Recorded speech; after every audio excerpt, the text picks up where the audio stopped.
I think he'll give me something on it. He popped in his house and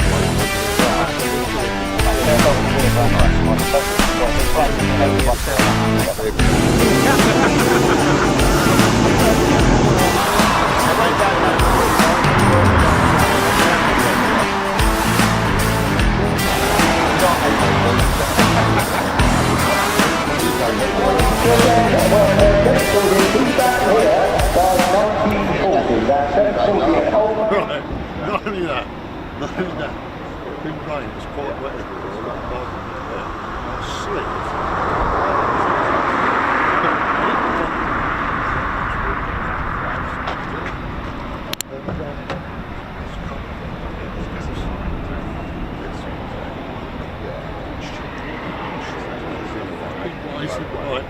I get back to not set me off. You might hold down to that day.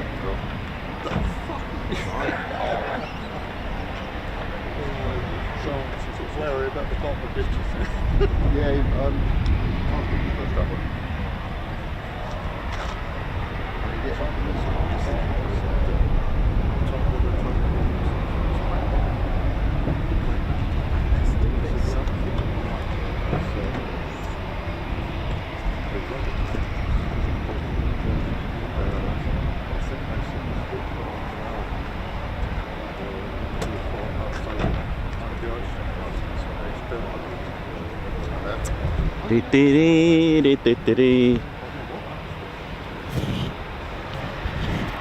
Well, very good morning, ladies, gents and teddy bears. Welcome to Ted's Home, Ted HQ, aka Ted RAF Coningsby. How we doing? Hope we're all feeling well. Hope you all had a good bank holiday, super weekend.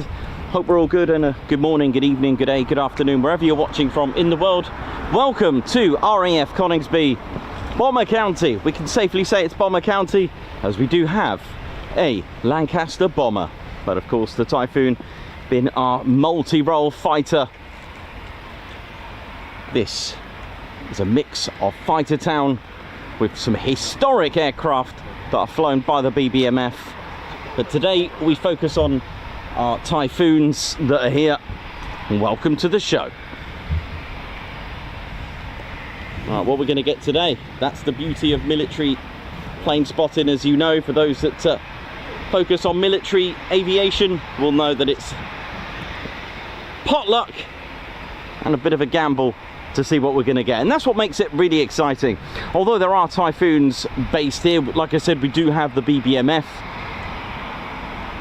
but we can also get surprise visitors as well, so look out for that. You just never know. So we've got our 5 Typhoon squadron here, so let's see who's based here. So we're looking at the main ASP, that's Aircraft Servicing Platform. Pilots just call it the main. Here we usually have our Operational Conversion Unit, number 29 Squadron. They train the latest and greatest of junior pilots that have just completed their advanced flying training from RAF Valley, also from RAF Leeming as well, for those that have passed their fast jet training on the Hawk Mark 167 of the Qatari Emiri Air Force number 11 Squadron as well. They also come here.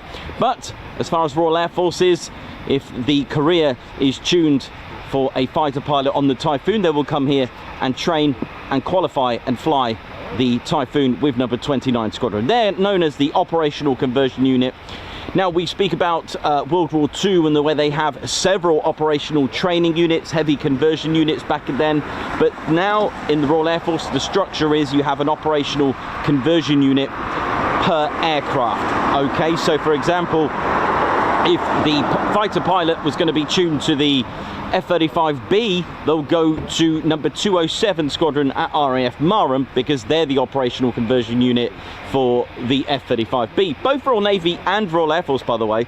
If it's for the Wedgetail, the Poseidon, the Maritime Patrol, that kind of thing, then it's 42 Torpedo Bomber Squadron.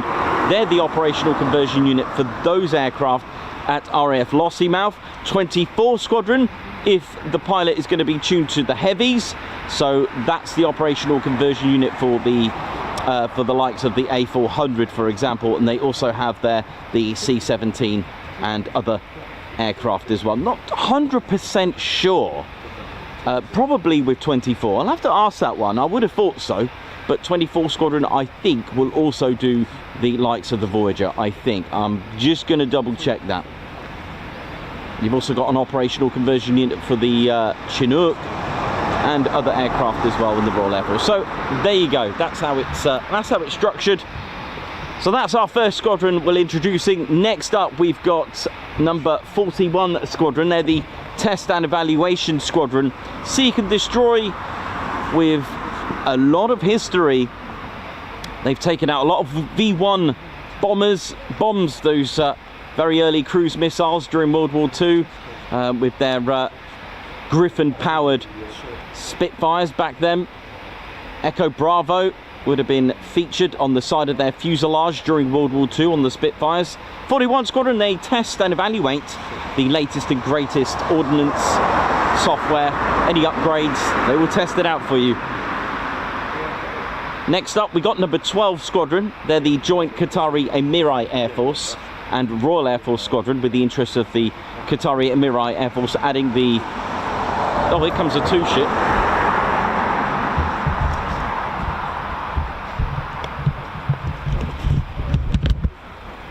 Well, I was not expecting that because we haven't had any departures, but there we go. See, expect the unexpected. Here we go. Rah!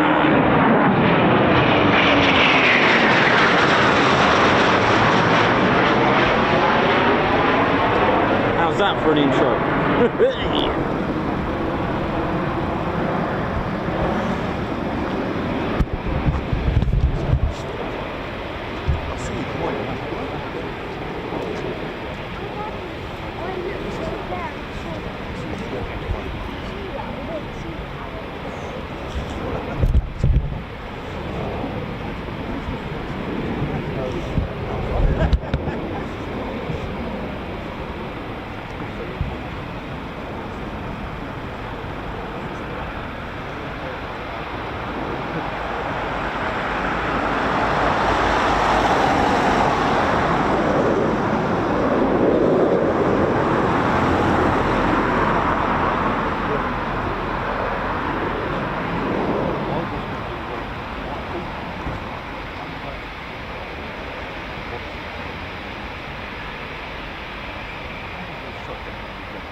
Tony Bears is reheat 1 of 2025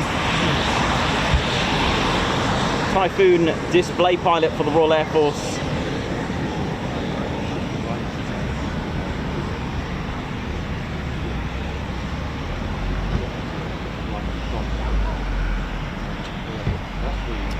The only reason why I know that is because of the decorated helmet.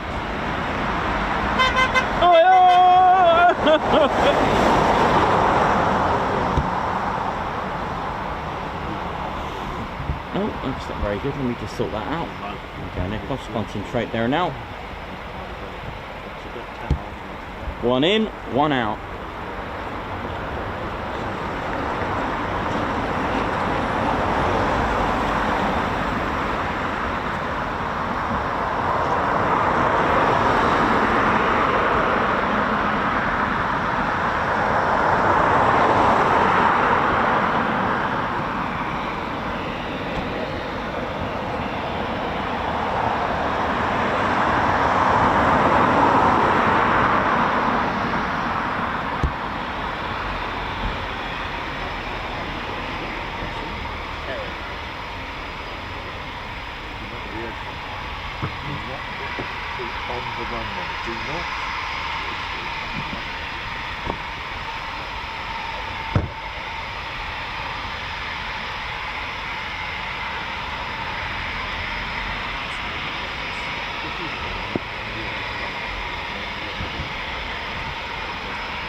the chute recovery team.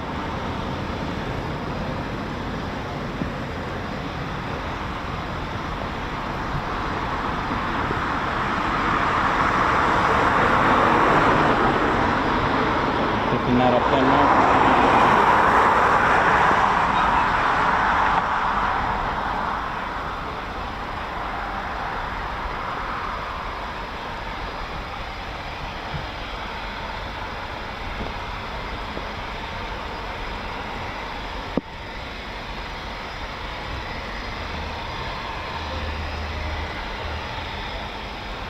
There you go, job's a good one.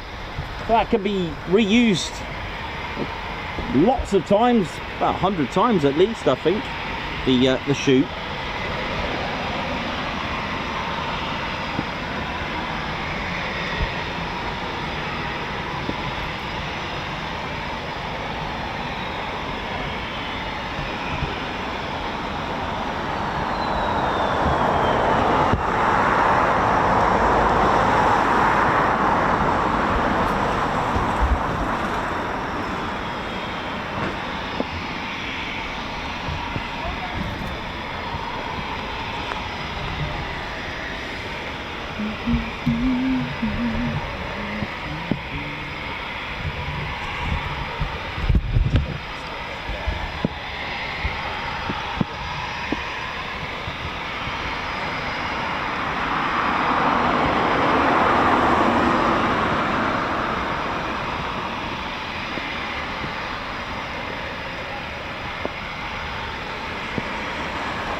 Power from the Typhoon's EJ200 engines. Beautiful, a wonderful engine. Hey Martin, how you doing? All right, man? Good.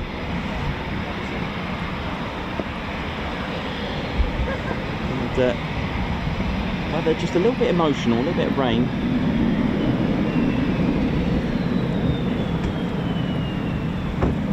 Just a reminder of what's to come throughout the year with the rain, of course, and the rest of the year.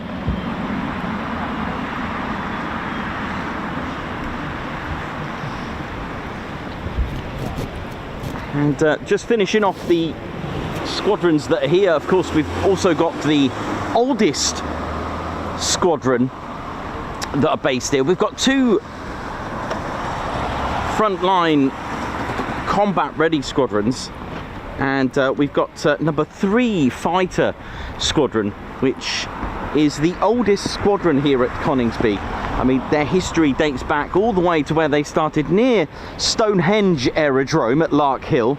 They formed at Lark Hill on the 13th of May 1912, but they did have an original name, number 2 Aeroplane Company of the Air Battalion Royal Engineers, but this changed to number 3, and of course anything before the 1st of April 1918 would have been the Royal Flying Corps, the Royal Air Force established independence thanks to Sir Hugh Trenchard, who wrote a letter to put forward an independent Air Force, the Royal Air Force.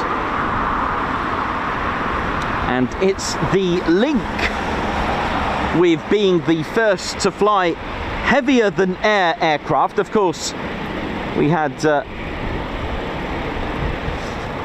balloons.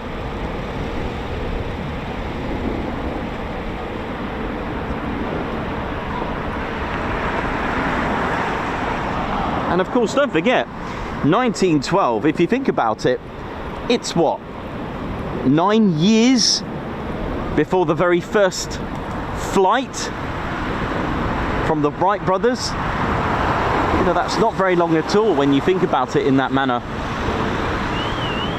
Coral Arms not coping well with Foon action.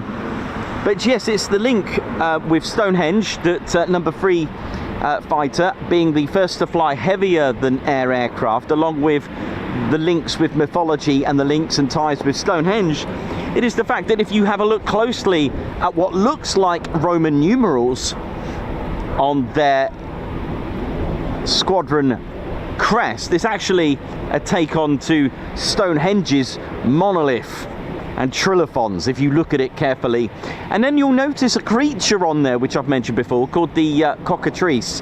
That's their nickname, actually, the cockatrice. And the reason for that, it is believed to be the very first creature to have flown in mythology. And I've always joked, quote unquote, that Pegasus might have something to say about that, but of course, with the nature of the cockatrice turning everything into stone, there were no witnesses to that court hearing regarding the Pegasus cockatrice trial, so we were never going to know. Next up, we got the world's oldest dedicated fighter squadron. That's number 11 squadron. Now, they've retained the letter F for fighter since 1915, making them the world's oldest. Okay, they did establish right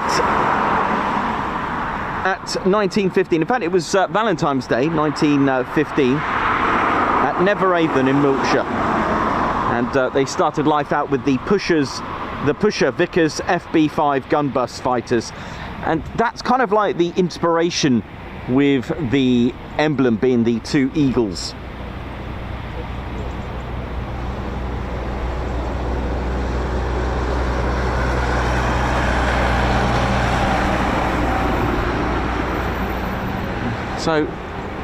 So much history here, lots to absorb, lots to go into detail. We've got engines to talk about, we've got the avionics, we've got all sorts of things to talk about here at Coningsby.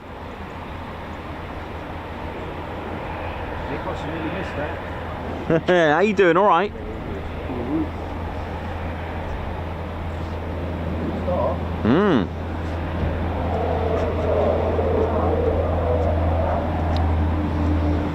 Got a Typhoon just in the overhead.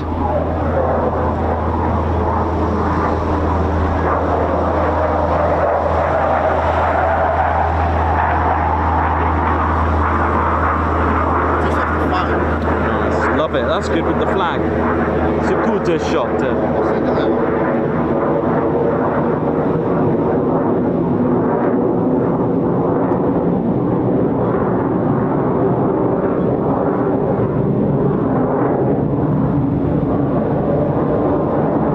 Thanks, man. How are it?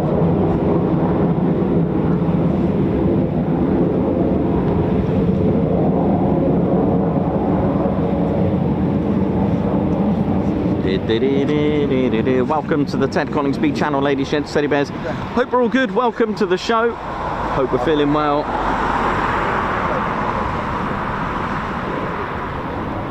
And don't forget to carry out your in-stream checklist. Don't forget to give us a thumbs up and hit the like button, and do subscribe to your one and only Ted Coningsby channel. But let's focus one at a time. So give the like button a touch and go. That'll help our stream get boosted up there by YouTube. If all our subscribers and all our viewers are liking what they see, this will help the gods of YouTube think maybe this is worth sharing. So and I don't know how it works, but I know a lot of our viewers and members have come across and stumbled across our channel through recommendations on YouTube.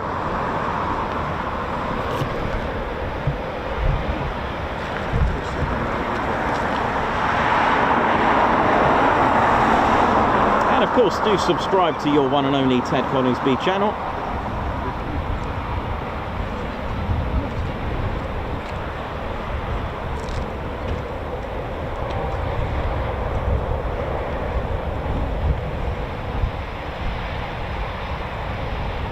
I'm just trying to deal with the wind, the rain at the moment. So yesterday had a lot of the wind to deal with. Now we've got some, just a little bit of drops of rain. Not a lot, nothing to worry about.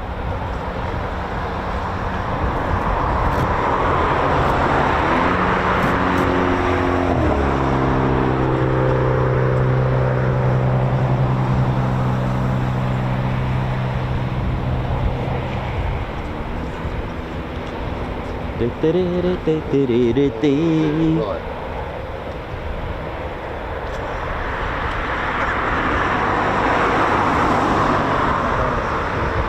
And if you are subscribed, don't forget to hit that notification bell button so you don't miss out on the latest and greatest live streams and videos from the Ted Coningsby channel. We do post daily, regularly, whether it's a stream or whether it's a video. We'll keep you entertained with military aviation around the country.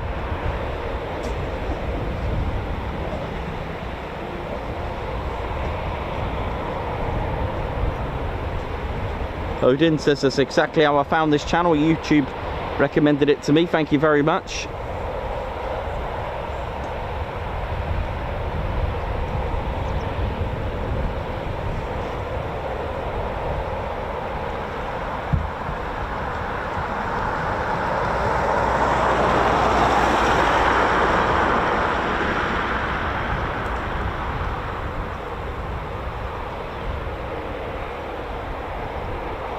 Mike 22 Delta, Margot Baxter, Anonymous, Strewfooter, Davey, how you doing? Chris Bloxham, Anonymous, Strewfooter, Mark Cuthbert, who's here, Kevin Elliott also here, Christine Barnes, oi oi, Dave Holloway, Strewfooter. I've also got Martin Skeet somewhere as well. And Steve the Burger Van is here as well. Go and see Steve. Breakfast, brunch and lunch.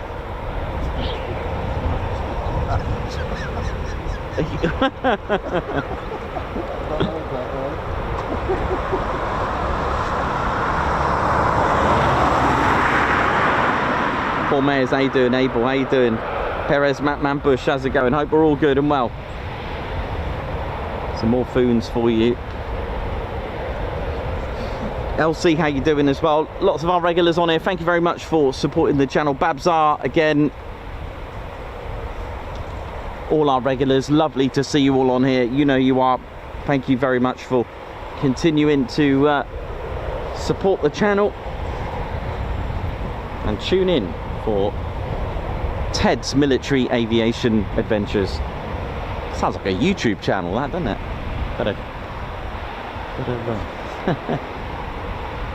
All is good.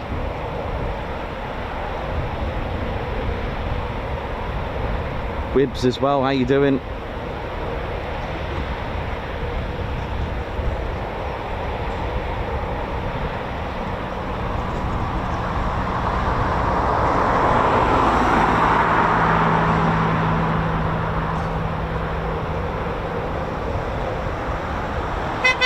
Oi oi.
It looks like it's gone to the ORP, Operational Readiness Platform, a bit like an EOR at Lakenheath.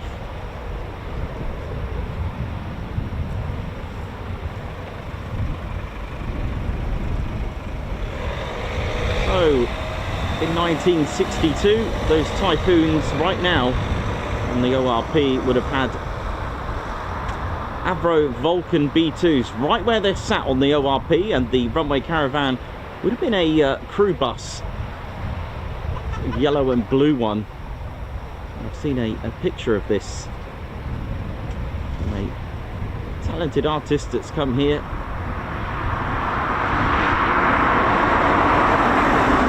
This is a perfect opportunity just to feast your eyes back to that time period. They were here for 2 years, 1962 to 1964, the Vulcan B2s, and eventually they moved to Cottesmore.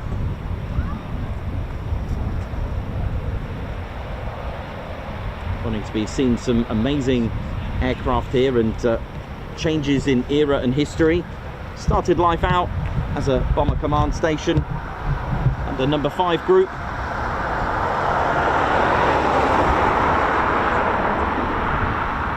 And has been a bomber command station right up to 1969 with the arrival of the Spey engine Phantom FGR2s of number 6 Squadron, who arrived here, and 228 Squadron becoming the operational conversion unit for them.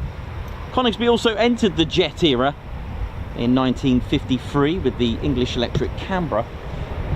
And then do we have an Embraer? Let's have a look. What do we have? Or is it? Oh no, it's a Typhoon.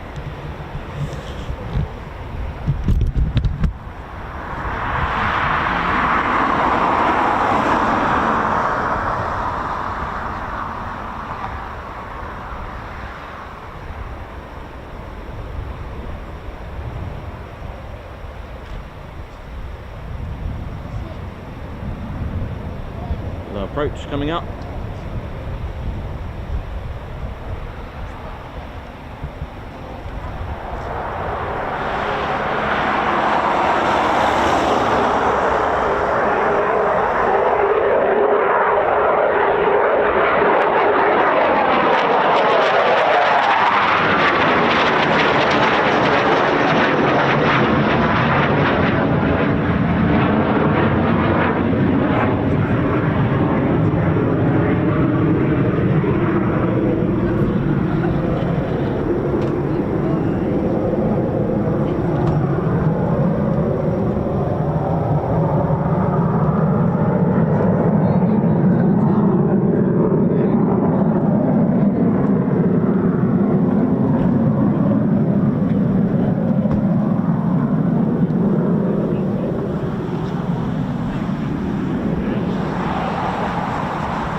Typhoons,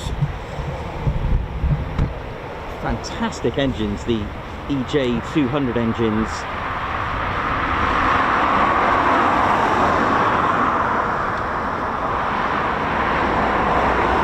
Producing just over 20,000 pounds of thrust each with reheat. Super cruise capability, which means it can go supersonic without the use of the reheats.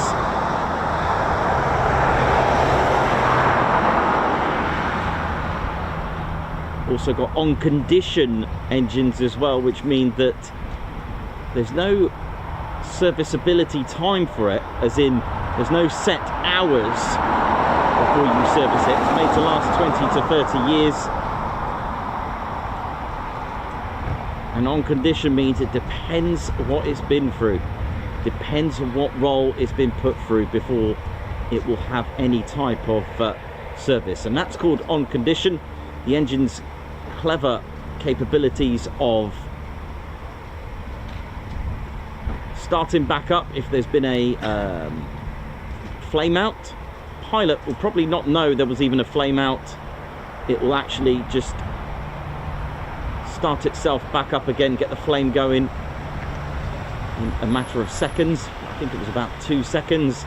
The Typhoon compresses air 26 to 1. To put that into perspective, that is the size of volume of a squash court compressed to a size of a car in 1.5 seconds.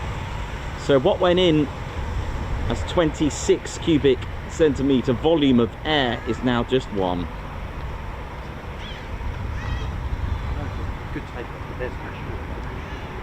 Now traditionally compressors, they have blades connected to the compressors, so they're individual blades.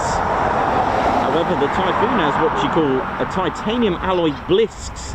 They're actually one complete unit. What I mean by that is that the compressor blades are not attached, they're not applied and connected, all those blades together.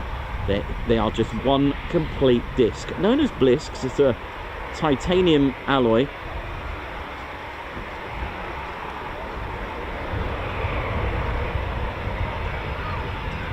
I did have the chemical composition, but I gave up writing it, so it looked like some sort of Einstein mathematics of some description. You know the channel's not about that, but there we go.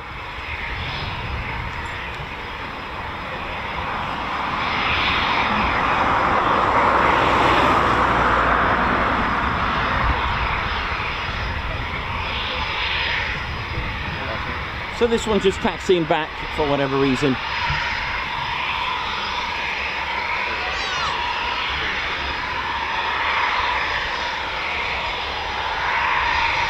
Well, as we always said, safety first. If it ain't right, no need for the flight.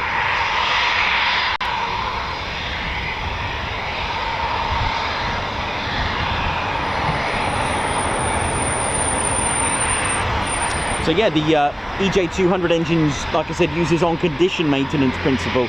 So this means service is based on the actual usage. So they'll monitor it on the port side of the Typhoon, just underneath the port side wing, where it starts off, where the fuselage is. There's a little monitoring system, a little computer diagnostics cap that you can have a look at. So it is a on condition, like I said, and maintenance is determined by its health system. They'll just monitor it rather than a traditional. Yeah, you've done a set amount of hours. It's time to get you, time to service you. But no need.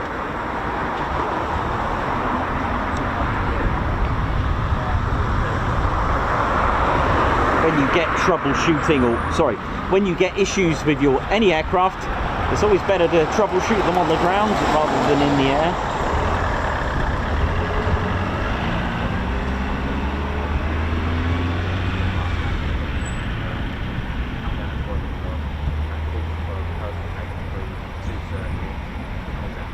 That's what you wanted to see. Did we have loading cars on? No, I didn't. A couple of yeah, I think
All good, all good.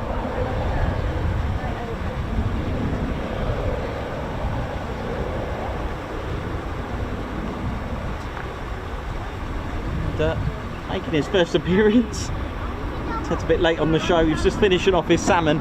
He hasn't got far to go. He's only just lives over there at 29. This is our squadron leader, Ted Coningsby. My name's Nick Ossum, your cameraman, historian and commentator of the Ted Coningsby channel. Welcome to our show, and I hope you will have good times with us today. As always, come and join us, hit the like, and of course don't forget to subscribe as well, with the notification bell button added with it as well. Boom, boom. That'll keep you notified of our latest and greatest live streams and videos.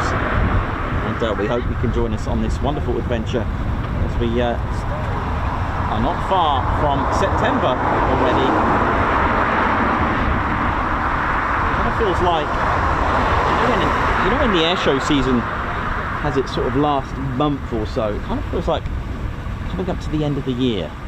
And adventures. Right, we've got more Foons taxiing out for departure.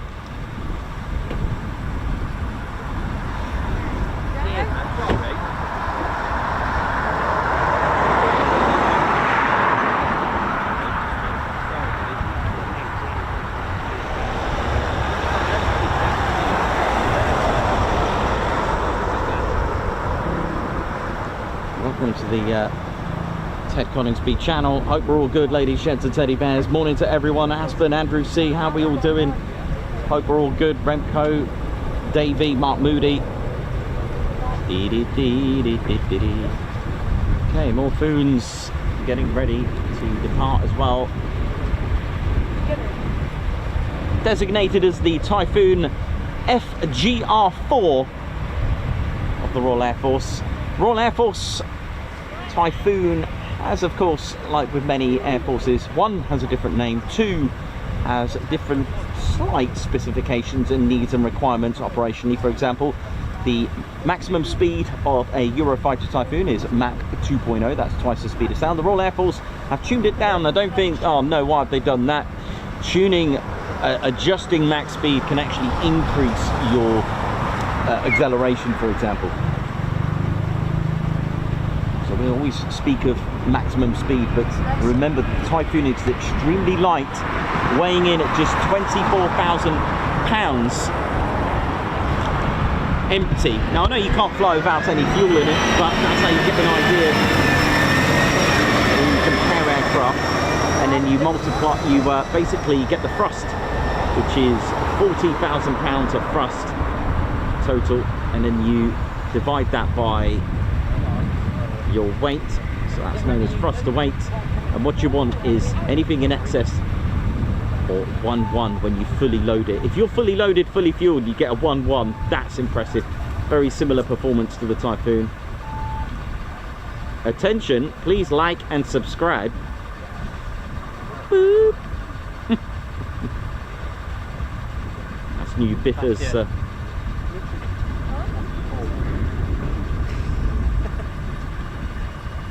So one about to take off with three more, by the look of it, on the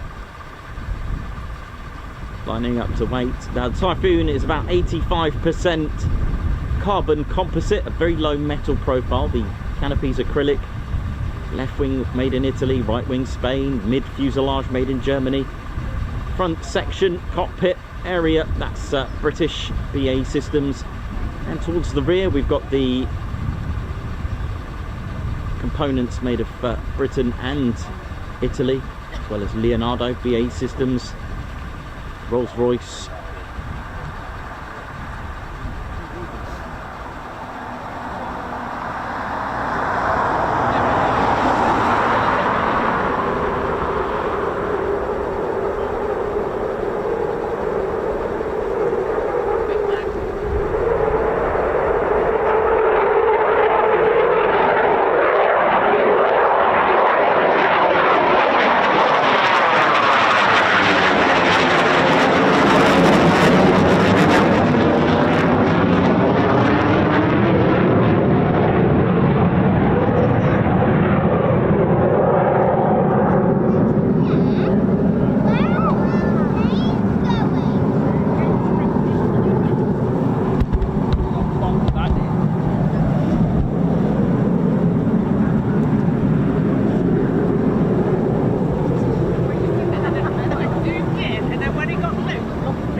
And of course the Typhoon, although not naturally a stealth fighter, does have some stealth attributes as well.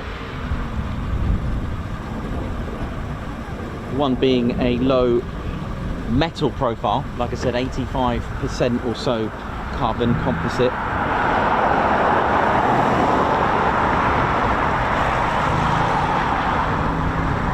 It's got the S-duct intakes which hide the heat from inside the first starts of the compression. Radar cross-section of a Typhoon is estimated around 50 centimeters squared, or half a meter squared as well. Yeah, we're a bit of rain just heading our way for now. You can see the rain over there actually. Can you see that? Just looks like they're getting a lot of rain down at the end of the runway there. Look at that, and we're just getting bits of it.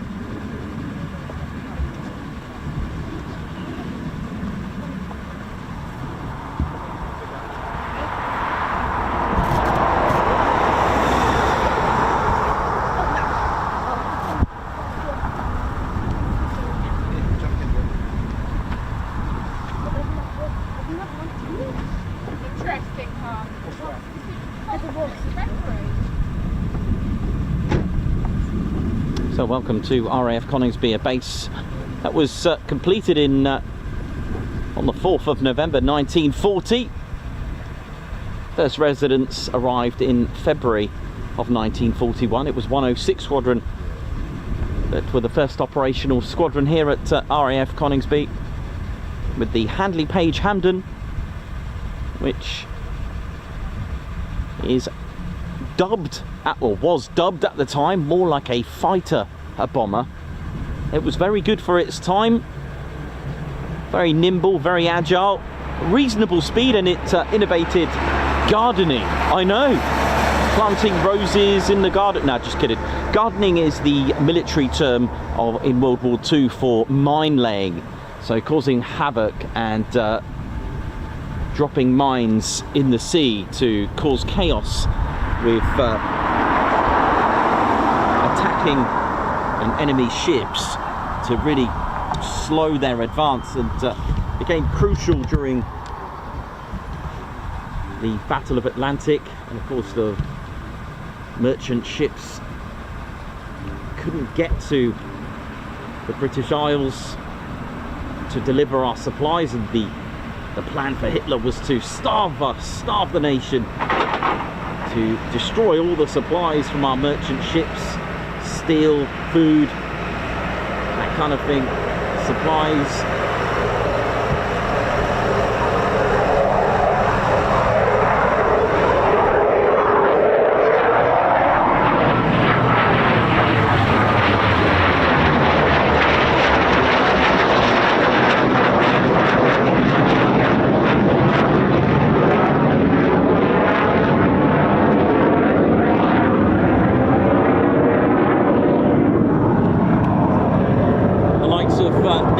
Battleships and the likes of the Catalina, the short Sunderland as well, assisting.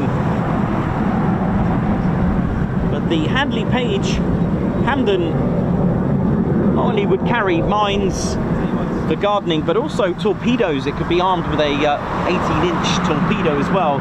They really tried to innovate the mine laying and the maritime role. Had some time and some detachments with Coastal Command as well, but that's another story. But it was the Hampden that operated here first with 106 Squadron with a payload of 4,000. Reach speeds of about 240 miles per hour, and today, 84 years later today, well actually, to really put that into perspective, I mean the Typhoon arrived here in 2005, so to be fair to that, we could say 64 years, yeah, 64 years later. Is that correct? 1941, 64 years later, 2005. Yeah, that's correct. I'll go with that maths. Arrived here with number 17 Squadron, who are today based at Edwards Air Force Base. They're the operational, they're the test and evaluation squadron for the F-35B of the Royal Air Force and Royal Navy. For the F-35B.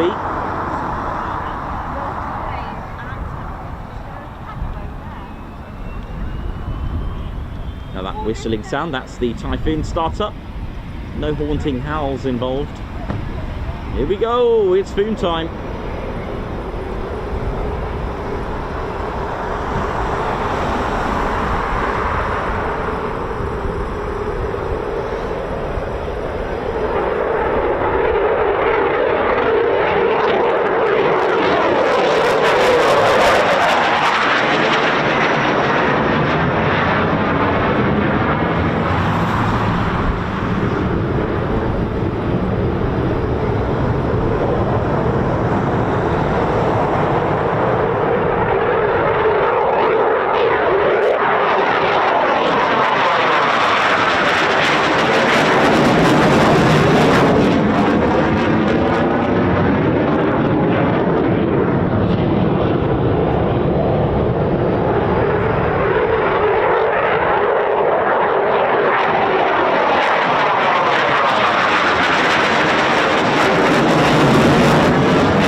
Got 6 hard points on each wing, along with a centre hard point for a centre drop tank, so it can take a drop tank on each wing, giving you 5 hard points available on each wing for some tasty ordnance. That's how we do it. It's the Royal Air Force. Many roles and opportunities, and of course, as always, a big shout out to number 17 Coningsby Air Cadets Air Training Corps of our Air Cadets. Lovely to, I mean, what an honour for a cadet to actually, you know, do their cadets here at Coningsby. That is an absolute marvellous opportunity. Don't get many roles from RAF Police to ground crew. Lots of roles with the ground crew, engineering, technician, mechanics, tools. Don't forget the tools as well. You may have the kit, but you're going to need the tools to do it. We've got air traffic control, we've got regiment in the Royal Air Force. So many roles that you can do, from maintenance, fire, rescue, medics, and of course, private contractor. You could become a AWCU, qualified flying instructor, a fighter pilot, boomstick operator, weapon systems operator. There's so many roles. Did I just say boomstick? I meant weapon systems operator. Navigational roles with the rivet joint. You can even remotely fly the protector. So many roles that you can do. Ferries, mechanics. All in all, making up one unit, one family, many roles, or even a chef. Don't forget the chef, probably the most important of any start of an Air Force, because if the chef's late, no one eats, and if no one eats, late ground crew, late flights. So if you're thinking about a culinary career with the it's all on you. You know how it is.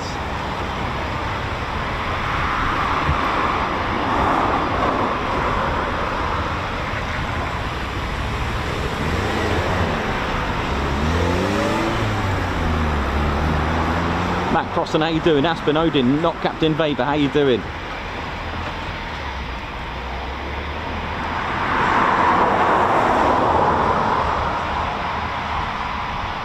Edward Coates, Baz Eatwell.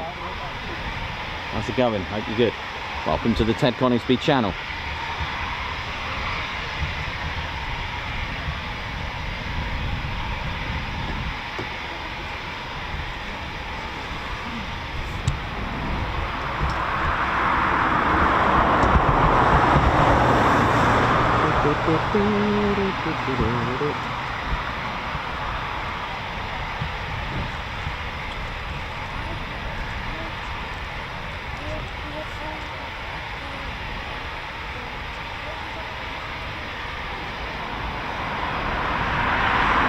Low approach. Here we go.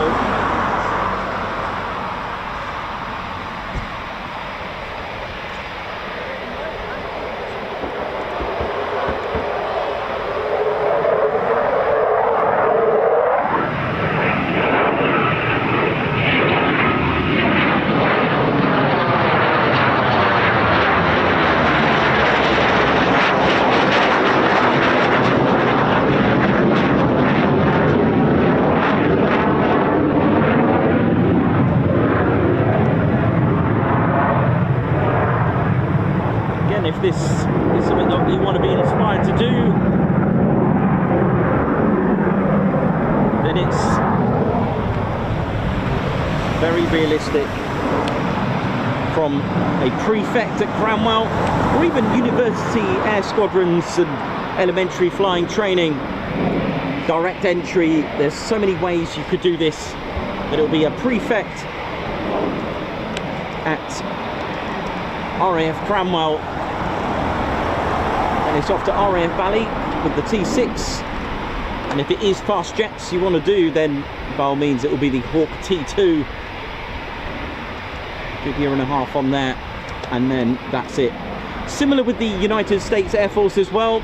I asked the F-22 pilot what it was like. They started off on the T6, then a T-38 and an F-22. Nice!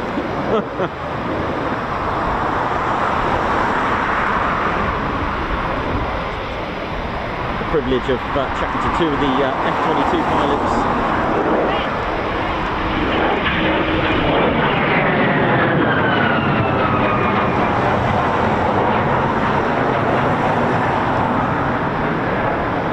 Typhoon's natural aerodynamics is unstable. What I mean by that is the delta wing and four-plane configuration needs the fly-by-wire. Now, this is really important because having fly-by-wire means that the pilot can do pilot stuff, fighter pilot stuff for that reason. The Typhoon's got four main computers. The ADPs for those four computers are right underneath the radome that sit underneath. They're two sort of they're a set of four triangular pieces of metal sit just in front, in front of the four planes, underneath where the radome starts, as in from cockpit out to the front of the nose that way. They send data to the four main computers, which keep this absolutely amazingly on.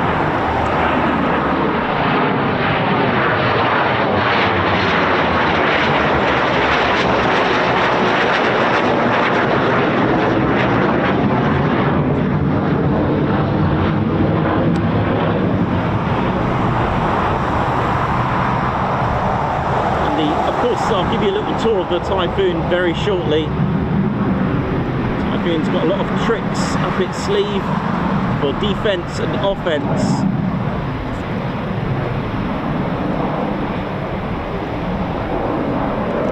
It is a multi-role fighter, swing role, and it can change roles just like that.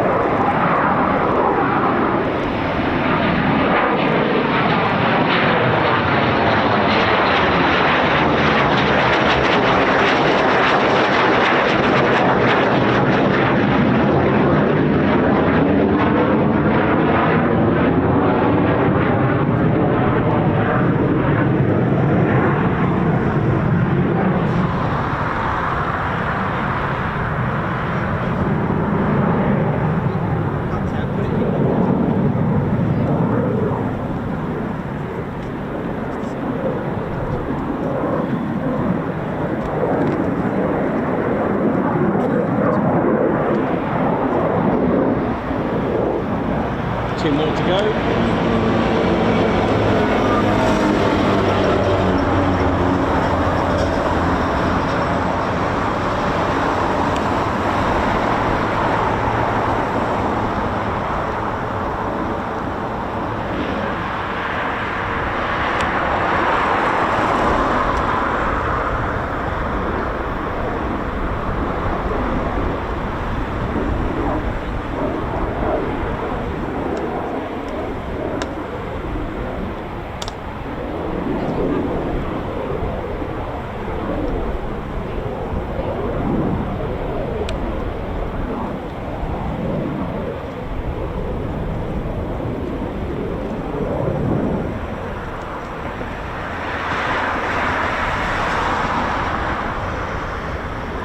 Two out, 2 in by the look of it. Now circuits are a really important part of any pilot, civilian or military. But of course military, you've got to be a different breed, you've got to be on a different level. But a good pilot, whether civilian or military, is always practicing and training.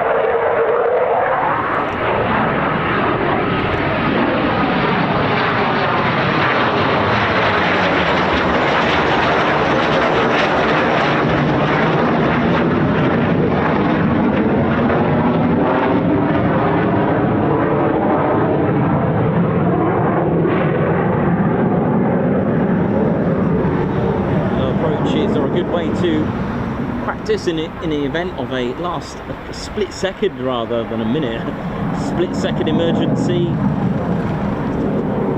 whether combat or an issue that's aroused on the runway, that's arisen on the runway.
As you can see, 2, 3, and 4 just there. They're 1,000-foot markers. And that day glow, that day glow, 2 of them just there, that's markers for the grass runway. There is a grass runway here which we see the BBMF train on with the de Havilland chipmunks.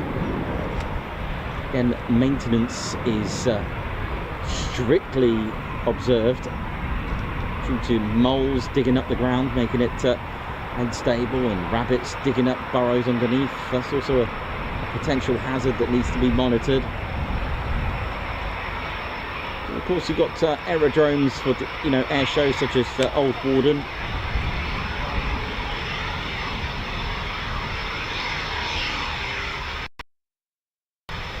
East Kirkby as well. That was a class runway.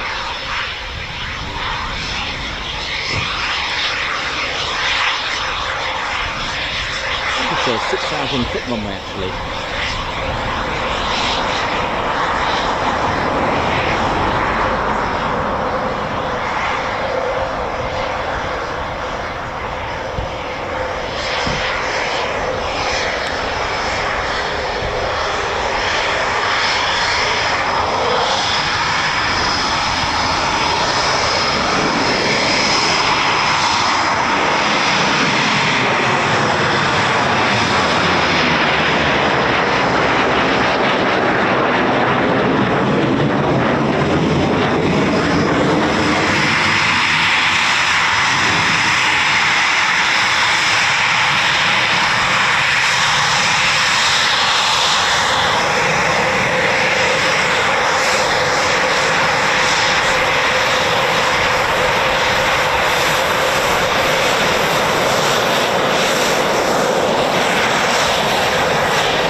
car park's full, don't forget to check out the car park in the town. It's only £2 for the whole day.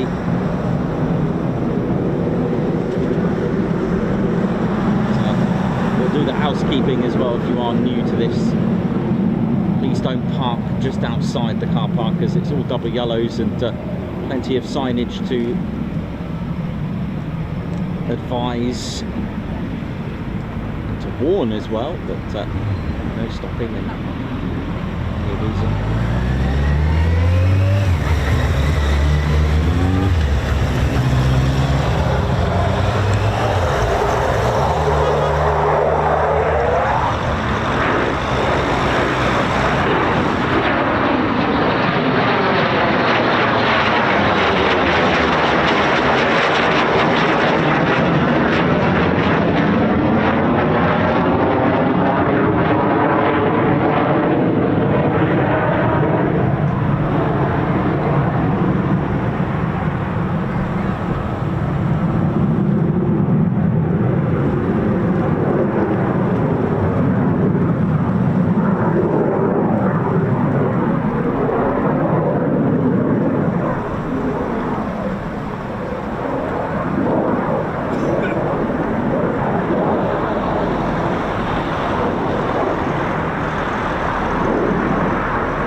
Dose of rain.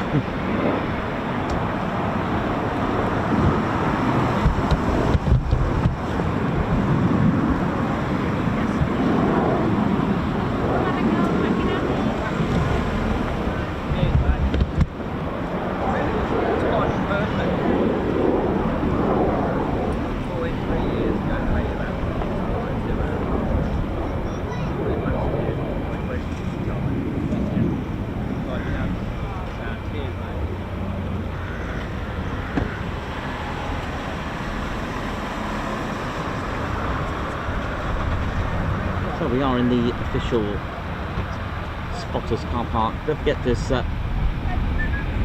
only limited amount of parking. If there's not enough, there is the car park in the town. There's no overnight camping, no overnight staying in the car park. There's a busy road if you're going to go and just venture off, but to everyone's delight, the speed limit has been dropped to 40. It used to be 60 if you remember.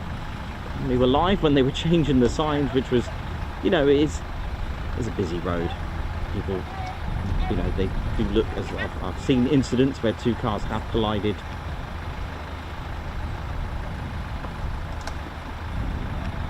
And the car park in town is about a 20-minute walk to get to here.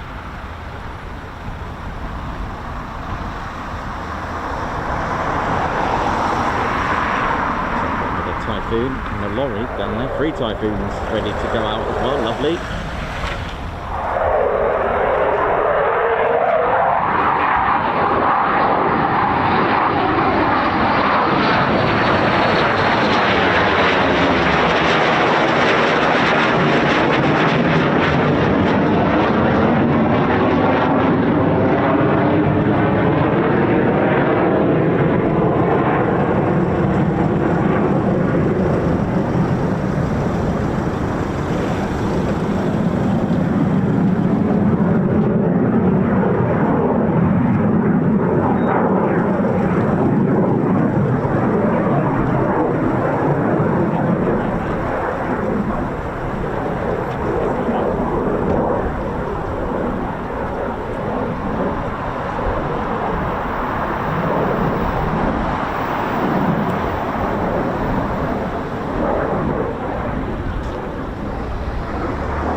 4 Typhoons waiting to go out. Nice. Looking forward to that.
How we doing, ladies, gents, teddy bear? So I'll take this opportunity to just give you the quick housekeeping, ladies, gents, teddy bears. You may not know, of course, this is all exciting when you turn up, and again, please don't you know, block any entrance and exits and and routes inside the car park. If it's full, no panic, just go in the town. There's a big car park there. They've even got toilets there. Not here though, we don't have any here. So that's the car park, and of course you can see double yellows, which means you cannot park here. Again, if you're walking across the road and just get a few shots of the Typhoons as they're taxiing, etc., please be mindful. Do keep a lookout for vehicles driving and using the road. When you come to the fence, please don't touch the fence. Please don't rest your ladders on the fence. Please certainly don't cut it or even climb the fence in any way. Okay, so that's a no. Also, we've mentioned not to park, but also don't park your vehicles here. This is an absolute no. These are crash gates dotted about at any airport, any aerodrome. You do not, under no circumstances, do you park there at all in any way, please. Don't be that person. Sorry for modelling there, but it's okay to stand there, it's fine. But parking your car is an absolute no, because in the event of a incident where the emergency crews will need to crash, literally that's why it's called a crash gate. If you are a vehicle, and I'll explain why there's lights here, so the lights will assist to inform of traffic that there's aircraft coming into land. These will damage your aircraft, these will damage your vehicle should you attempt to go. They will flash red to alert you that there's incoming or departing aircraft as well, because these fences here, these red and white fences, again goes in hand with damage. So please, under no circumstances do you stand there. You will be told to move on by the authorities. It is an absolute no, the red and white fence. You can see the standard fence there, that's fine, you can be there, but do not stand at the red and white fence. It will cause some serious damage to your hearing. They are made of frangible material, or the design to stop the jet blast. So to stop the jet blast damaging vehicles, you have the lights there to control and stop vehicles from proceeding. They're on either side as well. Again, the land that you can see here, please don't go in that field. Okay, that's not public land at all in any way, so please don't go there. And of course, don't even attempt to you know, cause damage to the approaching lights or anything like that. Okay, so do bear that in mind. There are crash gates dotted about any airport really, an aerodrome, whether civilian or military. Okay, again, this day and age that we live in, please report.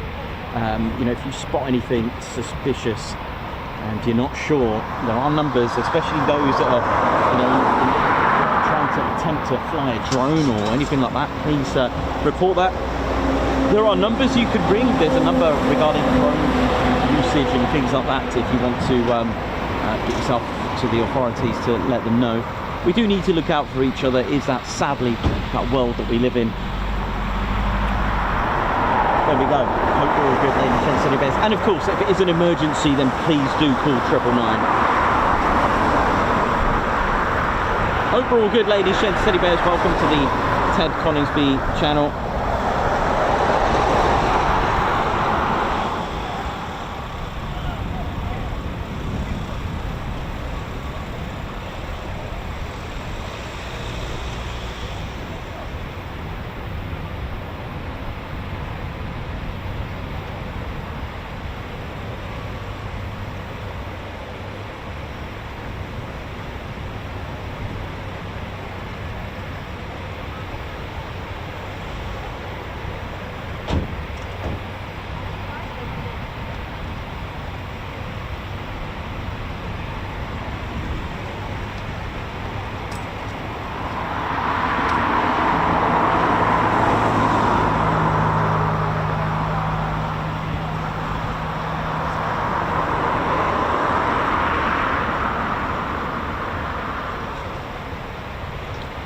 So it sounds like I'll need to do a whole video to cover about ADSB. ADSB is a receiver and it uses GPS. It doesn't use conventional primary or secondary surveillance radars, for example. It uses satellites in the skies. It uses GPS, and that relies on data as well. It contains data. There's an ADSB receiver in modern aircraft. They're integrated in the aircraft as well. It's separate in some ways to the transponder. It's got nothing to do with the transponder. ADSB is not a radar. It's a data app which controls the data. So you've got to remember that it's very, very different. Okay, so you've got to remember it's a broadcasting service. Okay, so it's not like, it stands for automatic dependent surveillance broadcast. I know whoever come up with that could have made it a little bit more fancy, but it doesn't matter. We're not ones to judge. But you see, aircraft use a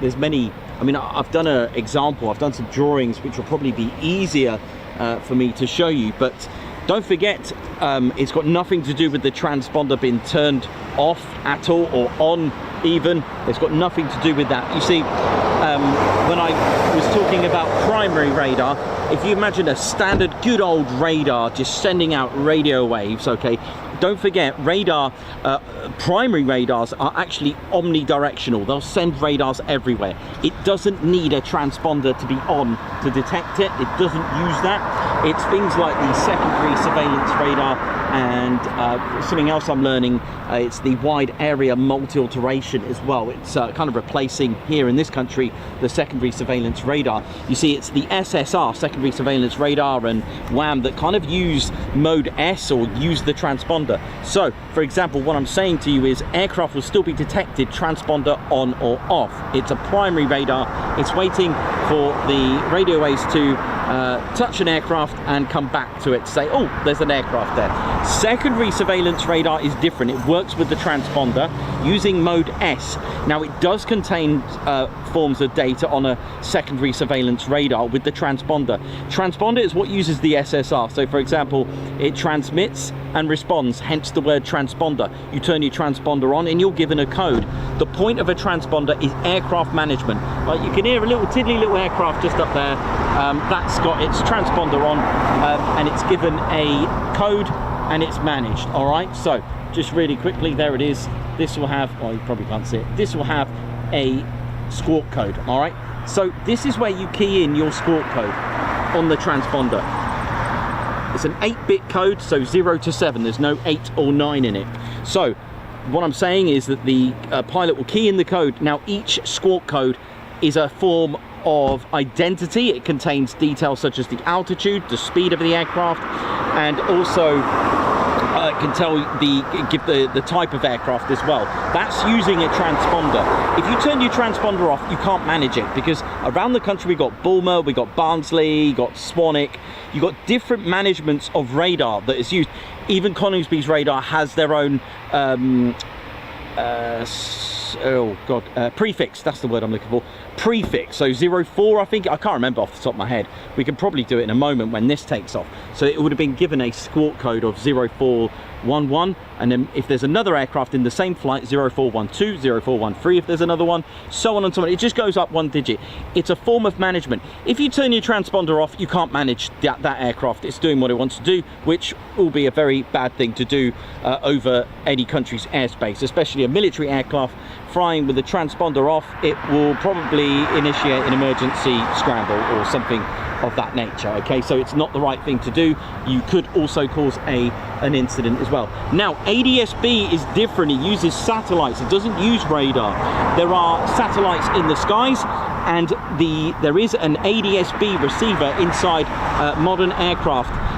Other aircraft can have one fitted inside, but there's also ground ADSB receivers. So what happens, the satellite communicates with the ADSB receiver, all right? That contains data such as call sign, photograph, all this data, all right? And it's transmitted to the ground receivers. Now don't forget, these ground receivers are pointing up, which is why when an aircraft goes extremely low or in mountainous areas, especially Mach Loop, that's when ADSB has a moment and starts doing all this funny stuff. It's like your GPS watch. If you go running and you're in the woods or somewhere where the GPS, the satellite you won't get an accurate reading. If you're inside a house, have you noticed your GPS watch will struggle because you're in a building, it needs to be away from trees, which is why in good old films, even on a primary radar, radars point upwards, right? Well, if you go below the radar, this is where the likes of low level, the benefits of low level comes into effect. You are going below a radar. Radars like to point upwards, not downwards. Satellites, however, do point downwards, which is why if you notice on satellite GPS, you will struggle to find the correct path through when an aircraft is going low level. They need to squawk 7001. So why don't aircraft appear on ADSB? Because they turn the data off. You can turn the data off. If there's more than one of you, a 4-ship, it will show up as 1. Why will it show up as 1? Because they're too close together. They are extremely close together. Or the likes of the red arrows, they only need the one to submit the data. There's also an ADSB in and there's an ADSB out, but you can, for example, in the likes of the nature of a F-35 or stealth aircraft, they can turn the ADSB off, not the transponder. It's a different thing. Okay, hope that made sense. So the data means there could be a different photo attached to it, which gives us the wrong aircraft, which sometimes an A10 can appear as an F-15. So there you go. Hope that made a little bit of sense. I did have a drawing to show you, but I'm working on it.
Okay, so we've got another departure coming up.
So we got more Foons going out. Looks like we've got a Singleton going, and then a couple more. So here we go. Been a busy one at TED HQ, isn't it? Mm-hmm. Start. Oh yeah.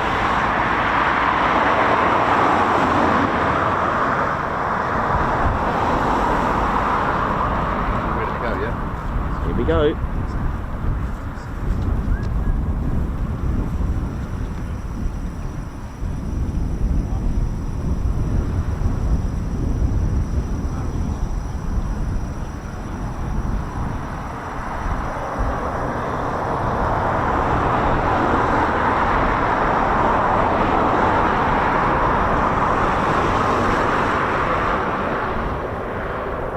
Beautiful.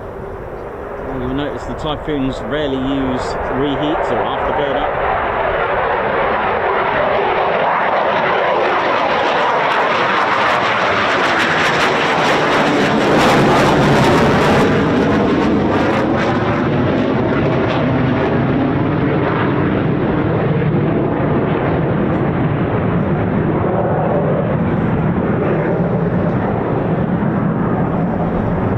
So 2 more to leave the floor. Here we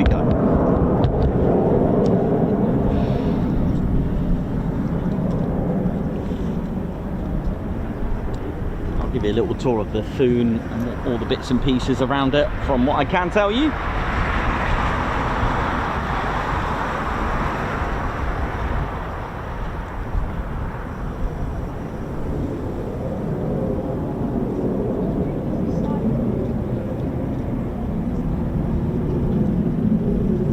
Thanks a lot for your kind words, the real farmer, thank you. Just like learning stuff really. I've been learning, yesterday I was just doing a bit more research on Bomber Command.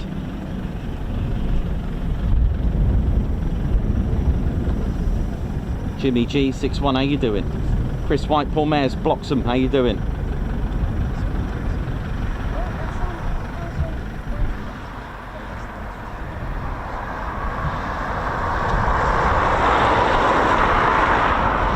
And of course, don't forget to smash that like button if you're tuned in. Let's get this channel going, let's get this stream going and flowing, come on.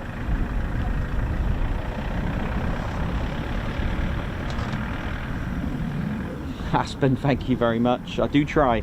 Hopefully I'll get you some new things to always trying to, because we do regular shows at our regular basis as well, do try and throw in something different every time. I always, you know, it's like a little challenge for me. I like to, you know, even with the history, I know many of you have given me some good confidence words of saying don't worry about repeating it, just do it, because sometimes we're not always tuned in at the same time, and I get that, or sometimes you might miss something or it doesn't quite sit. Sometimes I'll explain it a bit better than the last, for example. There are elements like that, so a big thank you to all of you with the supporting words.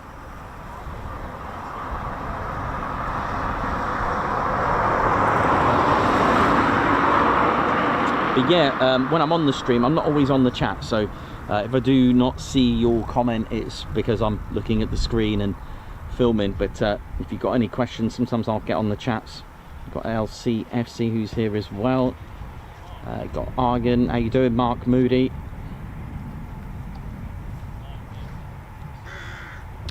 Reheat afterburner, same thing, same word, same, just used in different countries. Reheat, we use that here. So I won't say reheat at Lancasters because they use the term afterburner. It's the same word, but I try my best to keep it. So it's the same as lieutenant and lieutenant. So I will say lieutenant at Lancasters because it's American, but I'll say lieutenant here. And trying to get your brain to switch, you kind of get used to it. But hey, there we go. We're all here for the same thing.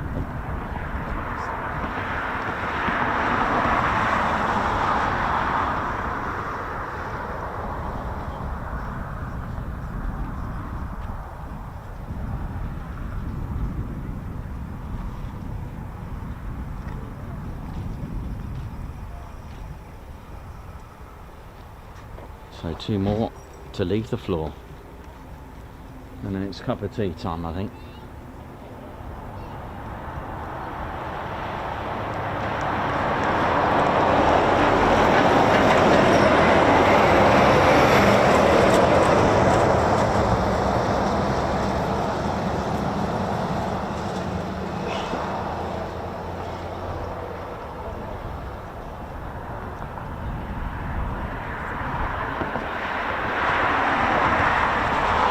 It's funny, I just quickly caught a question what made me get into this, and it's quite interesting because I've done a variety of things like we all have in life, but I always find that something that you are, you know, there's always something that you think you enjoy, and I think secretly you deny it or it takes away. So for me, I mean, I was an experienced retail manager.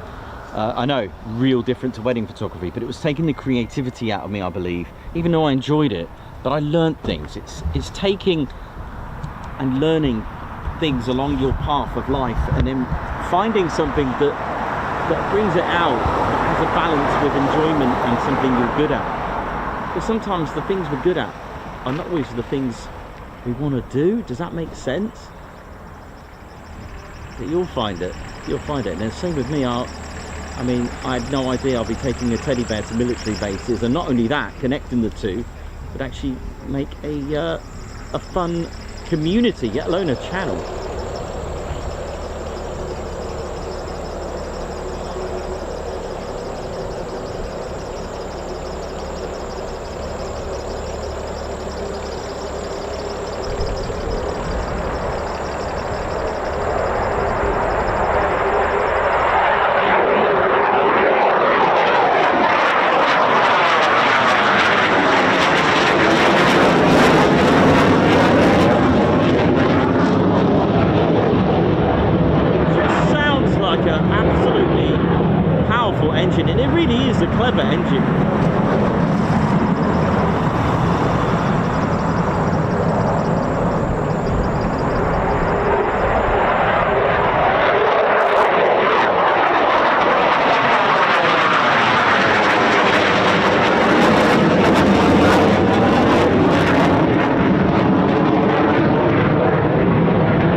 nice little path to help others, because I, for one,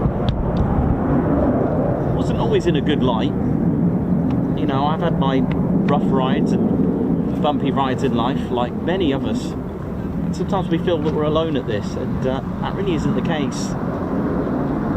Mental health, I've always said it, it's like an aircraft, like a Typhoon, for example, any aircraft.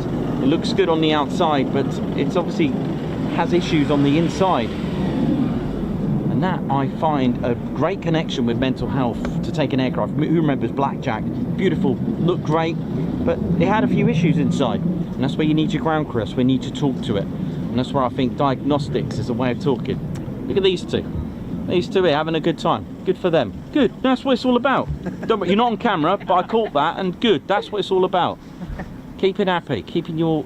We always say, stay in the green, keep happy. And when you find yourself going down to amber or yellow, don't wait for it to go red. Try and talk. Yeah, go to places that make you happy. I've always said that. And that's what it's all about.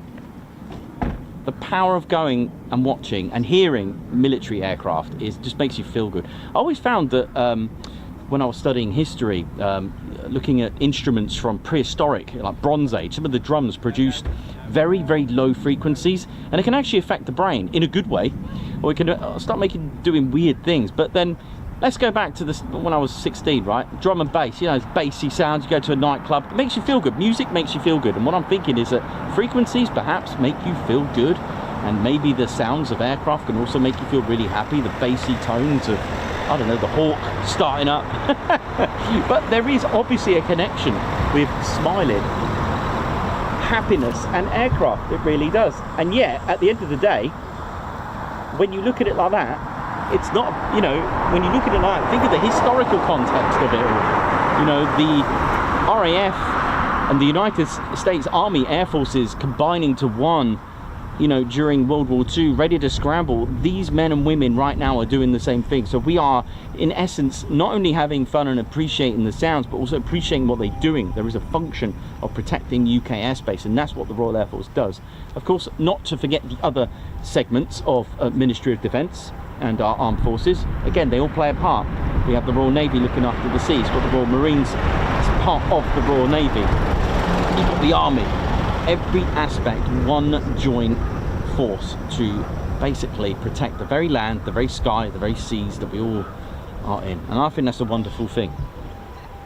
So it's nice to appreciate it. Nice to I think it's a feel of patriotism as well. It's like, yeah, you know, when I see the Red Arrows, I get all funny, because I think when I was a kid, the Red Arrows were a household name, weren't they? That name has been with me since I was born.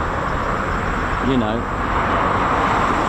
brilliant. But I never knew. I mean, 4 years ago, if you told me what I don't know, a Vickers Wellington was, wouldn't have a clue. In fact, if you told me what a Typhoon was, wouldn't have a clue. I probably heard of it as probably something that looked like a Spitfire. I know. I mean, when I first went here, I thought they were Mirage. Right? That's how I didn't know. That's how much I didn't know. Didn't even know what runway numbers. Didn't even think there was runway numbers. I thought they were just numbered anyway. You know, just 1, 2, 3, 4, 5 for the sake of it. I thought Red Arrows pilots just getting a beautiful little red aircraft start flying around when they felt like it. No, absolutely not. But then that gave me the confidence to think, well, hang on a minute, maybe there's other people like that out there like me. There we go. Right, enough of that. Here we go. Here we go, Typhoon time. I need a cup of tea. I'm going to go and get one. And of course, my... look, it's Mad Mark's back with his with his camera. Look at him. Pointing in the wrong direction at the minute. Oh, you alright? Yeah, mate. That's bad. God, listen to this.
be right back. I'm going to go and grab a quick cat of tea. And I'll give you a little tour of the Typhoon.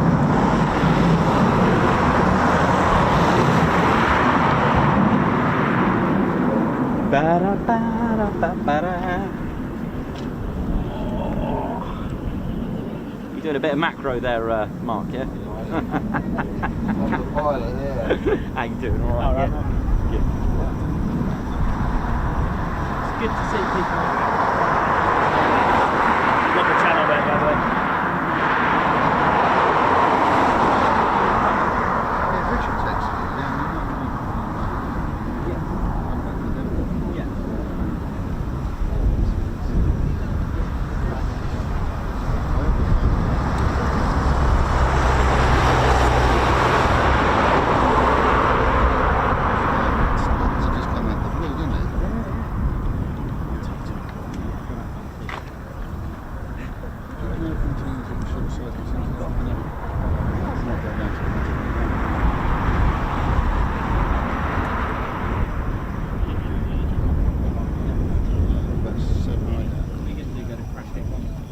They come past you there, don't they? Quite good. Yeah, I know what you mean. Way back. But you get the different perspective of the. The shame it changed last minute though, wasn't it? It's you get the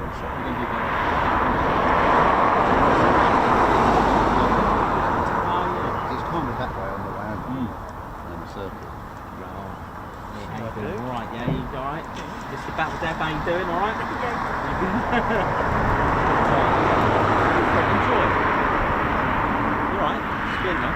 No, mate. I'm hanging in there. I've stood it for years, man. I'll go to Liverpool tomorrow. Yes. And then Friday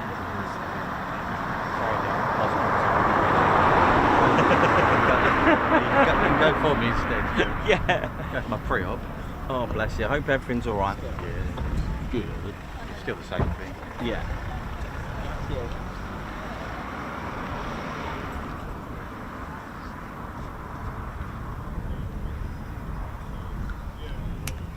Yeah, still the same gallbladder thing from March. Oh, right. Yeah. Finally getting that. Yeah. Cup of tea. Is there enough in there? Is there enough in there? Yeah. Yeah. That's how we get through 40 cups a day. Thing Yeah, no. like espresso.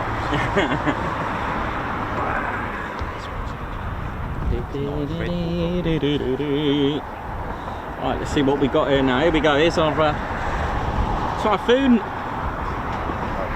And this one's our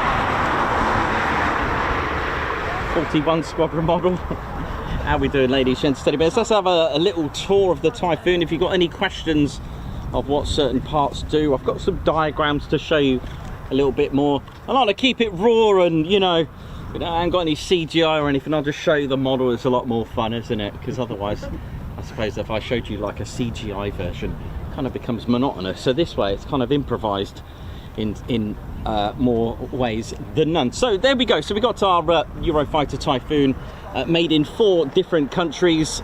So we got Leonardo making the left wing, so Italy making the left wing, Airbus Spain making the right wing, so Spain making the right wing there. The centre section of the fuselage, this bit here,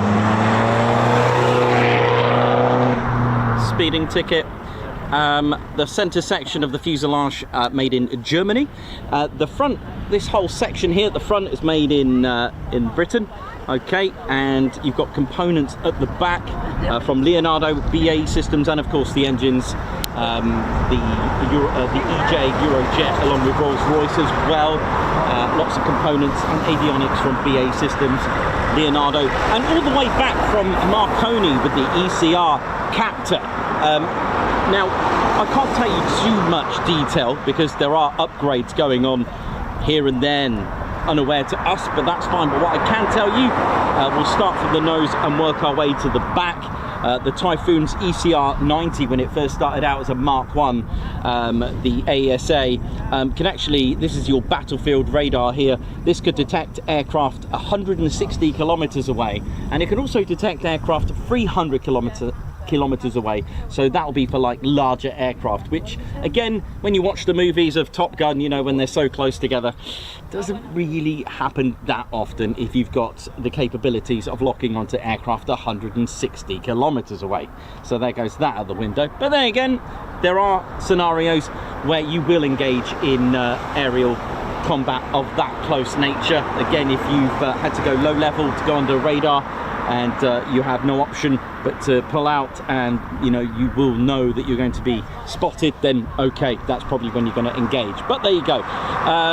So inside here you can lock onto let's say 20 to 30 targets and prioritize on 6, but linking with that is the Pirate, the IRST, an infrared camera where it's got 4 different filters on it. If you've ever seen Crime Watch with Peterborough at night with the infrared with the helicopter, pretty much what it looks like. So you know, the helicopter with the infrared screen looking at some bad people, well, it's pretty much got that. It's usually over Peterborough, but never mind. Anyway, so there you go, you've got an acrylic cockpit here. Canopy, sorry, the canopy's made of acrylic. You'll notice the 4 planes here, which I'll talk to you about. So they're tiny little wings, so to speak. They can be used as a speed brake as well, and also adjust the angle of attack. It's always constantly moving. Under the radome here, under the nose about here, you've got the 4 triangles. They're the ADPs, the aircraft data pitos. Now they send info to the 4 main computers, which keep this completely airborne. Right, let's turn the aircraft round. Let's have a look at the intakes. Now, the intakes here, they can be controlled with these cowlings. They can control how much air goes in and out with these variable cowlings. So if you don't want to, so usually when the Typhoon's parked up, these are all the way down, and you'll see them open and close sometimes if you're lucky. Now this intake, if you look at it from the side profile, and the engine's been sat up here, by the way, the engines are on the 20% of the fuselage, so the last 1/5, that all the way back there, right where that intake is, which I'll talk to you about in just a moment.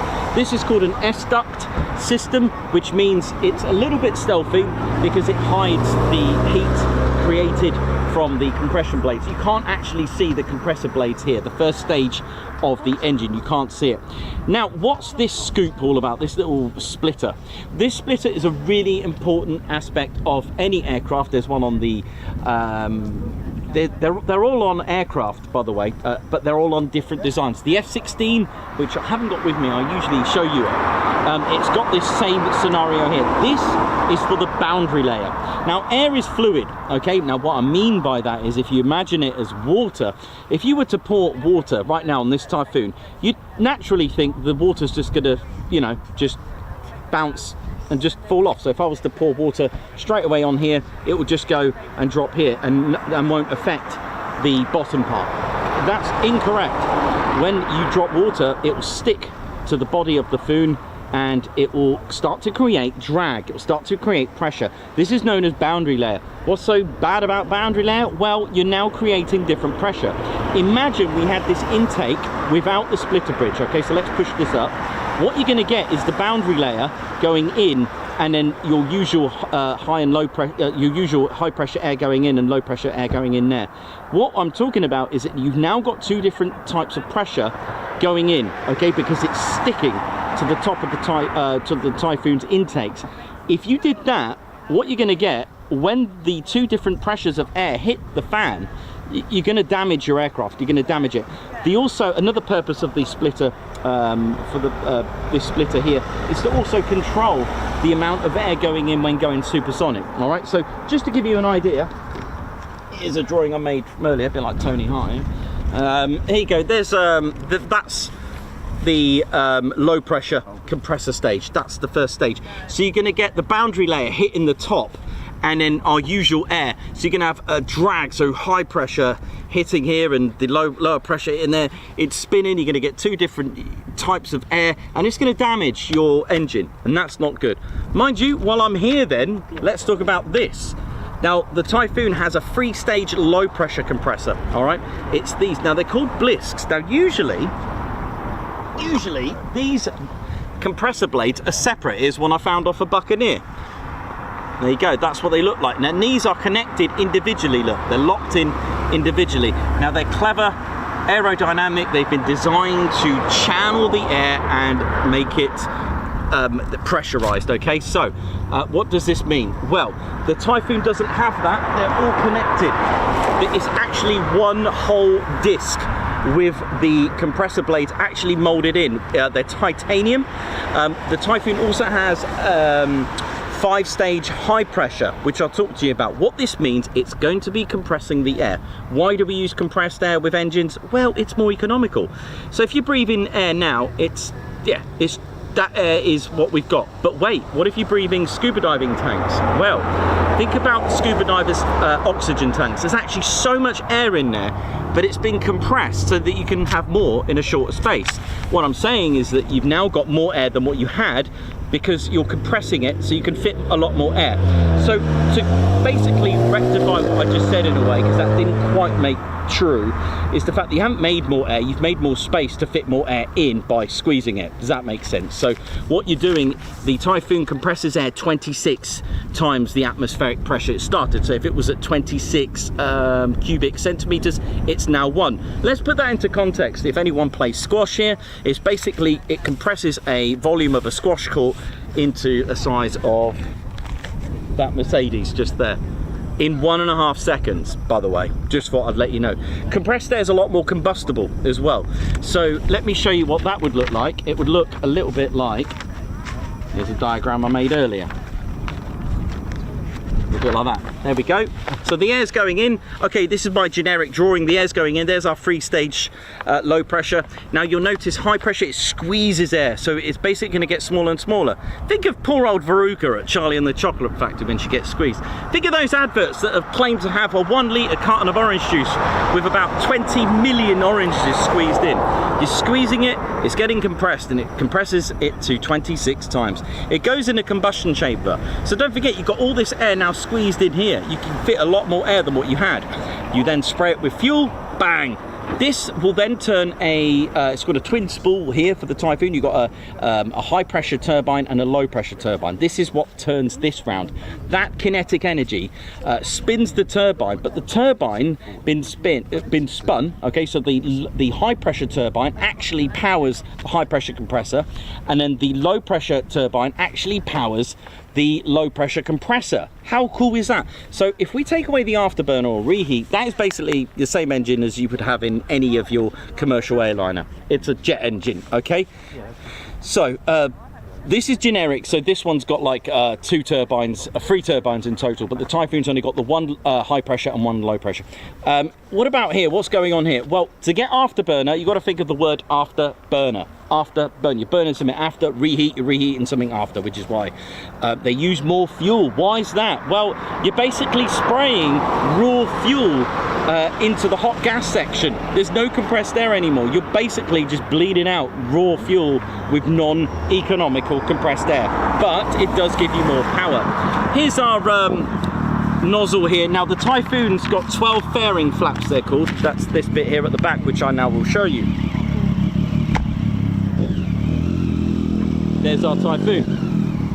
So there's our fairing flaps here. There's our exhaust. Really important to make sure these are hydraulic, they don't sweep. Really important that you match the airflow that's coming out of there. You can also see the reaction of that combustion as shock diamonds as well, which is pretty interesting. Really cool. That's actually visual shock diamonds from the afterburners that you see coming out. Length, I think I measured it to about 5-6 meters you can probably get on a Typhoon's afterburner. Anyway, let's see what else is going on. Well, you've got the air brake here, which we've seen on a wave earlier in the show. Now, when NAF or any Typhoon pilot is absolutely smashing out that reheat and afterburner, you've got to think the amount of the amount of heat created. Now, don't forget, what I didn't tell you, by the way, is 20,000 pounds of thrust each generated from these engines with afterburner. But if you're going to use the reheat a lot, this is where this intake comes into effect. Now, this is the RAM heat exchanger. This is basically where things get cooled down when NAF is absolutely punching out the reheat. So it's a heat exchanger, it's a RAM intake, and that will cool down the engines from excess amount of reheat. Typhoon can only go inverted for 10 seconds with full reheats on, otherwise you risk emptying out one of the fuel tanks. Bet you didn't know that, but there you go. When the canopy opens, I asked a really silly question, but we found out on this channel there is no such thing as a silly question. Does the Typhoon have a horn? I mean, Nikos, are you really going to be flying around going, beep, I'm in, get out of my way, please? No, but the Typhoon does have a horn when the canopy opens. It's called the canopy horn. It's like beep, beep, like that. There you go. Because at the end of the day, you don't want to trap your fingers in there. There we go. This bit here, this is the missile approach warning.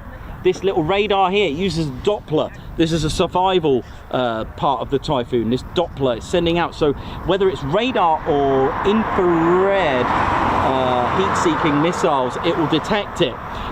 If that is the case, the Typhoon's got some options. If it's heat-seeking, it can fire flares and the healer. If they are guided, you can confuse the radar guidance by using chaff, which are bits of metal. In World War II, they called this window. If that is a problem, then you can also release a pylon, which is a Typhoon decoy. I know, when I first started this, when someone told me that, I actually thought it was an inflatable Typhoon. It's not, but that would be funny. It's basically sending out, connected to the Typhoon is another Typhoon, but it's like a piece of radar that just fools the radar to make them think it's somewhere else. But that's where chaff can be clever. If all else fails, and it is actually true, if you've got a heat-seeking missile and you've got no option, aim for the sun. Blind the pilot that's attacking, or to fool the heat from the missile. It's your last resort.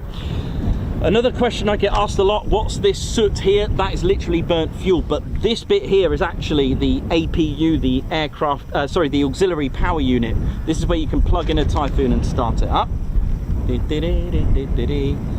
What else can we tell you? There is, under here, there is actually another, where is it? Another intake here to cool down the instruments, by the way. Little clever thing there. You've got 5 hard points on this side, one of them being, 6 hard points, my bad. You've got 6 hard points on this wing and 6 on the other. One of them is designated for a drop tank, and then there's another hard point here for a centre drop tank. Empty weight 24,000 pounds, total thrust 40,000 with the 2 engines. That's a 1-1, which is similar performance to this. I know. The English Electric Lightning was not based here, but we do have 2 here. One is the gate guard for 29 Squadron and the other one for 11 Squadron. There we go, and answers on a postcard who can let me know the squadron that's on here. Have fun.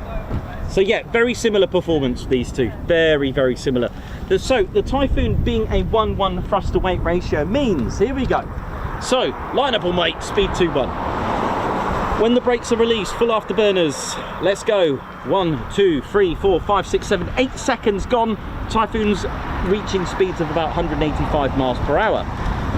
But once it gets to 8 seconds, the Typhoon can pull up in a 50, 60, a full vertical climb, and it can accelerate, which is why it's got a good thrust to weight ratio, which is not many aircraft can do that. Our good friend there, the English Electric Lightning, could. 22 seconds later, it is capable of going supersonic, but because we are like our windows in check here in this country, we can't actually do it without any clearance and a good reason to do so. There we go. Although car alarms do suffer at the look and the sight of a Typhoon. There we go. Typhoon called different things in different countries. In Italy, it's called the F2000A Typhoon. In Spain, it's called the C16 Typhoon. In Germany, it's called the EF2000 Eurofighter. And in the UK, Typhoon FGR4. If you want to know what FGR4 stands for, it stands for fighter. So do all the fighter stuff. Ground attack, dropping ordnance on the ground, and reconnaissance. So FGR, fighter, ground attack and reconnaissance. Mark 4, not to be confused by Tranche 4, by the way, which is what I thought at first, but it's not. It's just Mark 4. hope that was enough info for you to keep you excited. Any questions, and there'll be a test at the end. There we go. That's my, I think I remembered everything. Covered it all there, mate. I think so.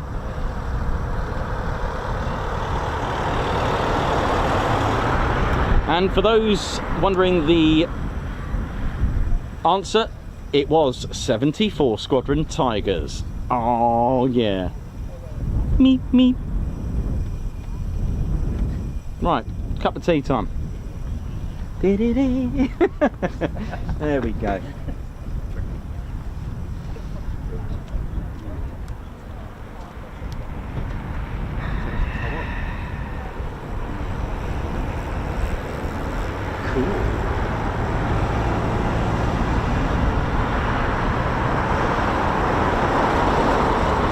We've had some arrivals, haven't we? We've had a couple, haven't we, already?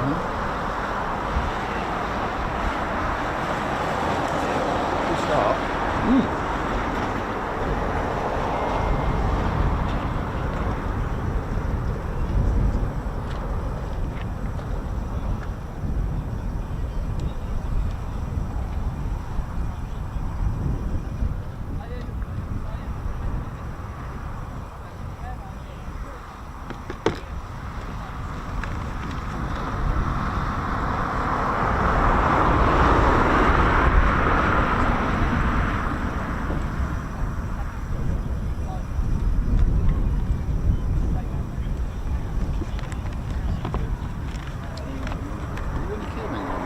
I do, I've got loads of stuff. Just trying to find something quickly. Lost it. Through all your literature you've got. Yeah, I have this new bit of info, but it's, hopefully it's here. Ah yes, it's here. That's for later though. Part 2. Yeah. It's interesting stuff. Yeah, I'll show it. a bit of info on that. Lot to remember. Oh yeah. Well, I did it without any notes, so that's good. Okay, this is promotional.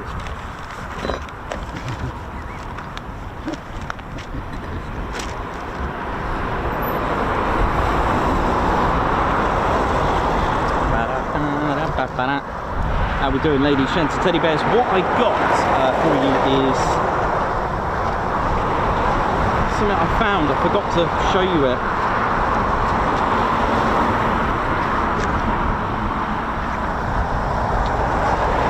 Which comes up quite a lot when people ask me. They do ask me, Nikos, what's going on with the 3 X's and the markings on 29 Squadron? Let's have a look, number 3. So, found, I think it was the Siskins. Let's have a look. Yes. Oh, mind you, no, they got 6. Number 1. Anyway, so someone asked me about the red X's, or the X's on the... So this is a 29 Squadron Bulldog here. You know, that's around sort of in late or early 30s, very early 30s. I mean, you've got the Siskins here. And I found something earlier than that, with lots of X's on the top, but this looks like it's got the original. But what I'm saying here now, we've got 29 Squadron with an X roundel X. Now, that's on a Bulldog, okay, that one's K2210. It's got a camera gun on the top as well, look at that. Amazing, on the top wing. And in place of the 3 crosses carried on the Siskins. So that's amazing to see. And I've got the Demon as well. Again, when they had, here we go, here's a good one. Here's a good one for you. So there again, look, you've got a Hawker Demon. Now this is from 1935. Look at this. So again, just the 2 X's. Be interesting to see what they've got on the top. But on the Siskin, it looks like they've got all 6 on the top. With that, so I came up with this theory about they're probably just shapes and letters, but anyway, you know, they're probably just shapes, so I don't think they are Roman numerals, because of course Roman numerals for this, well, That's 30. But anyway, but when they went to the Meteor, look at this, back to 3 and 3. Oi, oi! Back to 3 and 3. Really amazing to see the transition. You can see a very early 29 Squadron with the buzzard and the eagle there, using that red. That's how you can tell it's quite an older one. That's about the oldest I found on the which one's this one? Is that the Havilland Mosquito? I think it's the oldest I can find, that buzzard and eagle emblem. If you've got another picture to show me on something else, then do so. If you can find an older aircraft, so this was a 1945, so have a look, 29 Squadron. This was a 1949. It's the oldest aircraft I can find using that emblem. But the X's have been all over the place. I can't remember what it was. It was something probably a bit older than the Siskin. It had a lot of X's. But then coming to think of it, I think it was 6, coming to think of it. It looked like just a case of shapes rather than Roman numerals. There's our Bulldog in the late 20s, by the way, that one, that Bulldog, sort of 1929, by the way. And then you've got Siskins here, which look like they got 6 X's on the top. And here, look, you can see the 6 X's and 3 on one side. It's really interesting to find out. But for those that know the story, the traditional story, because you know what, let's face it, let's not ruin a good story, because I love this story. Because the idea, how we do it, my name's Nikos, cameraman, historian, and absolutely destroyed hair commentator. What happened here? Never mind, who cares? I'll just put my baseball out and problem solved, innit? So, what I've heard, and it is a good story, because you should never ruin a good story. Even if I find out how it's not true, I'm not even going to say it. I'm just going to... There are a few other theories, but one of them was the designer to put an X, X, and 1X, okay? You could misinterpret that, right? X, I'm going to paint an X, and 1X. But I think what the plan was to put an XX and the roundel and the 1X, 29, if it was to be Roman numerals. But what the designers or the painters did, they put XX and another X. So there we go. But then, why did they use 2 X's on the side of the Bulldog and the Demon? This is what I don't get. My theory is that it's just the shapes and patterns. 6 Squadron use a red zigzag on that on the side. So but the thing is, do you know what? I like these stories. I've also heard of a story about the extra strong mints as well, being the X's. But then on the top of the Siskin, as we've seen, there's 6 X's. So what's going on there? So my theory is that they are probably shapes. All right, 2 Squadron have got black and white triangles, if I remember correctly. Just trying to think. 3 Squadron have yellow and green little checkers going on. So I think it is probably, see, this is a good thing, so I'm leaving that story because it is a good story. And yeah, there we go. How are we doing, ladies, gents, study bears? Welcome to RAF Coningsby. Hope we're all good. And I was doing a little bit more research on Bomber Command, you know. You're probably thinking, has it got anything to do with here? Yes, it does, because it was under number 5 group. And also I was learning about, you know, when you hear about number 1 group, 2 group, 3, 4, there was 8, there was even 100. Each one actually had a different role. That was good to learn as well. So 5 group had its own specific role, a bit like the United States Army Air Force had the mighty 8th doing one particular role. They had the 12th Air Force, they had which was what eventually went to the Far East, did it, or Africa? Do you know, that's I need to do a bit more learning on that. And then you got the 9th Air Force, which were really on ground attack and supporting the troops on the ground. So you know, it's you know, it's a lot to learn, it's a lot to take in. And yeah, I was really having a look at, you know, there's a really good book called Luck of the Draw, a really good book. And although it's about, oh no, I've lost my Eurofighter EJ200. Are you going to be all right there, Mark? Yes, mate. Sorry, one of my notes has gone flying. Note recovery. Note recovery team. That's the trouble with the wind. Thanks, man. I'll clamp. Yeah, sure. Yeah, I just want to see what you're reading. Yeah, have a look, man. It's got some Squadrons on there. How we doing? Yeah, so it's got a little bit about evolution of military aviation, how it started. You know, going back to 1903 and the biplanes, having the Wright brothers having engines on the back originally, and you know, due to a few accidents when the should the worst happen and crash, it was actually the engine that would crush the pilot. That was usually the fate. So you know, designers who were inspired, like Handley Page, would start to put engines on the front to assist that. And it was Julio Dowhet, I don't know if you've ever heard of Julio Dowhet, and a few others that kind of innovated and kind of thought that aerial combat, aerial bombing was the way. He was, and he kind of innovated, or one of, okay, because I'm just learning, but I heard of this Julio Dowhet, who was an Italian and devised an idea to give a more of a military advantage. Let's face it, I mean, you look at history of war, right? It was always on the ground, or even battles, you know, battles out at sea from, you know, even thousands of years ago. All right, so Julio Dowhet thought of a different dimension of using aerial bombing, and it was kind of useful in World War I, but they didn't really have the effective methods, or they even lacked performance on their aircraft. And it is actually starting to rain, which I'll come back. Give me a sec, let me go and get the cover on. Sorry about this. Time to move my drawings a minute. Now, hang on, I'll put them in the van. Yeah.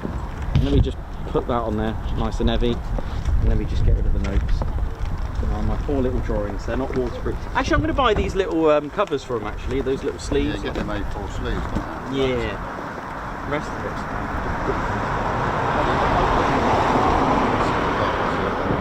Yeah, cheers, man. Catch you in a minute. Yeah. Yeah, I don't think it's going to be that bad, the rain. But yeah, sorry about that. Just had to get a cover on here.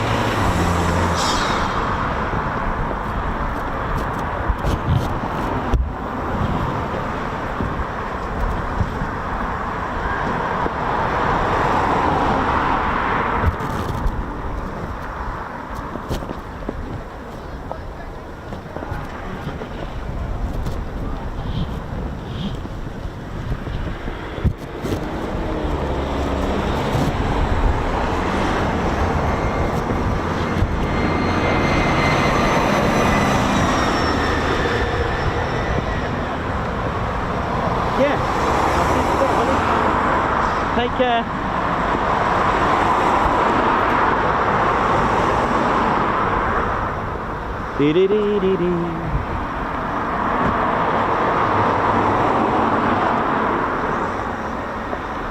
Sorry about this, got a bit of a rain, but that's fine. I'll carry on my chat in a moment. Well, I'll just make sure everything's all protected and covered here now.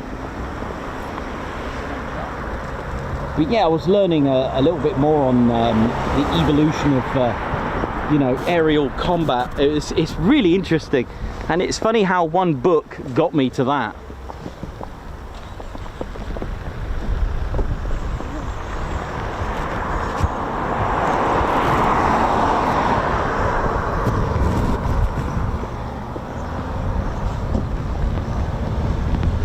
So I just got a little shower at the moment.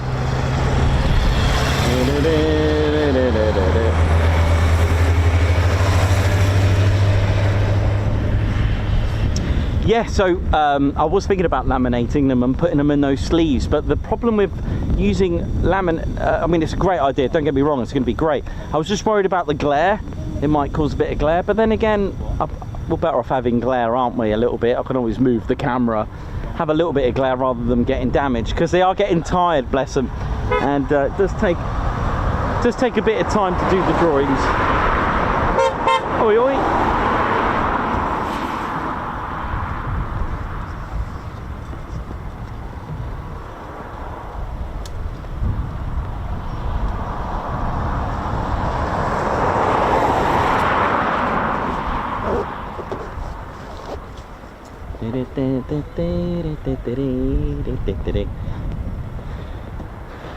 Yeah, it should, I think after this spell of sort of light shower, it should be all right after that, hopefully. But yeah, I will, they do need protecting. I'll put them in those, I'll try and get some nice sleeves for them to put them in at least anyway. And Carronutting, that's a good idea. I was wondering, you know, with the technology that we have today, do they do like matte sleeves?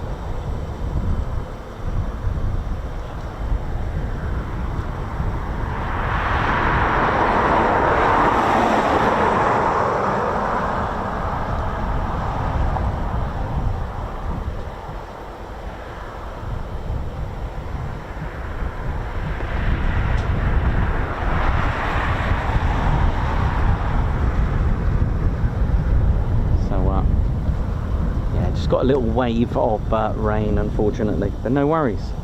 The model's all right, they're waterproof, everything else is fine. Ted's looking at me thinking, what about my fur? So I'll sort Ted out there. But a great start to Tuesday. Don't forget we were mini streaming yesterday, if that even is a thing. Yeah, some really good ideas. Thank you very much. Yeah. I mean, get a second copy, photocopy it, and use them. Yeah, great idea. Really good ideas. Thank you very much.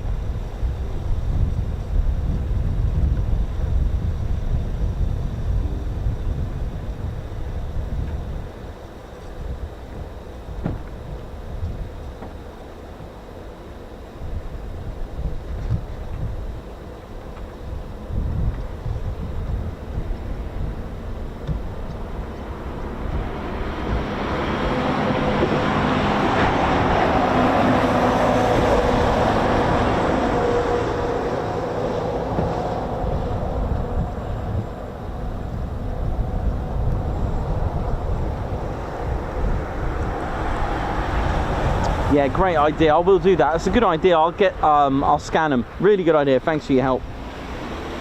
And then I've got them, and I could always photocopy them in colour. Yeah, I like the style of just good old drawings. It's a lot more gritty. It's a lot more like homemade. I like that. I really like that idea of just drawing. You can see you'll also see the effort that I put into it. You know, I made those. It wasn't like.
Some rain just slowly fading away, very slowly, little bits of drizzle.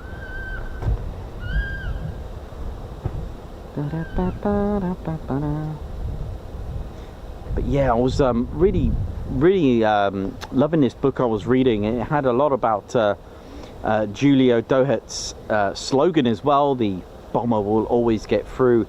And it was really amazing, and I was learning about how, you know, World War I was developing with the biplanes, and you know, they had the idea, they just lacked performance and, you know, technology, although it was advancing in the background and the scenes. And then, you know, when the end of the war, when the end of the First World War happened, kind of like, you know, it did still inspire designers to, you know, start to get into the more of the civilian industry as well, and developing aircraft suitable for that. But there was always a case of just making sure. There was the, you know, the interwar period that we started to get designs, but the problem with those designs, such as the Handley Page Hayford, made at Upper Hayford, that's where it gets its name from, a huge biplane, but it didn't see.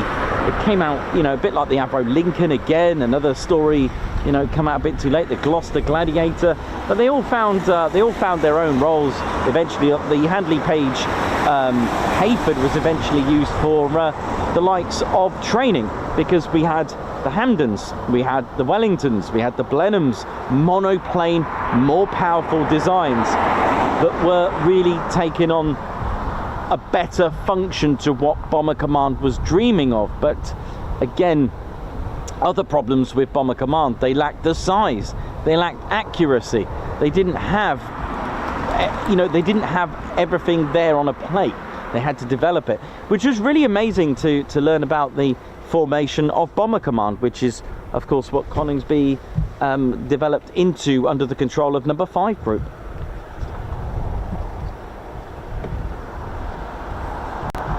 Hey man, how you doing? All right? You okay?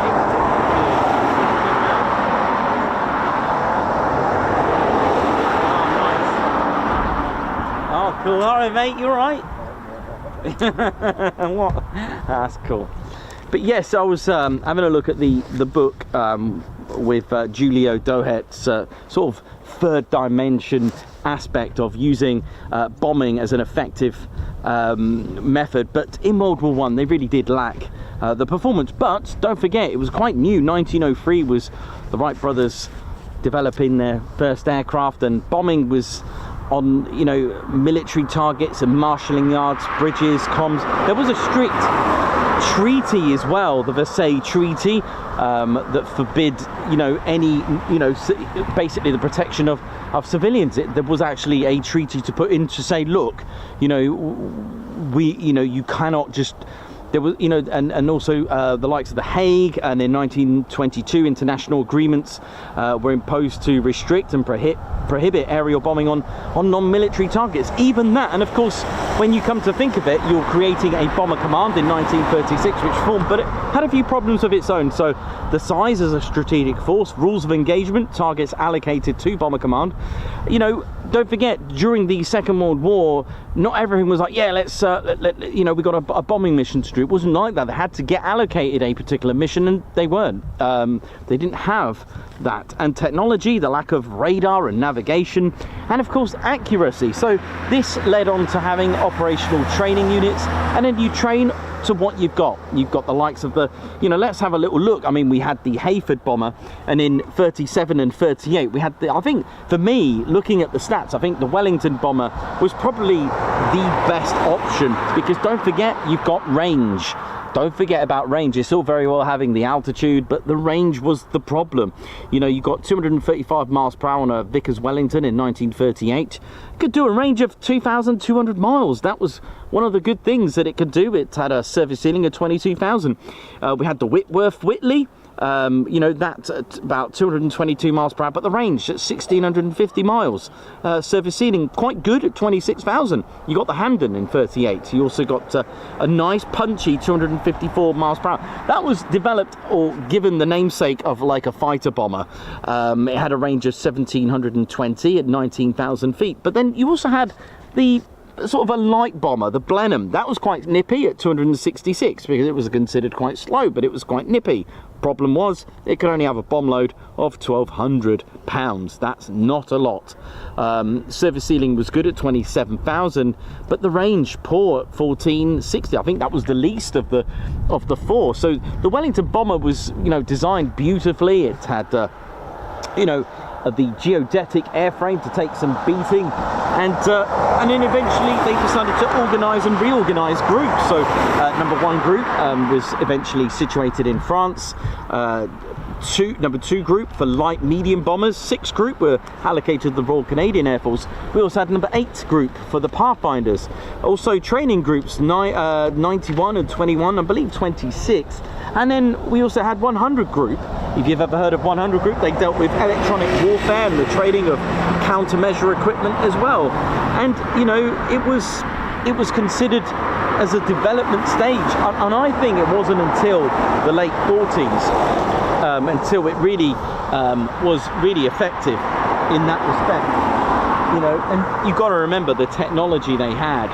We are, you know, never take any aircraft for granted. How we're doing? I think the rain stopped now, but I will need to get my hat on. Sorry about my hair there, but hey. But yeah, never take anything for granted in technology.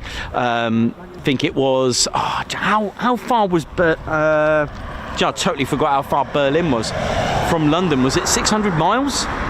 Am I wrong? Could someone verify that? Was that 600 miles? Was it?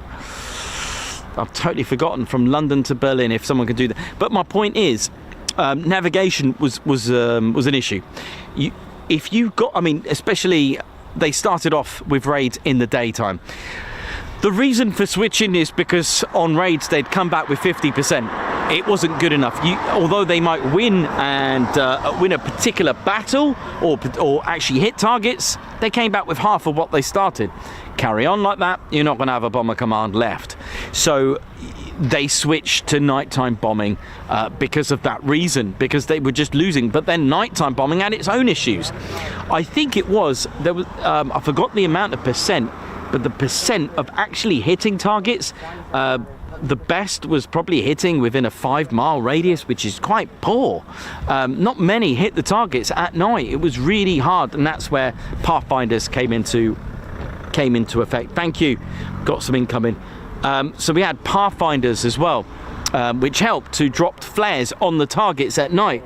They were the crew of number 8 group were very experienced at navigating. They were very good, because let's face it, you're going at night, you got to remember of wind. The wind could be pushing you too far out to the left. Remember when I spoke about the glide path, or when you're going for walks? 3 degrees means that every mile you are 300 feet out.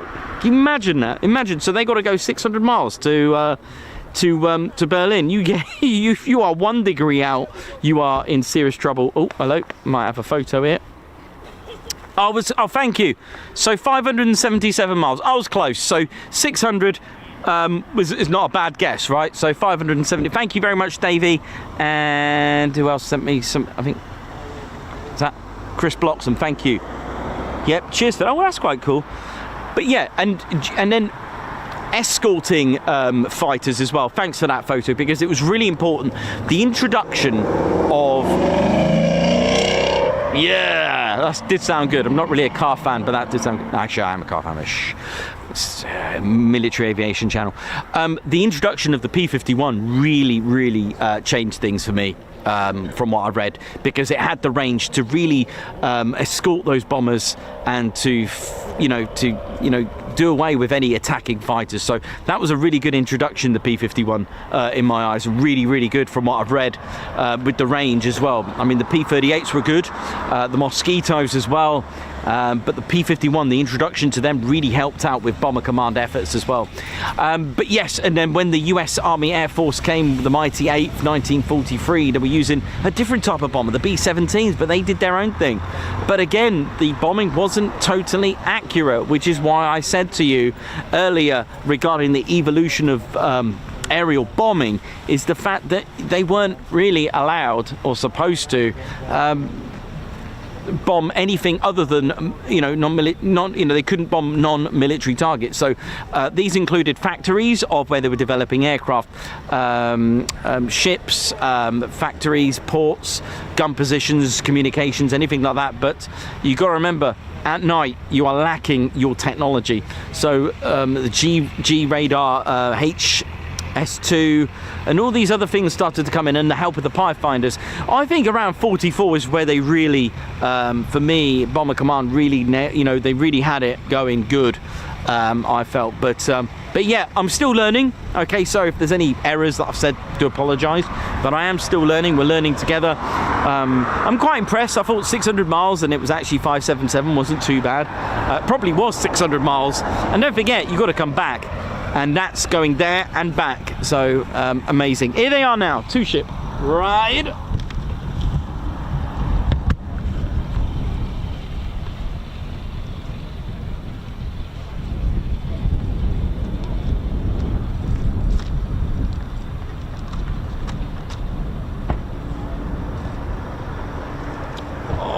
Wonderful shot.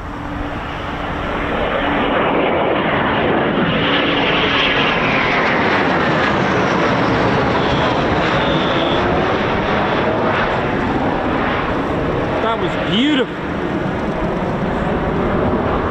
Hope you enjoyed that as much as me. Oh man, that was good. And for those that know the channel, I'm not specialised in one particular field, like say for example, just only on World War II, although that is a broad subject in its own right, because where do you go from there? Are you doing bomber command, are you doing anything else? I deal with the modern stuff as well, so I'm trying to learn a little bit about everything that's related to our context, so that we can have a little chat and really and it's important not to forget. And what I did find, it was literally some of the stories that I found, and the Royal Air Force Bomber Command, it wasn't always, you know, they didn't just knock nighttime bombing on the head. They did do some, you know, even training. They were even dropping leaflets for training out in Germany as well, believe it or not. Thanks, Davey. Cheers for that. That was a good guess, that. Oh, low approach, here we go.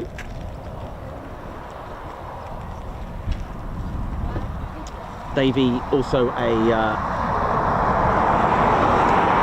fan of learning about World War II. He's sending me photos of his adventures at Museum and Heritage Centre, some amazing places.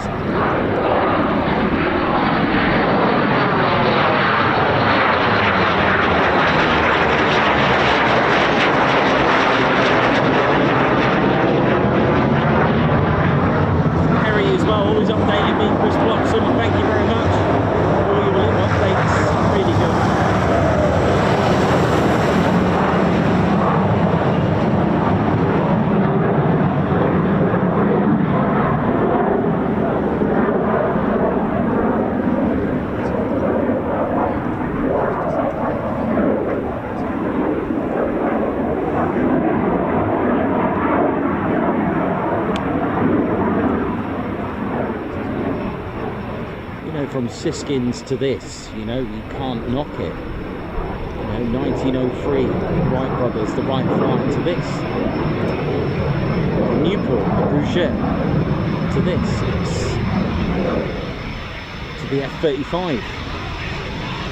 B2, you know, it's going and going, you know what I mean? The Hayford, Handley Page Hayford to the B2, for example, is amazing.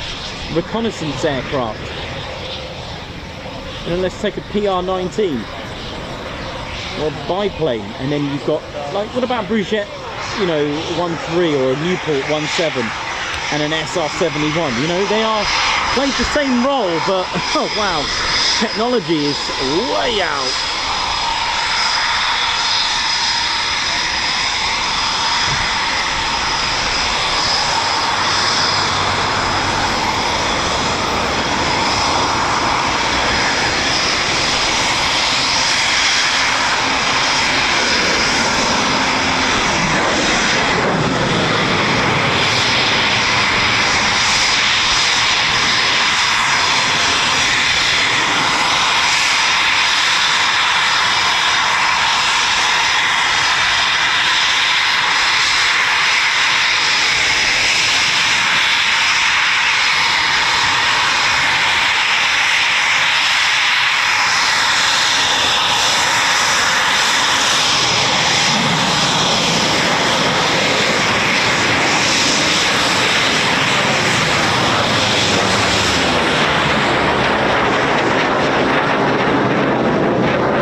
I just thought, because I do like to show off some of the books that I get here, I think I should maybe highlight the books on each stream that were featured. That'd be quite a nice touch.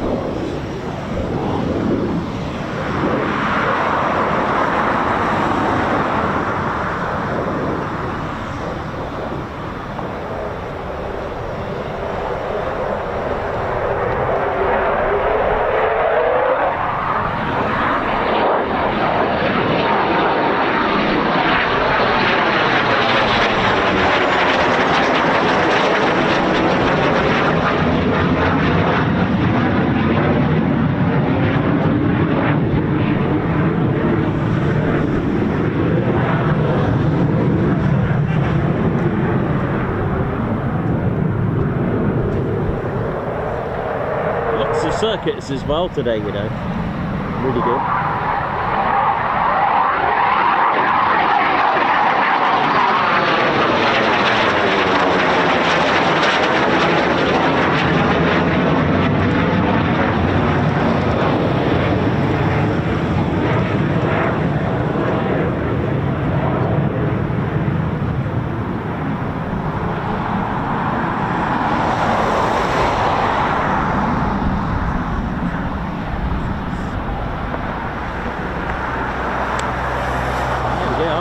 lots of circuits. Here we go.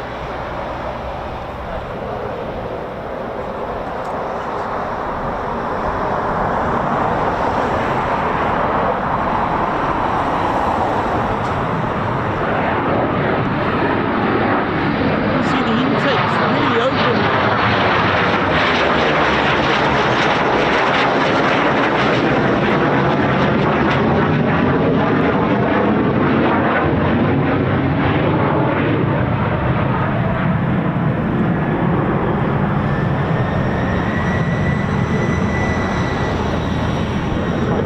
Surface ceiling of in excess of 50,000.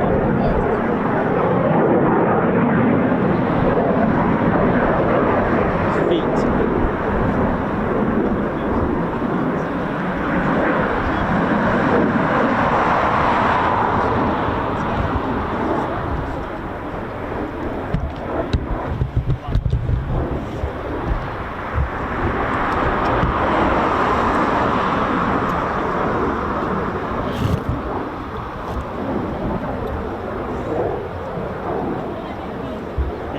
Doing all right, morning to you.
So what looks like a wheelie is actually aero braking or aerodynamic braking. Look at that. Oh yeah.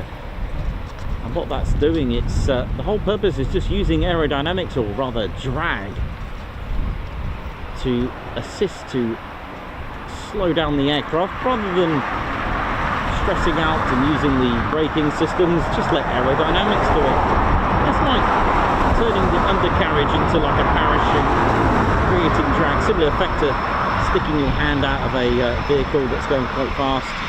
You can feel the drag, feel the air pushing. A bit like getting your jacket when we were kids, just turning it into a parachute. I don't know if you've ever done that.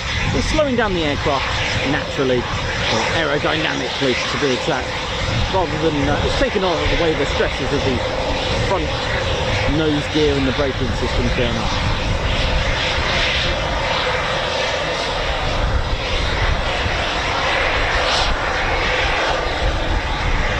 Drag plays a vital part in slowing down.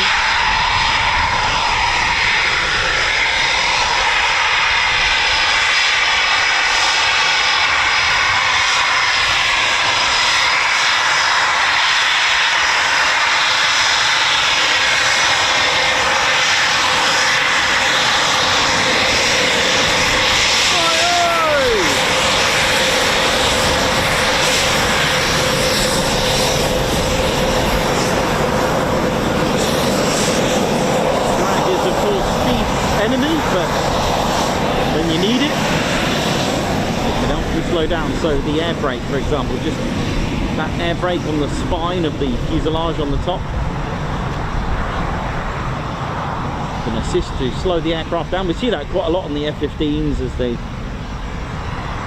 come from Point Charlie and brake into downwind. And even I was watching a video on a Spitfire that having a few issues, and drag was causing the Spitfire to underperform. Even smooth rivets will affect speed, as well as these compressor blades. You get any imperfection on this, it will affect performance. The rivets on a Spitfire that I watched, I haven't got a Spitfire with me, but just imagine this is a Spitfire, and the rivets at the front of the cowling were coming a bit loose. They weren't, you know, the panels of the cowling was sticking out a little bit, and what they did, they rectified it, and it increased the speed of the Spitfire, this particular one, by 25 miles per hour. That is why it was so crucial during World War II that all rivets and panels were checked and they were pristine and smooth. Even air leaks on canopy, which I saw a diagram on Aerodynamics, air leaks can also create drag as well, believe it or not. It was really fascinating to see that video with that. Also, another thing you may have noticed during air shows or even Typhoons on startup, but mainly when there's negative G involved with Nave's display, you'll notice here, this is the fuel vent here, which it vents out fuel. It's good, it's natural that it does this. Even on startups, if you fully fueled the aircraft on startup, the pressure can push out the fuel, which means there's no airlock. If you have any trapped air in there, you will starve the engine and then it will cause problems. So on negative G, what that's doing is that it's pushing the fuel unnaturally to the top of the fuel tank, but as it pushes it out, it stops any airlock and pushes it out of the Typhoon on negative G, so that we don't starve the food. Never starve the food.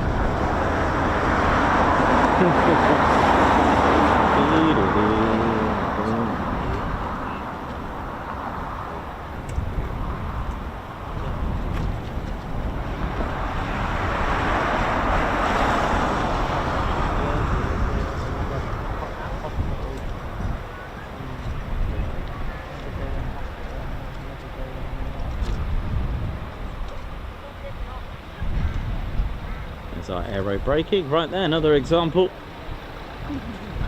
And if you look at the foreplanes as well, they'll dip down quite steeply very shortly when it gets more closer to us. In fact, it's doing that now, look, there we go, and that's creating even more drag to slow the Foon down without stressing out the brakes.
Here comes a bit more rain.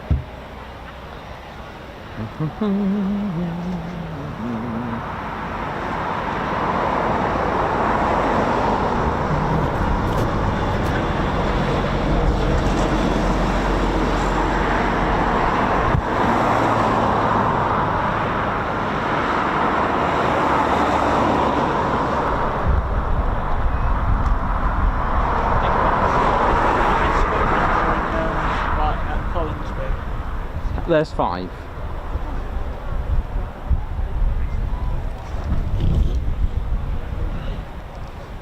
Okay, another arrival.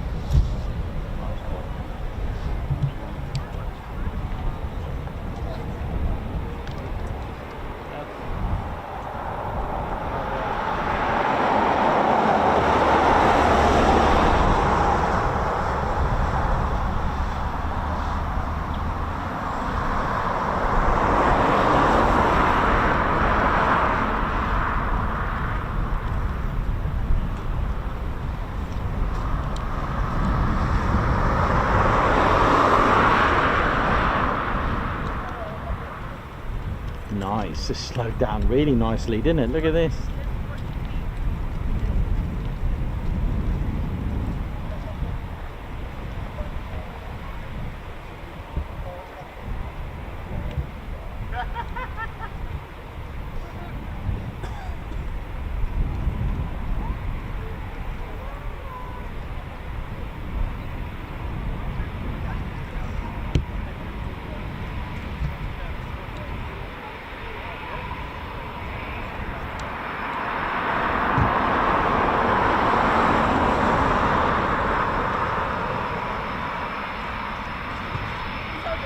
A big thank you to all of you who have hit the like button and subscribed to our channel. Thank you very much. Channel's climbing high. We're way over 111k, which is remarkable. It only feels like yesterday that we got 100k, which is amazing.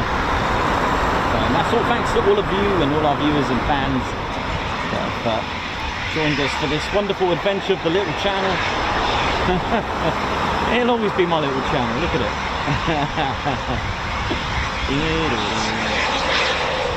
Not many tickets now for the TAT 3.0, the Ted Coningsby's party end of year. Tickets still available. I think there's about 15, that's 15 left.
So someone's mentioned about the foreplanes, and something I failed to mention actually, something that is very crucial to the foreplanes and something missing on the Typhoon. You'll notice on the Typhoon it doesn't have any elevators at the back, look. So without elevators, if you took away the foreplanes, it would be a very, very difficult aircraft to fly.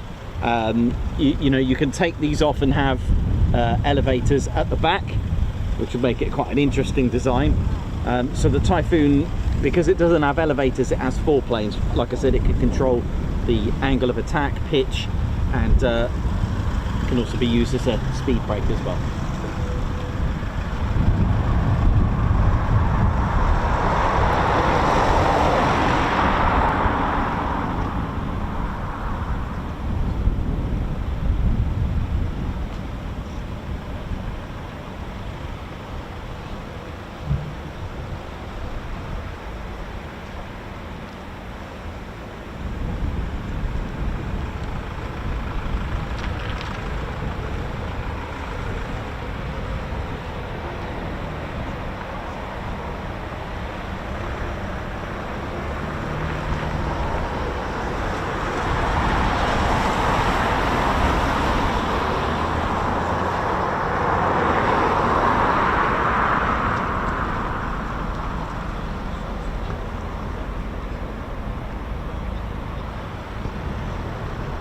So got more Typhoons RTB.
Well, I hope you're all enjoying the show so far. Thanks a lot everyone that's tuned in. And as we come up to half time,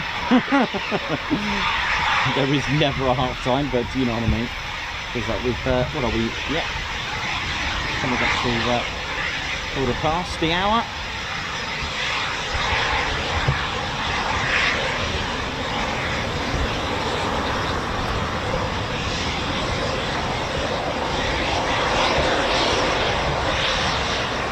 This is one of the newer Typhoons, Tranche 3. And the way to tell is the two little bumps either side of the fuselage, just below the strobe. You can see like a little bobble on either side on the fuselage. I'll show you. That's where, for the future, should the Typhoons require conformal fuel tanks that hug the fuselage, you can add them. And they were put on the Tranche 3 models. I'm not sure if the Tranche 4 are going to have them, but there we go.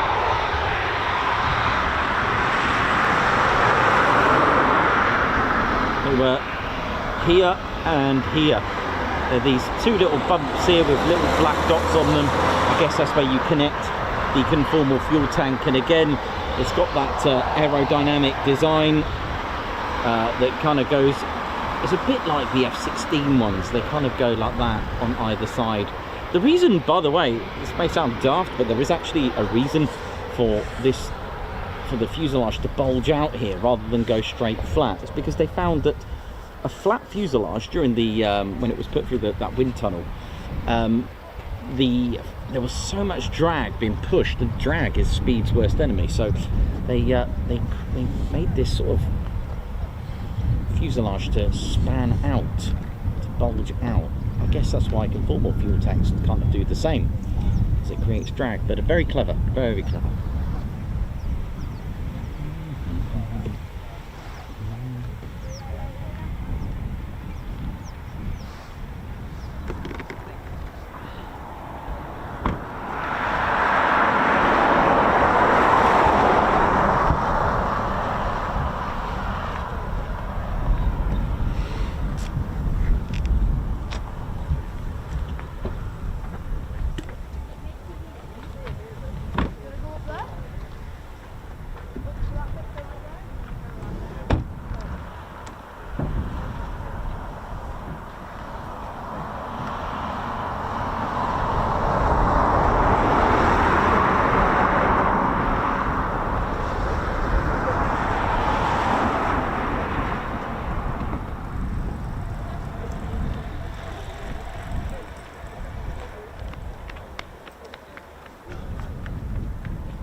Okay, we've got a flight of two, just RTB now on initial. Nice two ship.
ship as well.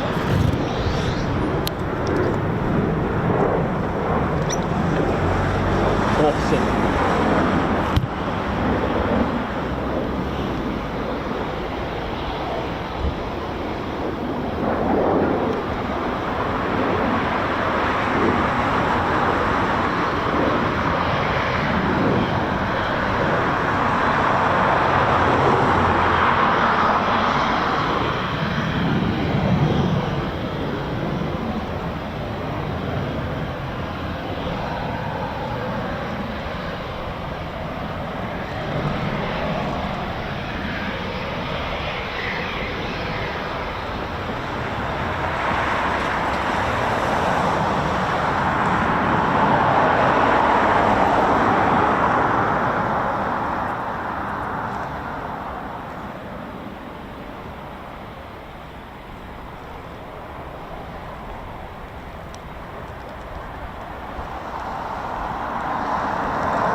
hot a lunch.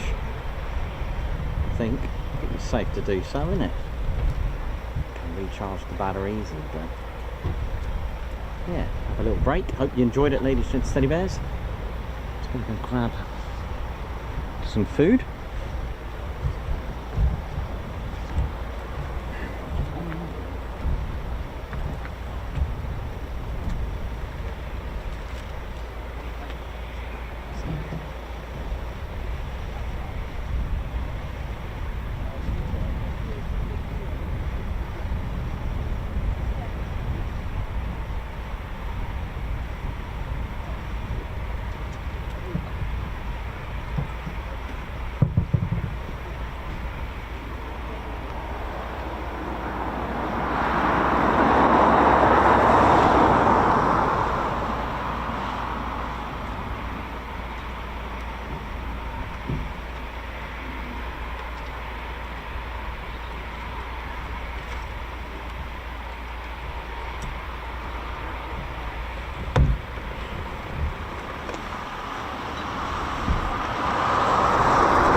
You're right, man, yeah?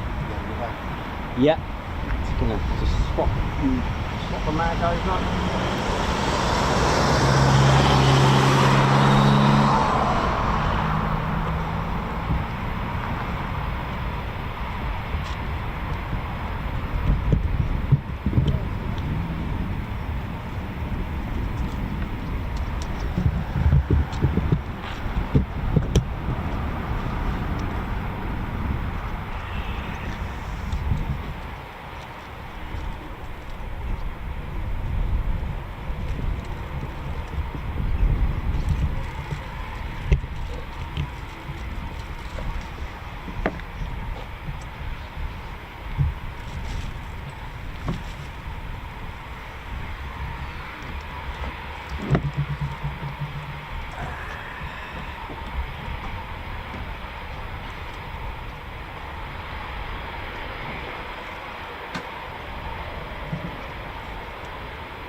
Yeah, so what I'll do, I think going forward, any books that I show you, at least give you the title so you can have a little look. So from today's book, it was the famous fighter squadrons of the Royal Air Force, Volume 1. Although I couldn't find a Volume 2, but there is a Volume 1, Squadrons 1, 23, 29, 54 and Treble 1. A really, really good book, really enjoyed learning a little bit of history. And it's the Halton Lacey Publishers Limited. Cool. It smells good as well. So yeah, that's our part 1 by the look of things. Hope you've enjoyed it. It's been pretty active here. It's been very nice. And again, if you are new to all of this, it's all training and it is pot luck. You can come here and see absolutely zero. It is possible. So Ted and I are going to break off for a little bit of scran. We're going to go and get some scoff and have some lunch.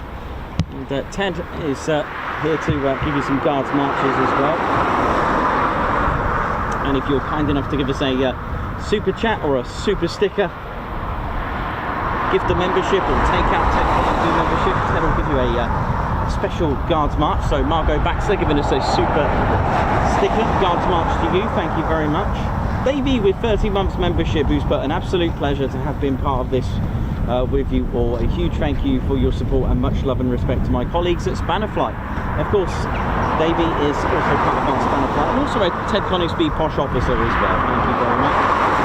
Julianne V, member for 6 months, so congratulations to her for reaching the 6-month milestone. Thank you for all you do, Mods and Nikos, thank you very much.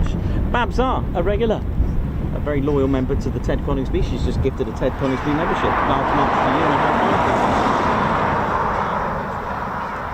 Ben Hirodero, high five. Thank you very much for joining the Ted Coningsby Squadron. Guards march to you. Olivia Chertus, high five. Guards march. Thank you very much for joining the Ted Coningsby Squadron. Guards march to you. Margot Baxter, who's also part of our Spannerflight. Guards march. Thanks for the super sticker. J Dog, 22 months membership, who's also part of our fighter squadron. Thank you, team, for keeping us company through good and bad days. Really appreciate it. Thank you very much. Daniel Walker with 26 months membership, Spannerflight member, and also part of our fighter squadron. Guards march to you. Who's put great to be part of this fantastic channel. Really enjoyed the ride with you all. A pleasure to be part of it. Thank you all. Thank you as well. Andrew Stevens with a whopping 31 months membership. Thank you very much. Yet another month completed. Nikos, Ted and all, TCS have been very enjoyable. Ah, yeah, thank you very much. Right, Ted and I are going to go on a quick break. And Jake as well, just in with the carrots, 29 months member. Am I too late? No, you just made it. But we're not finishing, we're just going to keep it running, keep the chat buzzing. And it's been a phenomenal first half, so to speak. So thank you very much. So we're going to go, and I'm going to go and get a hat on as the rain has destroyed my hair. And I had it all done today for you, but never mind. What's that, Ted? I should get some fur instead. All right, mate. Or wear a beret? Okay, mate. Ted reckons I should wear a beret instead, but I can't. You've earned it. I've not. I can't really wear a beret, but I can wear my baseball hat, can't I, Ted? Okay, mate. So yeah, my name's Nikos, cameraman and commentator and historian. This is our squadron leader, Ted Coningsby, and we're just going to go and have a quick break. I'll leave you on the foons. So I'll see you shortly.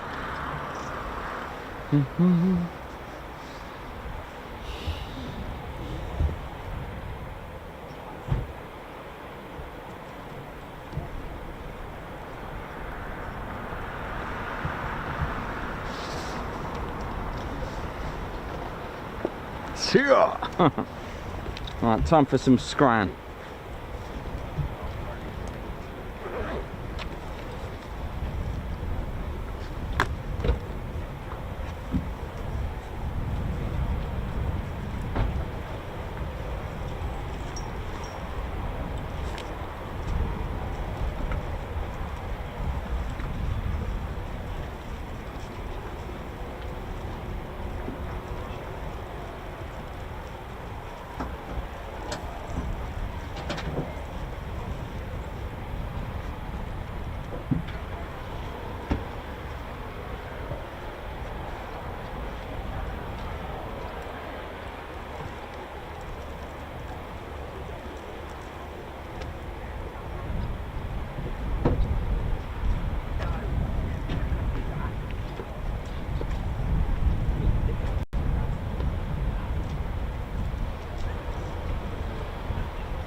Do you like the museum? Yeah.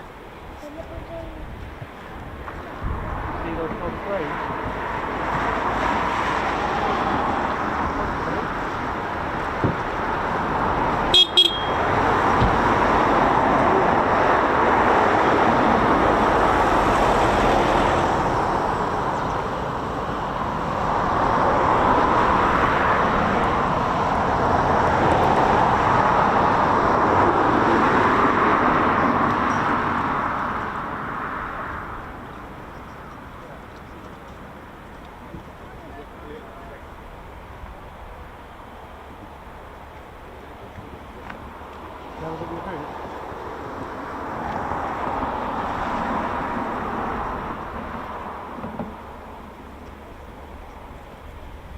I reckon all the planes are in there.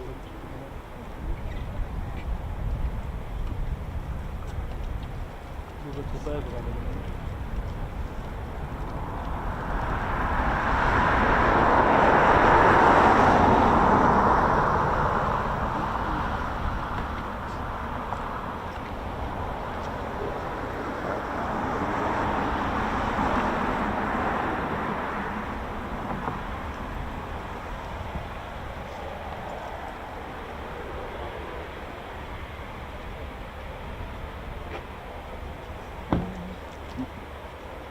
Right in there, mate.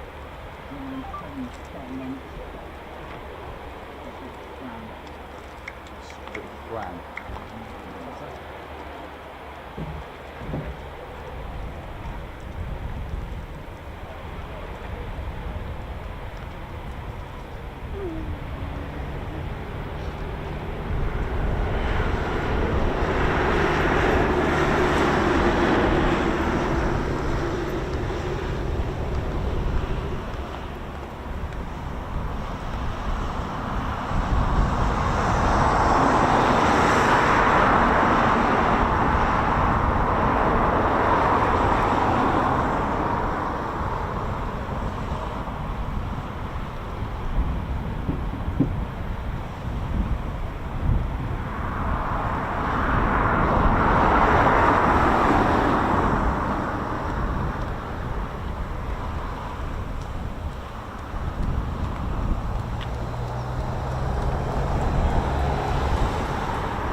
side. That was this one.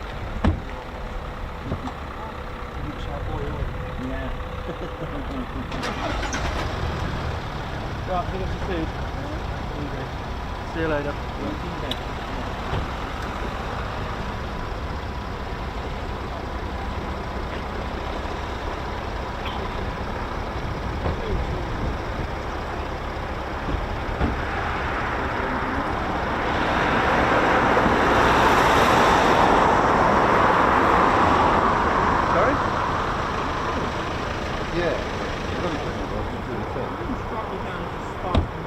Yes, mate. It's got a block on it now. It's I love the stuff. I can't drink normal water. Oh dear. But when this is ice cold, I've got a cool package. Yeah, but although if you're in Europe, they call it water with gas.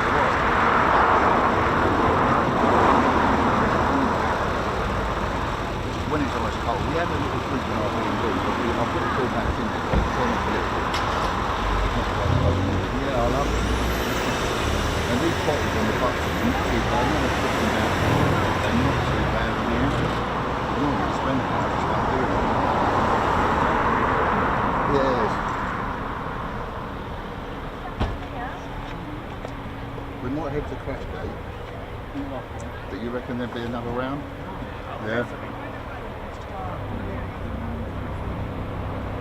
Right, okay, cool.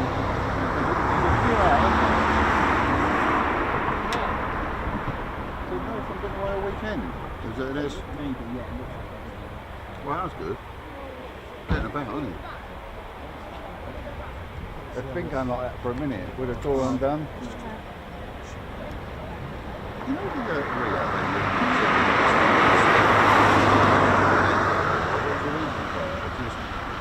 can they just round it off to Mach 1 and blow them into bits? I've not seen it go down the wing, that's quite impressive. But it's so far from that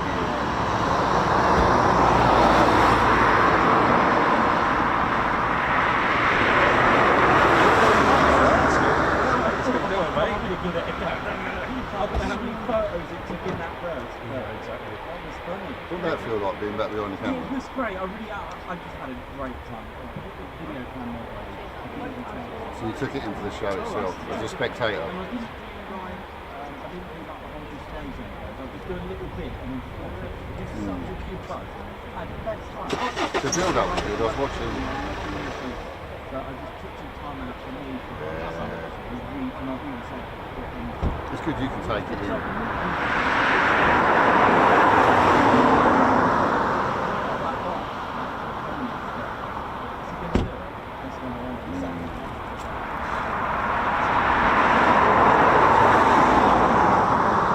Yeah, there was.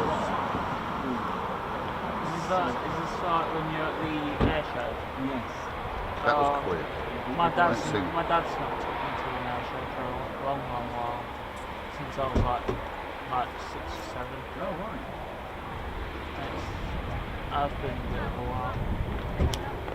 So you get me down to So when we got the road, Remember past main past the main entrance? entrance, you go. yeah, that's right.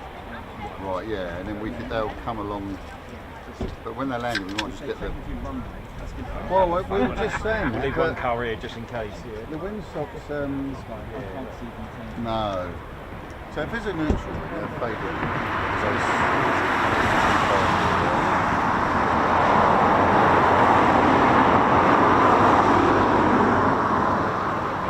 Calm down. The windsocks still. What's that?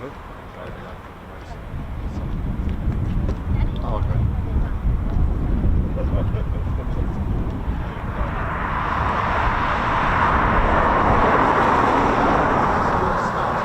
It was good. The two that come in aboard caught out. That was hilarious, that. I was trying to, you probably saw me waving at you. Yeah, So, it was fun. Yeah, no, that was funny. That when was I was good. on holiday, I didn't even see not one aeroplane in the sight. No. And I was near Cornwall. I was love your channel. Thank you. My cats even like it when you're at Firth and the U2s are landing. And they're on the telly trying to catch this U2 coming in. Yeah, brilliant. Oh, nice. I like it. That's funny. Yeah. Hang on. Hello, hello. Good up, buddy. All right. Let's go.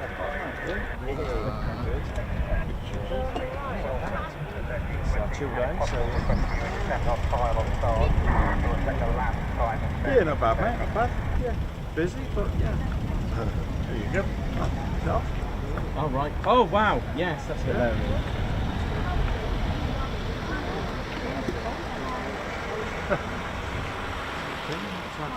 dig all the trousers out. In the capital of it. Yeah.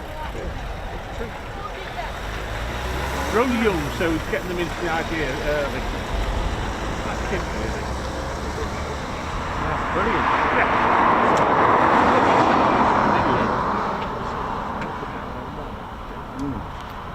You must do thousands of miles every year though, chasing around the country. It's all right.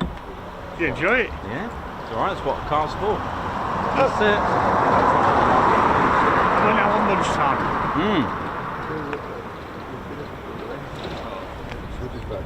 Are you using Starlink? Oh. Nice one, mate. Thank you. How we doing, ladies, gents, teddy bears? Hope you're all good and well.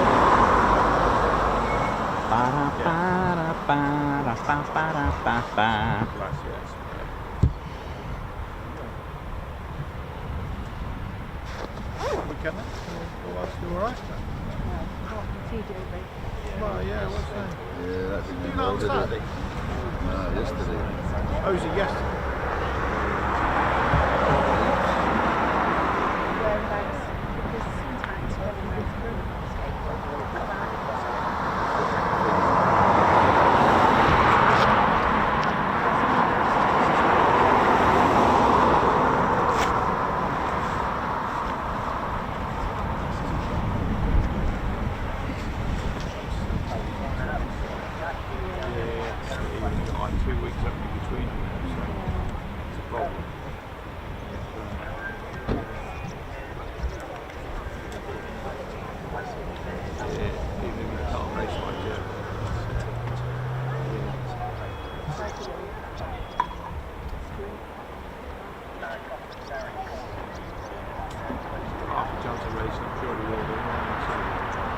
Worst go out on Friday and see how we feel. Clearing to race, isn't it? Yeah, yeah. Past them, you can't get them. Yeah. It's unsafe the other way.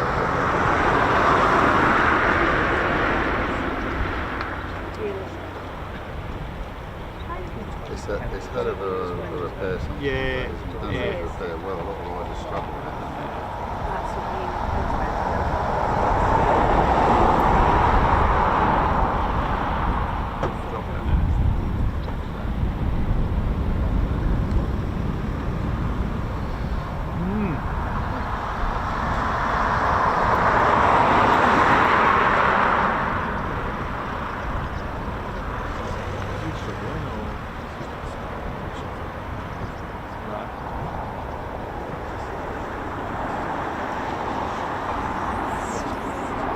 Fill you up.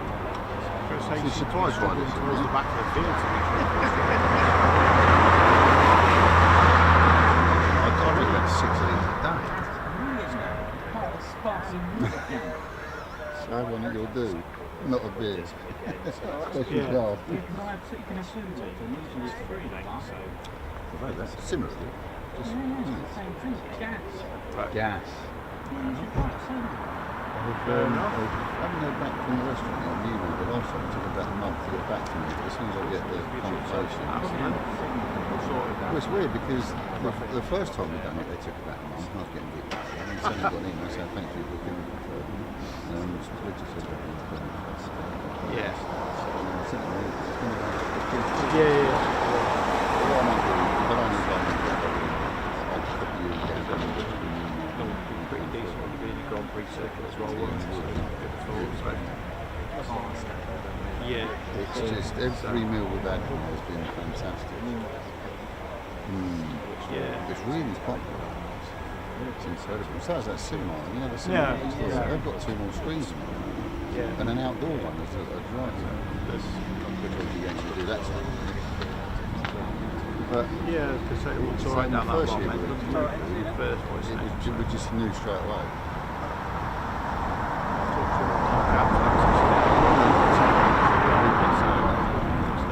But if you go to no test, This way as well. So yeah.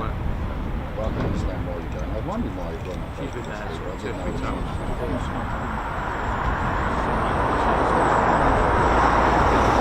Good atmosphere there as well. So can't wait to get back.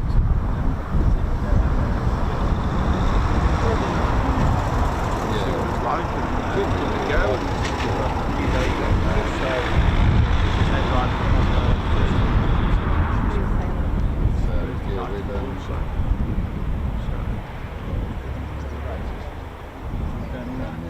and then next Wednesday. He's done it in a couple of weeks. How are you? You're good there. Busy.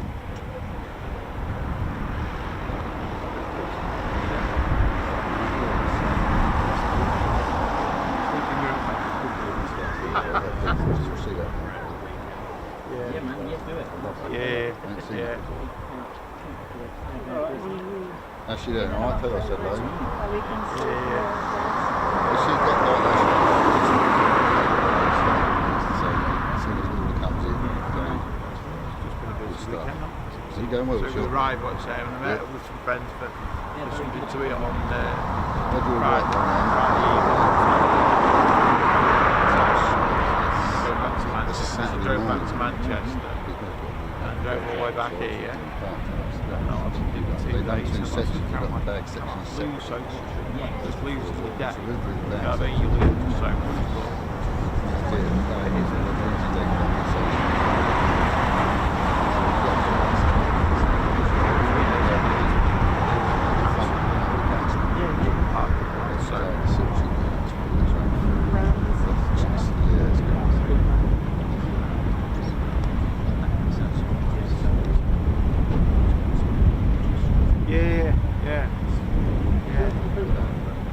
Wasn't that many, no.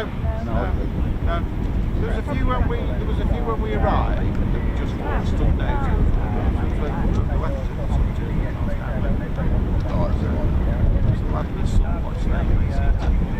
They got the radio and that. They seemed to know what was going on and what was coming over when, so.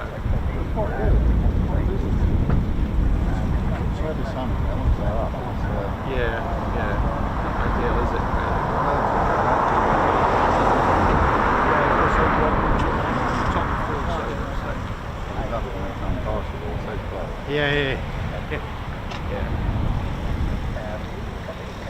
Yeah. You're used to that now. Part of it. I know. With the supervisor, it needs to go definitely. Yeah.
Got the main man. Oops. Can't forget that. Can't forget that. He said he was busy for it. He was on the phone. He's sorting out all the departures. You know, Oh, he does cool. all that. Yeah, he does all that. What time are we going, Ted? Yeah, right. I think I'm going out in a sec. All right, mate. Well, we go down to the crash gate. And You're we'll going, give you yeah? a shout. So So you're on. Probably week Wednesday. Well, we're only going down the road. So I drive it, you leave your car here. Good to see you, mate. Yeah. You too, if I don't see you. So now Mark's gone now, is it? I couldn't work it Mr. out. Green I was Ford. like, this is like the same cut, like the same avatar. It's my YouTube thing. Some people don't have their own, you know, when they're in like, you know, special ops, like Yeah. keep their identity, you know, have a. I know. Right, well, have fun. Alright, mate, we'll catch up with you soon. Yeah, catch up soon. Enjoy. Right, how we doing, ladies? Shenta Teddy Bears. Hope we're all good and well. Yeah, we're going to go.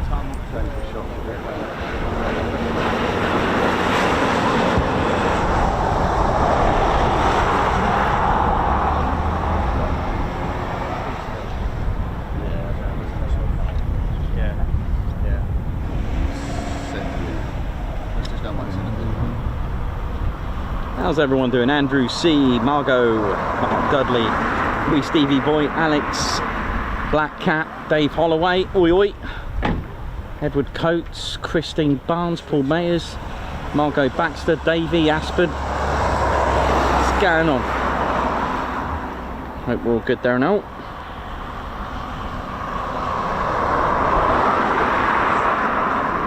Still got some Foons still out, 41 Squadron is still out from earlier.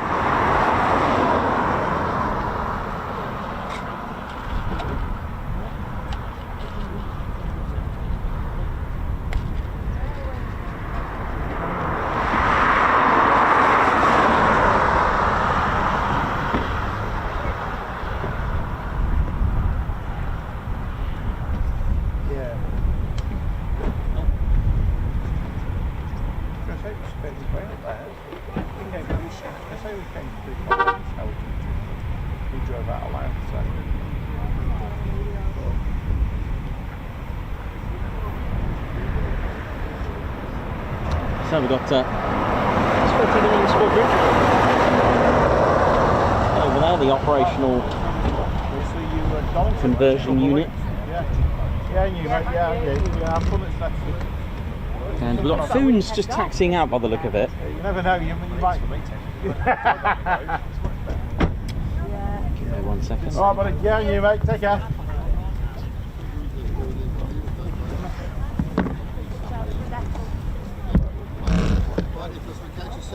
You both going now? We'll put you on the stream so we know what's going on. And then, Thanks, man. maybe share it next Wednesday. That's it, mate, yeah? Enjoy. Much love to the sparkling water crew. Oh, I love it, love it, love it, I love it. It's so much fun, this community, it's hilarious. I do love it. It's all about having a giggle. 29 Squadron over there. So if you are thinking about being a Typhoon pilot, or even an F-35B pilot, for that matter, it's you're only 3 aircraft away, so to speak, from flying one of these. Only 3. Can you imagine that? So you'll start off at Cranwell with the prefect, unless you are, of course, as a direct entrant to the University Air Squadrons, flying the Grob Tutor, which you could probably make it a 4th aircraft in your itinerary, but you could go to Cranwell, fly the prefect, and then after that, once you've attuned, because there are options from flying the prefect, because you can still go to Shawbury and fly helicopters, but of course after that you'll be off to RAF Valley to fly the T6 Texan, sorry, the T6, sorry, my bad, the Texan. It's because I'm thinking of the Texan T6. It's not the same one, it's a different one. It's like a Pilatus looking Texan, that one.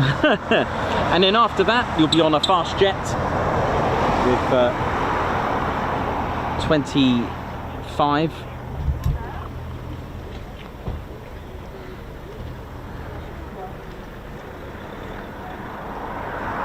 So you'll be flying the Hawk Mark II, so the Hawk T2, the training aircraft, and you'll be flying with 25 Fighter Squadron with the training, qualifying and training. Oh yes.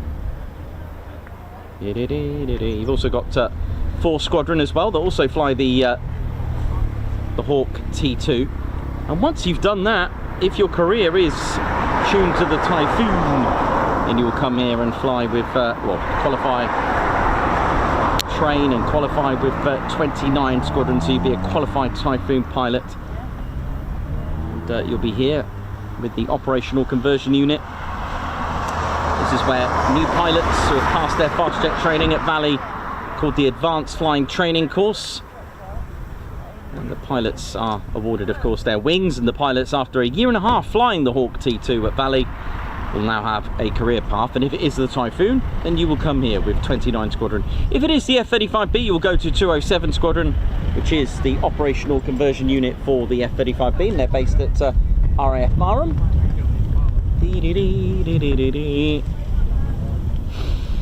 But just to give you an idea, here at 29 Squadron, it's not just about flying as well. There's also the other aspects on the ground as well. So before we go into the detail of the pilot's training path, it is very important to mention that 29 also trains the line engineers, weapons conversion training and armourer training, maintenance, literally all aspects of the Typhoon, from the ground to the air. 29 Squadron are equipped with qualified flying instructors as well, and they assist with the training and a hands-on student instructor approach. And in just 3 to 4 months is the turnaround for a Typhoon fully qualified pilot, which will become and attuned to becoming frontline combat ready.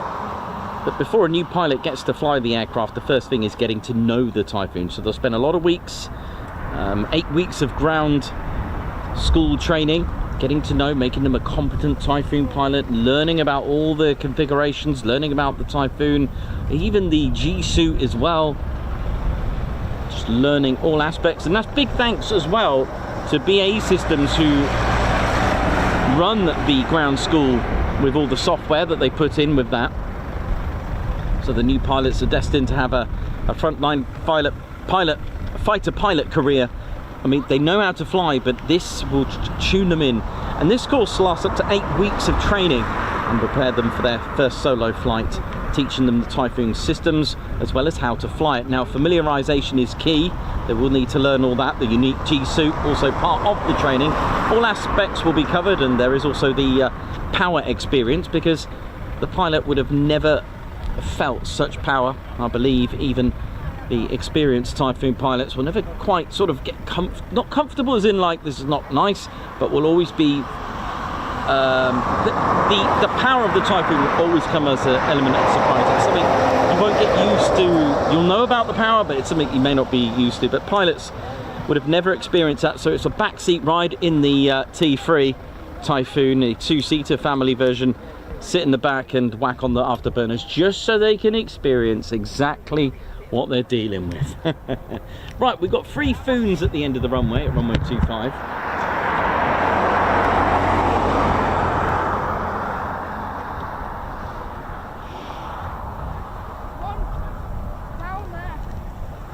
And usually they'll be put into a performance takeoff. And then there's a lot of sim work as well to be done. Now, once the Typhoon trainee or the junior pilot has learned all the skills, it's then time to go in the Typhoon. Now, the very first experience on their own in the Typhoon is actually a taxi ride on their own. Meanwhile, Ted Coningsby channel live here at TED HQ. Here we go.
So yeah, they've got so yeah, after the couple of taxi rides, which we've seen before, it gives them the confidence. This is with 29 Squadron. They will just do a couple of circuits. So from the main ASP, the new pilot, again, not qualified just yet, will be, this is the first time they ever get in the Typhoon on their own. Like I said, they don't fly it. It's just a couple of taxi rides from main ASP up to a holding point, just here, for example, and then go back. Gives them the confidence as well to be able to taxi at certain holding points, familiarization as well. And then the next time, this I can tell you is very scary for a qualified flying instructor. They are sending someone that they've been training right up into the skies.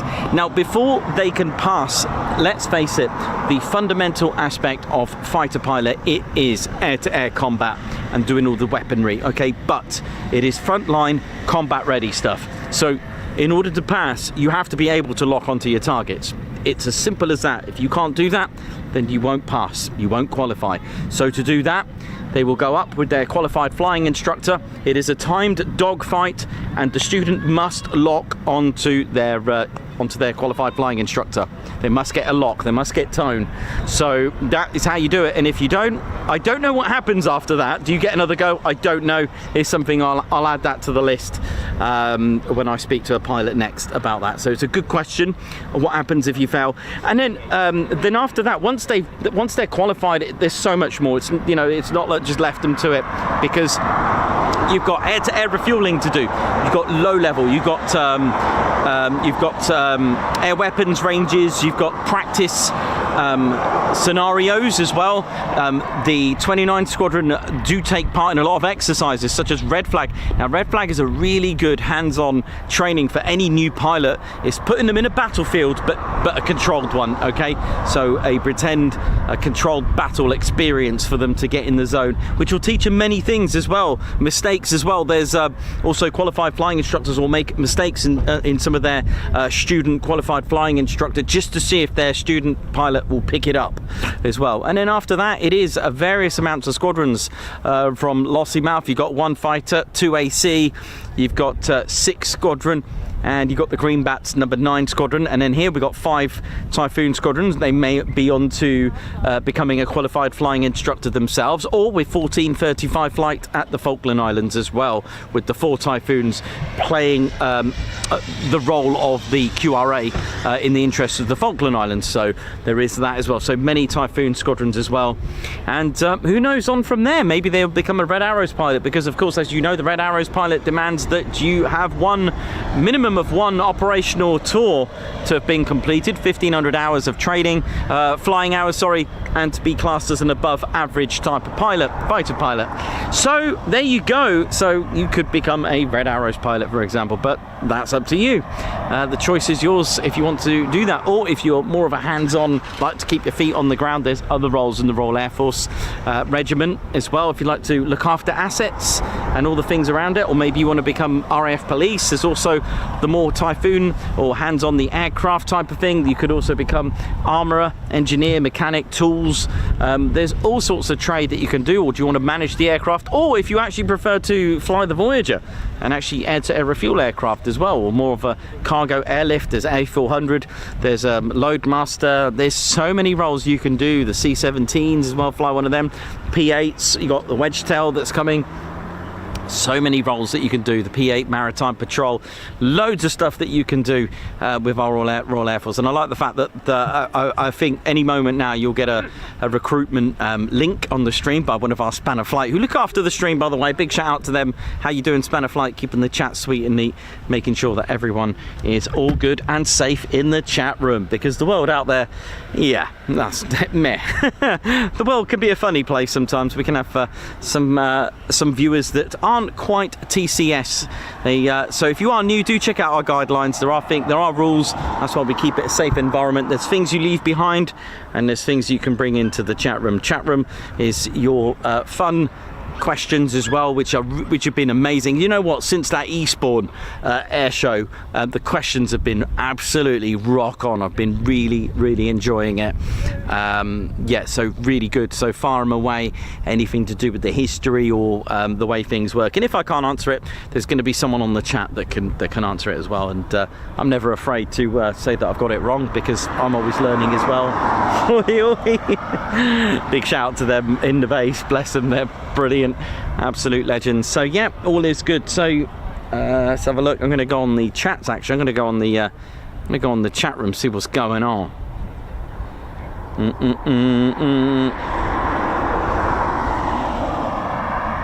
Let's have a look, see what we got.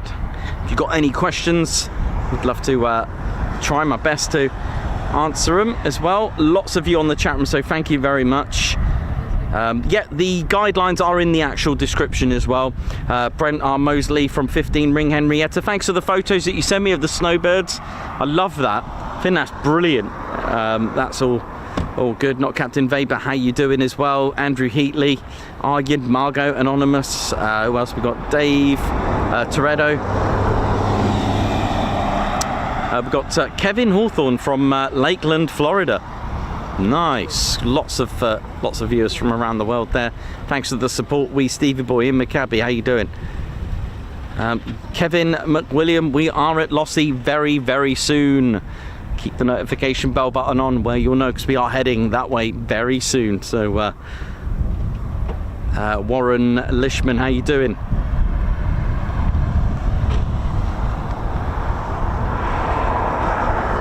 Philip Goodfellow, thanks for that answer. Pretty cool. I will ask on a more hands-on approach as well. I'll ask someone at 29 about the qualification, that last bit, that dogfight. But yeah, that would make sense. I don't know if they get another go at it, how lenient it is, but at the end of the day, it does make sense that that's it.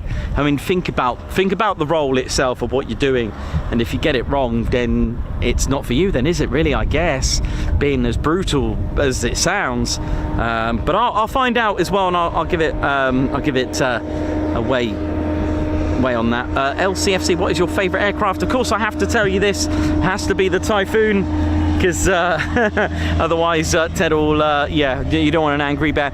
Also, another role as well, those at tow, and the Bowsers, can't forget the Bowsers, and also the, not only the maintenance, but also the, oh gosh, I forgot the Vic. The transport crew, the transport as well, the Royal Air Force transport as well, and the, can't forget that. So again, there's a lot to remember, but I'll do my best. Maurice Janssen, watching from Netherlands, how you doing? Who's liking the stream from Amsterdam? Cool.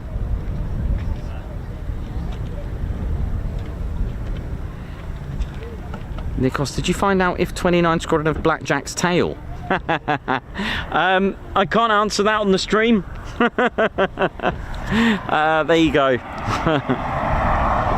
So we'll move on.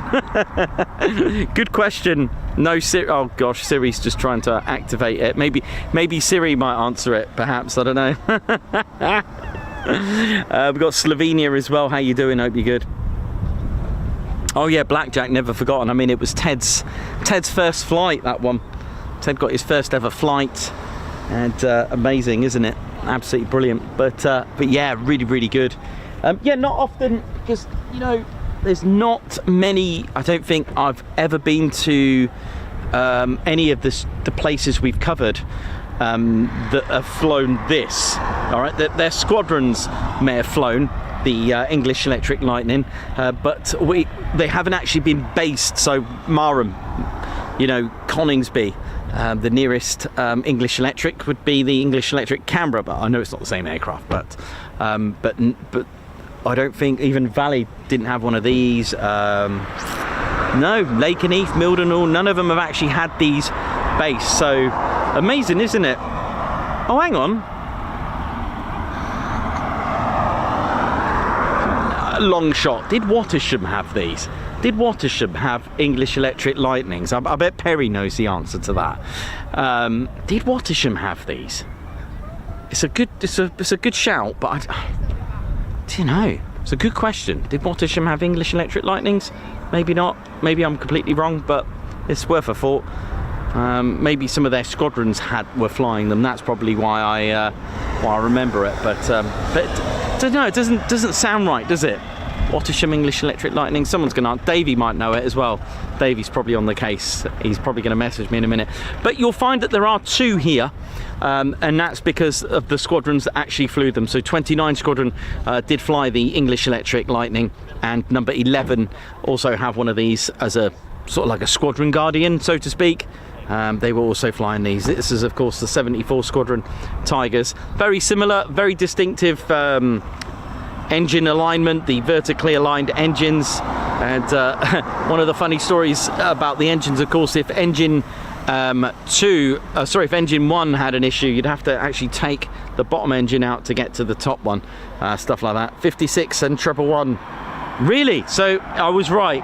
Okay, so Wattisham is probably the only place and base we've covered to have flown the English Electric Lightning, but it's a shame because I didn't manage to get this in time before we can do it. So I had a suspicion that Wattisham may have flown these, but there we go. Amazing, isn't it? This is XS921. If anyone knows the history of it. Nice. There we go.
I'm gonna add you on YouTube. Hiya.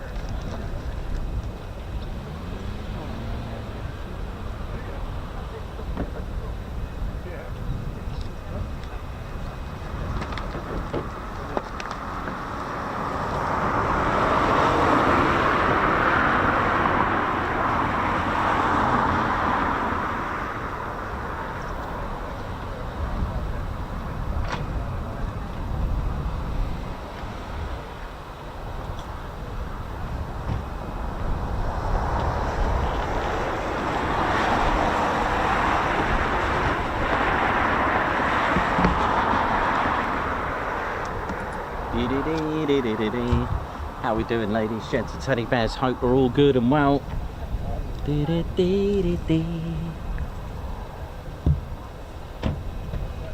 And welcome to Lincolnshire, ladies, gents, teddy bears.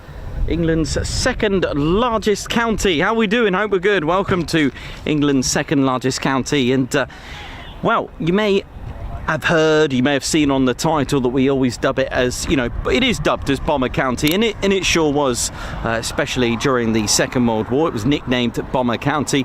There was as many as 46 military airfields, with an average of these airfields being or having a distance of just 7, this was the average of 7 miles between them, in this, you know, very short vicinity. We got Woodhall Spa, just about 5 miles or so in the direction of the backwards crow that way. We've got Spilsby, East Kirkby, got Metheringham, Dunholm Lodge, we've got Waddington, and all the other ones that I can't think of. Dunholm Lodge, place, is that nearby here? Don't think that's too far, is it? Is Dunholm Lodge in Lincolnshire? Maybe. Yeah, go on then, final answer. But they were, you know, 7, Metheringham, which I may have mentioned, but they were 7 miles apart. I mean, that's quite staggering. And before that, though, it was actually home, although not an airfield here as such during the First World War. The actual county was a fighter town because it was there to defend against Zeppelin raids during the First World War. So the whole county had over, I think something like, they had quite a few airfields, I think in the region of 30, 40 airfields to defend against, and this was Royal Flying Corps. And just to give you an idea, around the country there was around 300 military airfields that stood at the end of the war, and by 1924 there was as little as just 27. A lot of the RFC airfields would be sort of position themselves towards Norfolk and Suffolk around there, because of course that would be the direct route, and that was the thing we were saying about Bomber Command was range. One thing, you know, is thinking about what you've got, what technology you've got, what navigational skills or technology you even got, then that would depend on how effective you were. But many airfields were actually recalled during the expansion, during the pre-war expansion program of 1935, and military airfields began to rise up again. The threat of another war was sadly a reality, and although Bomber Command formed in 1936, they formed together with Fighter Command and also Coastal Command.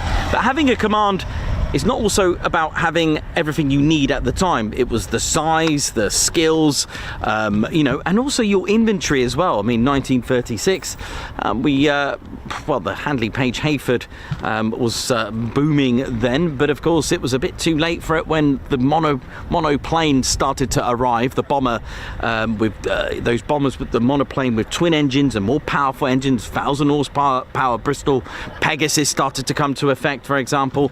But grass runways too, they were also you know, perfect and easy to kind of maintain. It depends, because we are naturally a wet country with lots of rain and grey skies. And oh, is that a Typhoon taking off?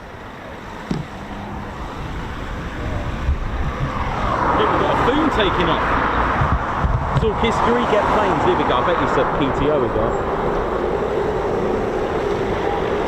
Go on, PTO it. Go on.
I don't know if you caught that roll there. Boom! That, let me just check the call sign of that.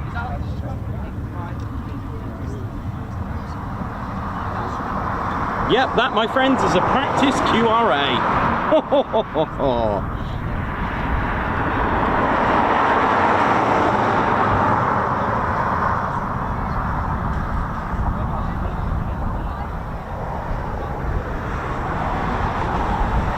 that would have been, there you go. I told you they can move. That was absolutely, the adrenaline's probably pumping right now. That was absolutely rocking.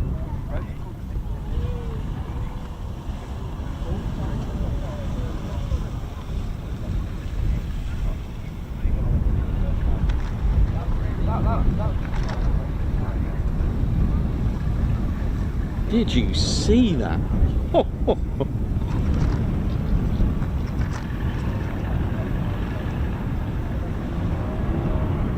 Doing the roll, you probably think, what's with the aileron roll there? Doing that roll can actually take off a lot of negative G when you're turning like that. You can, I know it sounds crazy, and but yeah, you can do that. So if you need to get a lot, you see where the pilot literally turned right here, it's quite sharp, and as the pilot ascended, to get a better, sharper angle without creating a lot of G's as well, not just negative G, the best way to do it is to go inverted and then turn that way. It's a better way of doing it. Or they could have just done that for the show, I don't know.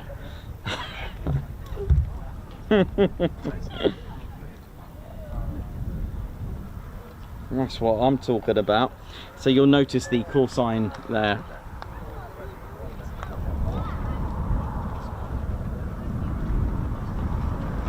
That was literally, I'm at the runway, I'm gone. Absolutely rocking.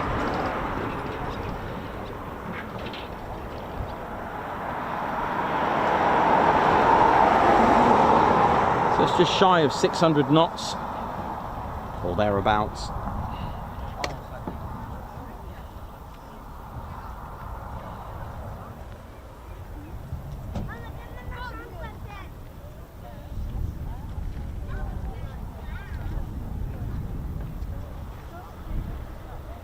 That's exactly the power and agility. Yep, absolutely.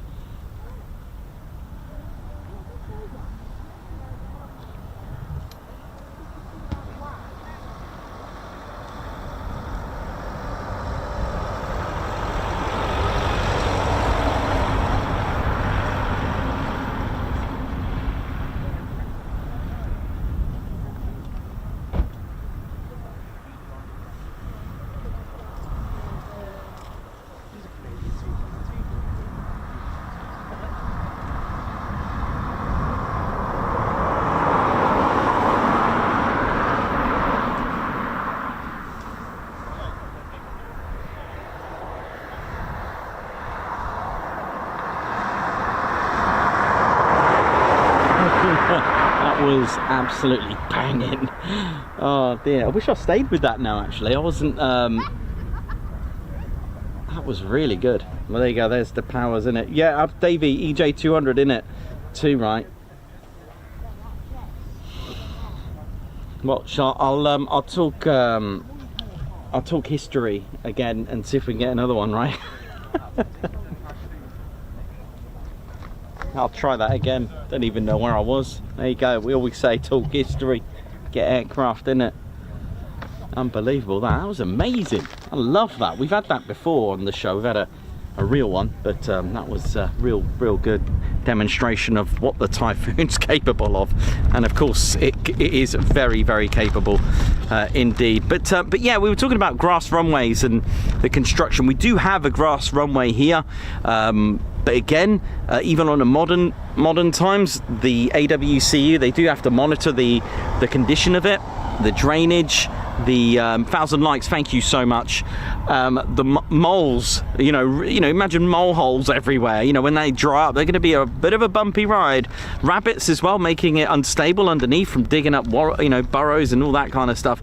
So again, the drainage. So although grass runways are easy to just kind of like, yeah, this will do, but don't forget on a on a battlefield level, if you did come under attack, there was always going to be some stretch of land or some stretch of grass that a Spitfire or a Hurricane could take off. That was the thing. But it was important when you send out like a reconnaissance crew, probably the wrong word, I forgot the word I was looking for really, that I was looking for to do with the contractors that were sent out to observe and scan and surveyors. But we're talking about manufacturers, builders, sorry, and companies that are still like household names today. So Taylor Wimpey, John Lang, and other companies that are still going today, building, constructions today, even today, and having a grass runway, although if it did come under attack, there was always going to be some stretch of land that a Spitfire or Hurricane or even a light bomber could take off from. But the grass runways were fine because we didn't really have heavy bombers just yet.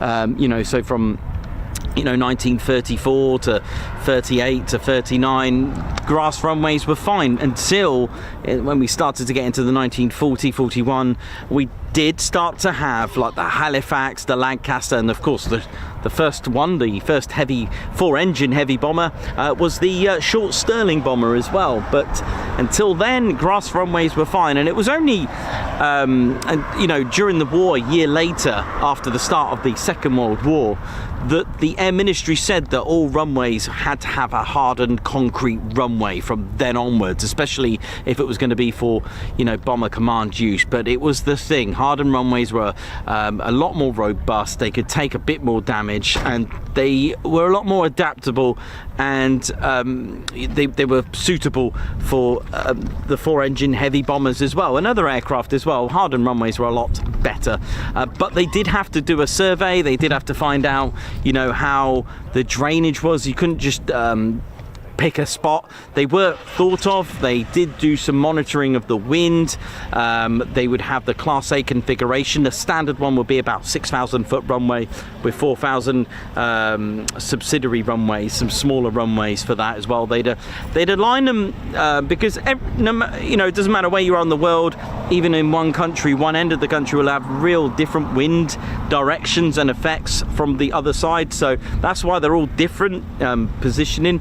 And so from December 1940, that all runways would have the Class A configured runways. It was a thing. And Coningsby's runway plans to build it actually happened in 1937, so a couple of years before the start of the war. But we've seen movies, that bird's eye view shot of the Spitfires taxiing as the runway's getting bombed or the airfield's getting bombed, and they find some stretch of land to take off from. But of course, they had their own perils as well. Having a Class A runway would also mean if you did have if you did come under attack, you still had another runway. You also had 6 directions to travel as well.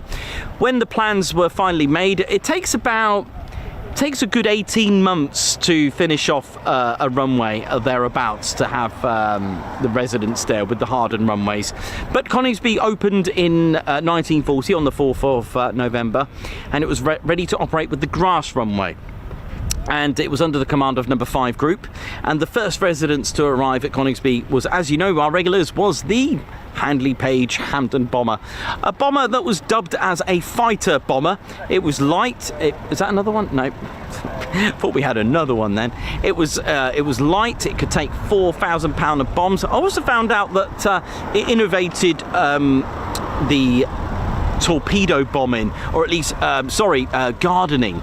Now that's not planting roses and plants, it's literally gardening was a code name, or at least the terminology for mine laying, to really disrupt German naval ships and vessels by dropping mines in the sea, which would disrupt them and slow them down. Especially it was quite effective during the Battle of Atlantic and that kind of thing. And a lot of these were going on quite north of the country, in the Atlantic, and also out into the North Sea as well. So Lossiemouth, which we'll talk about when we go there in a couple of weeks, Guy Gibson was there doing some mine laying, and the Hampdens were really taking this to an innovative sort of level.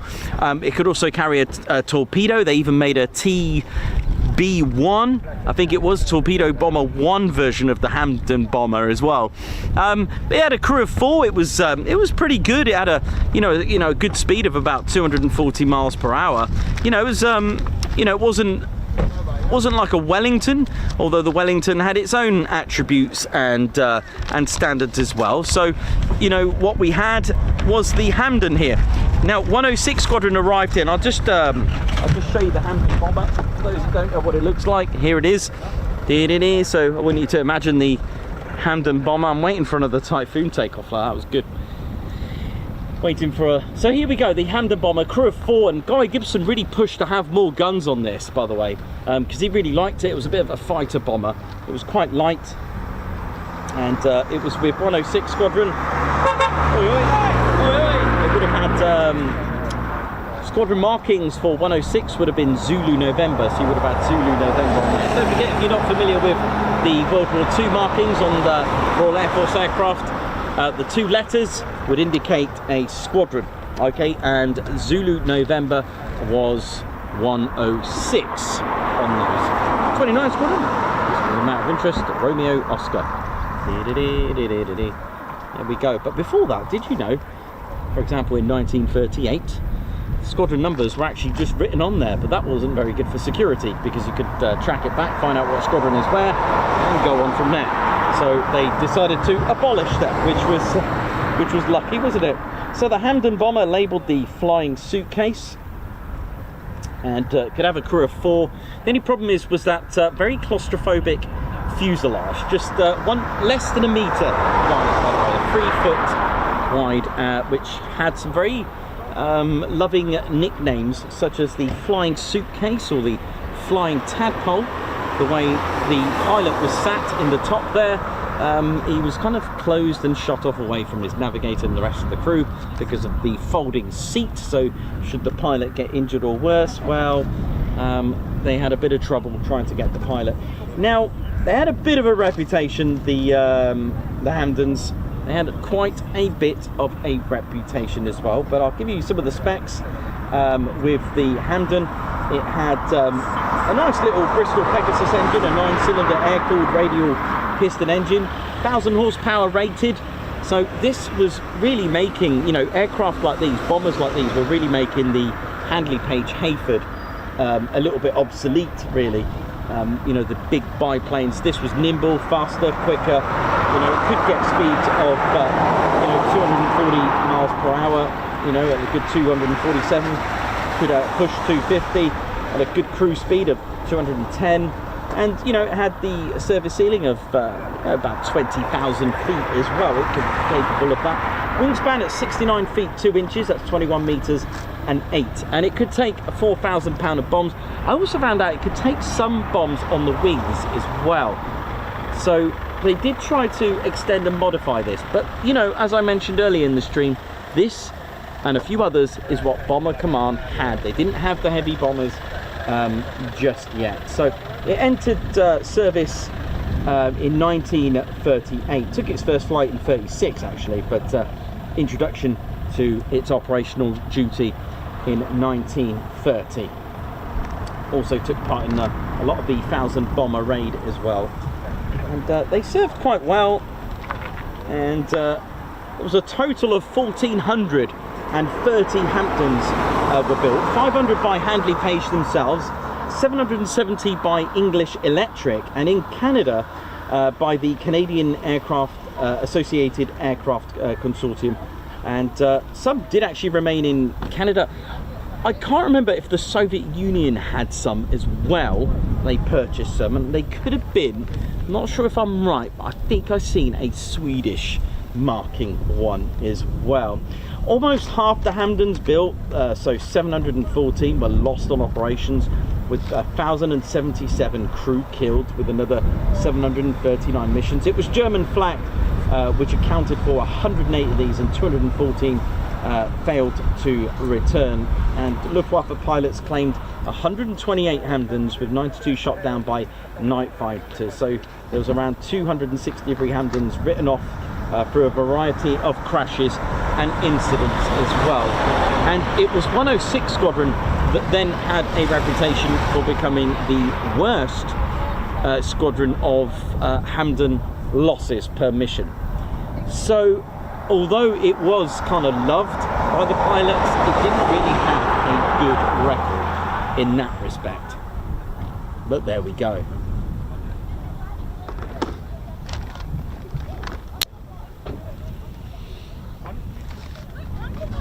Now I'm going to probably do a bite-sized summary of the history today, so that because I've got a feeling it may start kicking off here in a bit, in a good way. Sometimes kicking off could mean a negative, but so 106 Squadron arrived here February of 1941. It was the 23rd of February. Their first mission was a month later, and that happened on the 1st into the 2nd of March 1941. 5 Hampdens of Coningsby took off for the first ever mission of Coningsby, their first one. So the 1st of March 1941 into the night of into the early hours of the 2nd, and then the following night they went on another mission, so the 3rd of March into the 4th, but sadly this was to have Coningsby's first ever loss.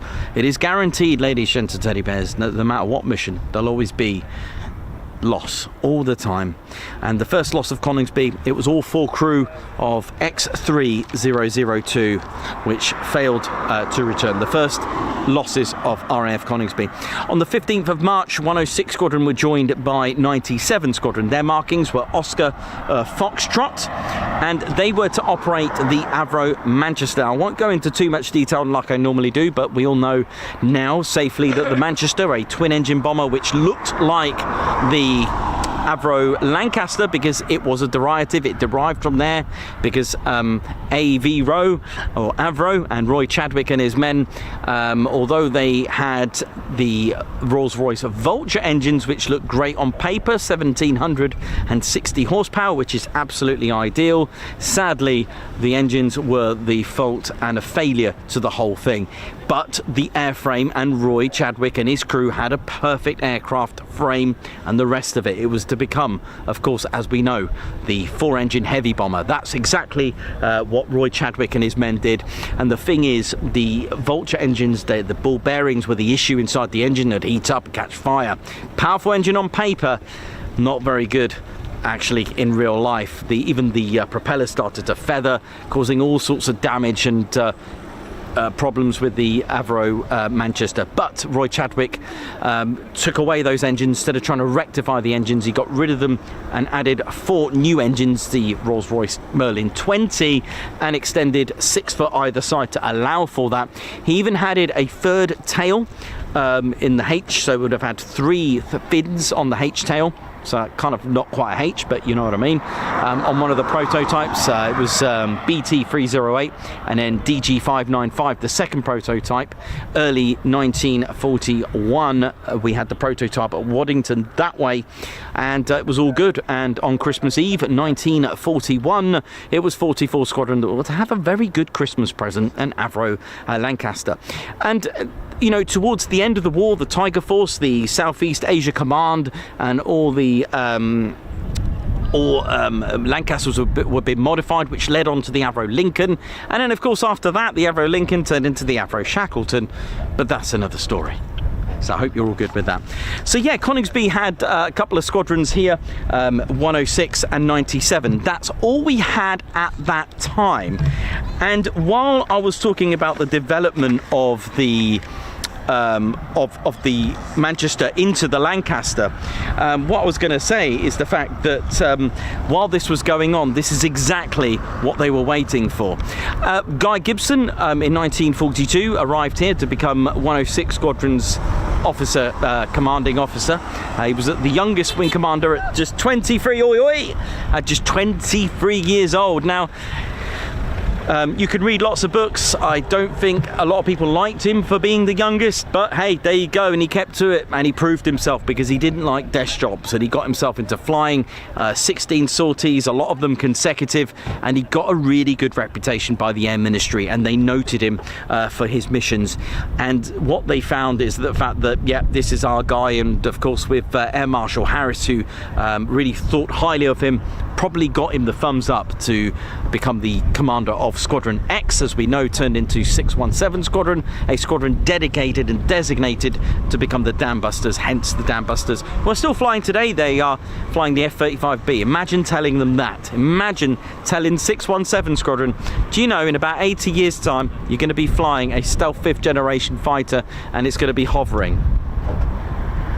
There you go. So there we go. So that's the 106 Squadron's new commander. They too eventually upgraded to the problematic Avro Manchester. And you know, with the Manchester, it was actually grounded several times, even here. In fact, in 1942, it ceased. It stopped. It was enough. But by then, we were going to have the Avro Lancaster. But if you have the Avro Lancaster, you're going to need to train your crew. So what they decided to do that way, 5.5 miles that way in the backwards pro flying direction, RAF Woodhall Spa opened, but it was under the command of Coningsby. Now this is known as the satellite station. So Mildenhall had Tuddenham, Lakenheath and Newmarket Heath, okay? So Coningsby, it was almost like having a second base, but still your base. Or another runway, but somewhere else. That makes sense? So Woodhall Spa was the satellite managed by Coningsby. It was still Coningsby's base. Now what they did, because we had grass runways here, it was not suitable for a Lancaster. So what they did, they were operating even on bad weather here, because it was only grass runways, because don't forget, after December 1940, any bases that were built had to have hardened runways. Well, 1942, Woodhall Spa was complete and it was ready to go. So they had the Avro Lancaster and they had the option of actually operating from there instead of here. However, the 97 Squadron and 106 Squadron only were able to fly twin engine bombers. So what they did, they split the squadrons into conversion units like we have here. They had heavy conversion units. So to speak, maybe the B flight probably. I don't know if that was exactly what happened, but a flight within them became a training unit. So they went to Woodhall Spa. So they were still 97, but the heavy conversion unit and 106 Squadron did the same. So the crew could still operate here operationally, but also train at the same time at Woodhall Spa. And eventually runways were closed here. Finally, RAF Coningsby was closed to have the hardened constructed runway. In the end, 97 Squadron moved to Woodhall Spa before the runways were even closed, so they were already there. 106 Squadron went to Syerston, but there was so many delays here, it didn't open until September 1943 that 106 Squadron moved to RAF Metheringham. Now check out Metheringham's Airfield Heritage Centre, or Visitor Centre, sorry. Do check it out. You can learn about the history and you'll notice, remember the markings that I tell you, Zulu November, you'll notice have Zulu November with the round or an A on one of their buildings that they got there. It's really cool. I do love that.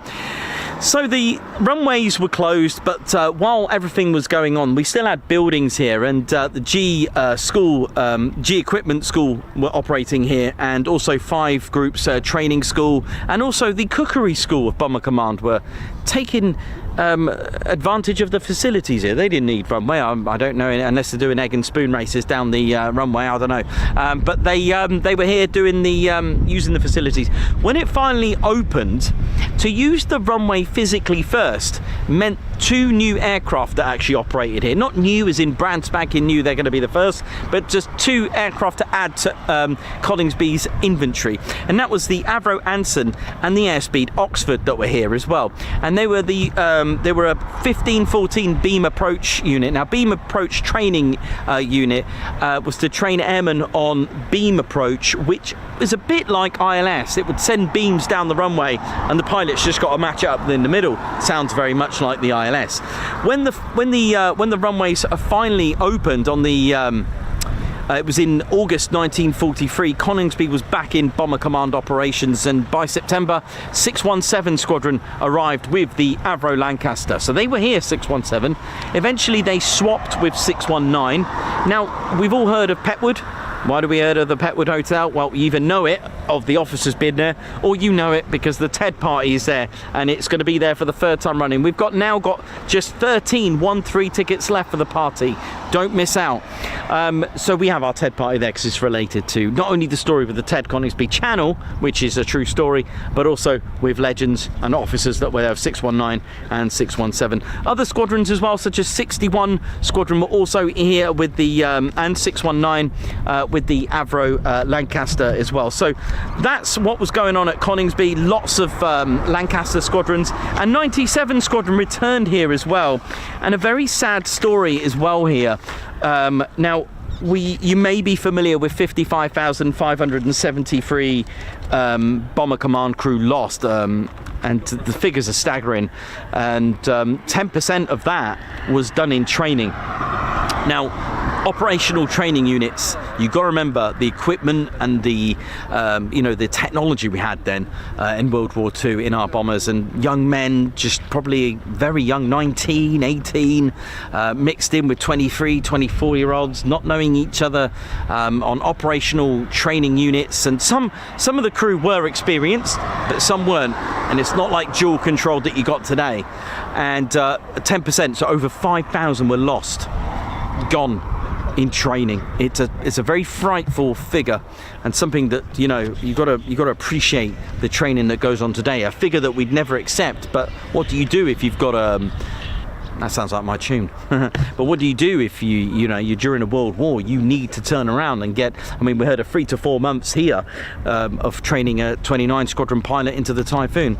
In 1944, something that we can add as well to Coningsby was the wooden legend, the Mosquito. The Mozzie was also operating here.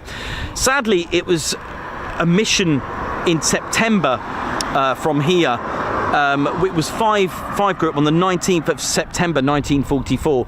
Wing Commander Guy Gibson was given a mission by 5 group to use Mosquitos to do some bombing over the I can't remember where it was. I think it was over Netherlands. There was a target there, but unfortunately he came here but didn't use the Mosquitos, so he went to Woodhall Spa, which was the satellite of Coningsby. He used KB 267, and it was of 657 Squadron's Mosquito. Now, it sounds like the raid didn't go very well anyway, but worse still, he was seen to have been shot down and crashed at Steenbergen at 22:30. He was only 26 when he died. He flew a total of 171 operational missions. He shot down 4 enemy aircraft with his time at 29 Fighter Squadron, just 26 years old. 97 and 83 Squadron operated the Avro Lincoln. This is another crucial aircraft, along with Mosquito Squadrons, also making Coningsby their home in 1946. 109 Squadron, if you know who they are, and also 139 Squadron. And in 1950, a bit of a change, because I believe, from what I've been studying and learning, is that the Avro Lincoln, which was a huge version and a modified Avro Lancaster, basically, because the Avro Lancaster was being modified for the Tiger Force PA474 NX611 at East Kirkby.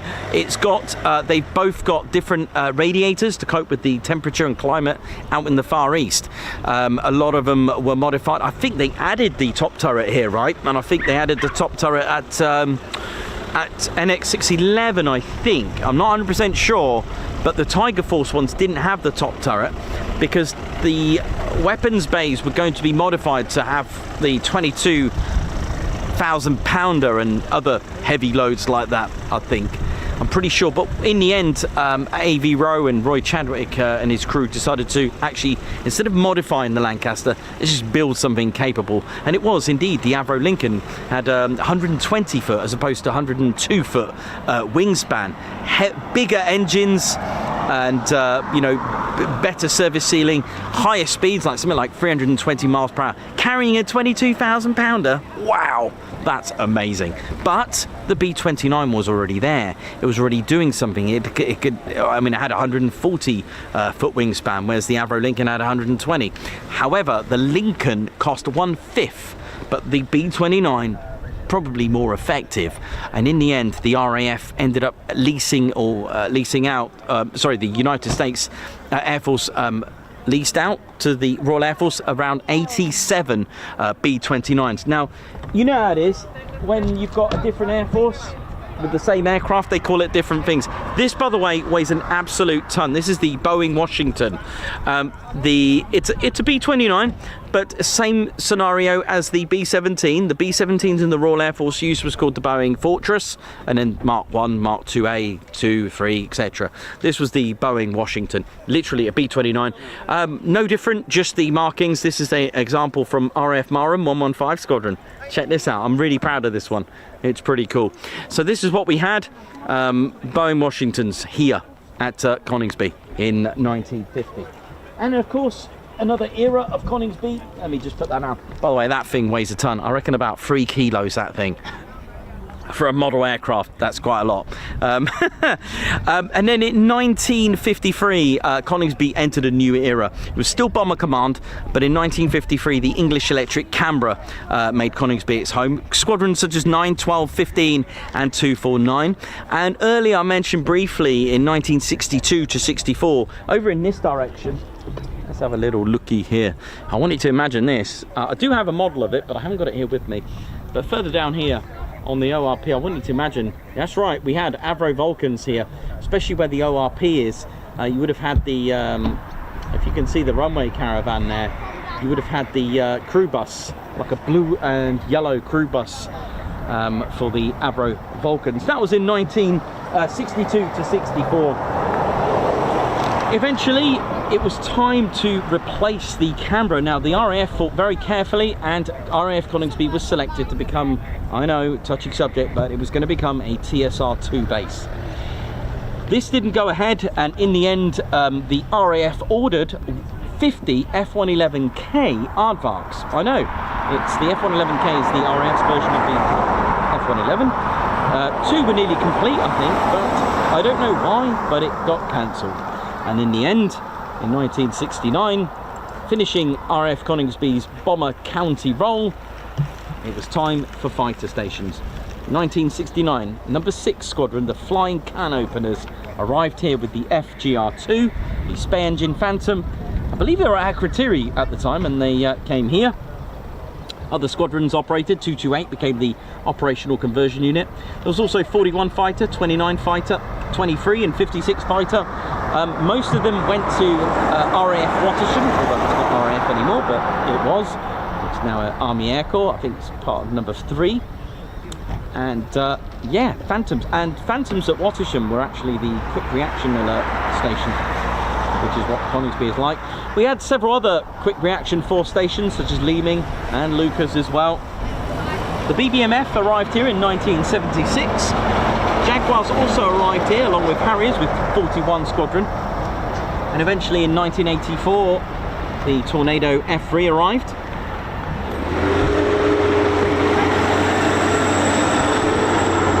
If you missed the Tornado, here's a piece of Tornado. It's probably one of the stator vanes, stator blades. These are stationary. Instead of the compressor blades that go round, these were, I believe, these were fixed to channel the air through. That's off a Tornado GR4, I think it was. And of course, it was time for Foons, because on the although in 2003 at Warton Aerodrome, 29 reserve and 17 were training on the Typhoon. It was on the 19th of May 2005 that the Typhoon arrived here with number 17 Squadron. And then eventually 29 were chosen to do the operational conversion unit, followed by 3 fighter and 11 fighter. And as early as, or as late, shall we say, as late as 2020. See you later, Steve! Late as 2020, number 12, well, in 2018, 12 Squadrons stood up as the Royal Qatari Emirai Air Force and Royal Air Force Squadron. And they came here in 2020, and finally we also had 41 Squadron, who came just before number 12 Squadron. Number 41 are the Test and Evaluation Squadron. They used to be a reserve squadron as well. Their HQ is actually at Waddington.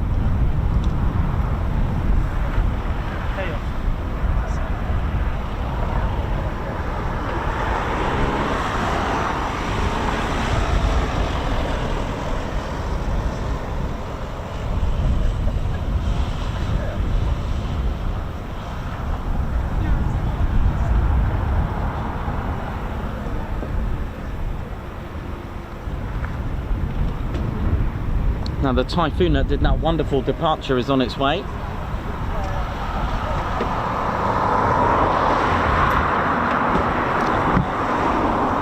need to do some adjustments on this tripod. It seems to have an issue. I was wondering why it was getting lower and lower.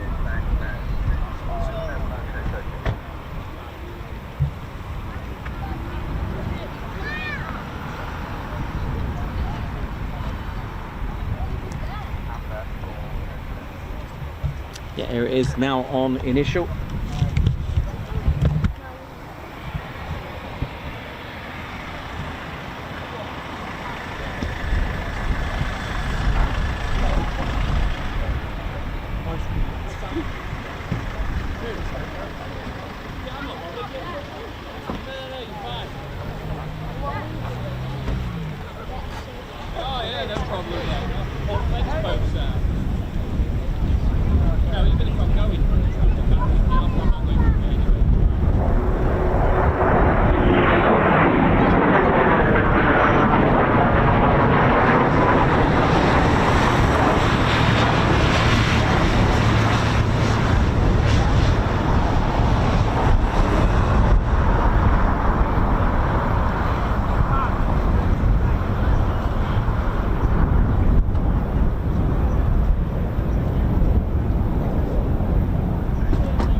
touch and go.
in lots more startups down at the main ASB.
You alright, dude? How you doing, man? Alright?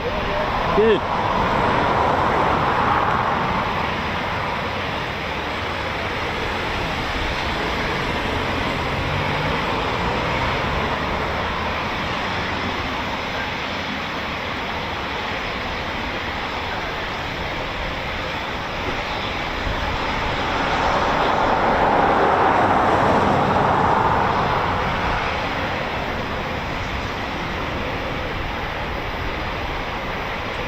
Comes a nice 2-foot as well.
Oi, oi.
ASP.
No, not today.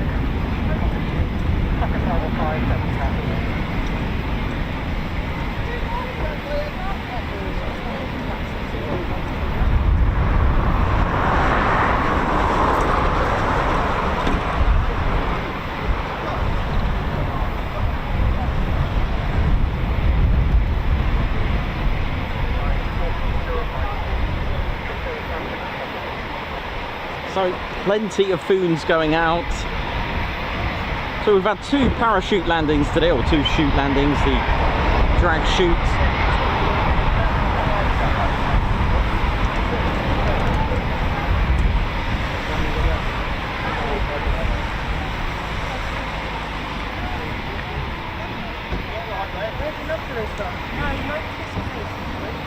Having a right mix today, aren't we? Had a practice QRA, a couple of chute landings, tons of circuits.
Okay, here we go.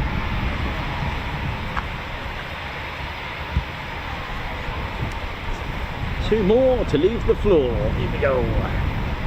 It's time to ride. Here we go. Foon time.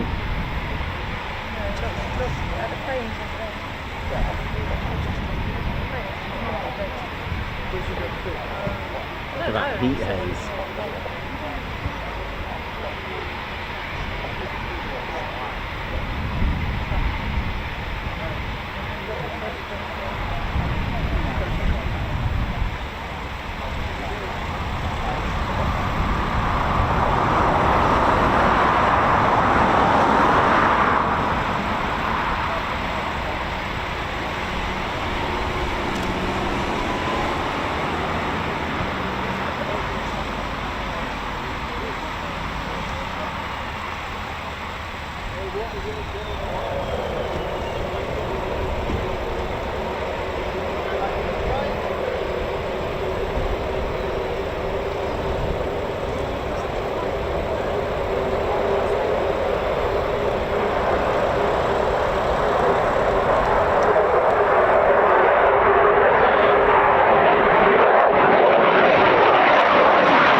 Look at this.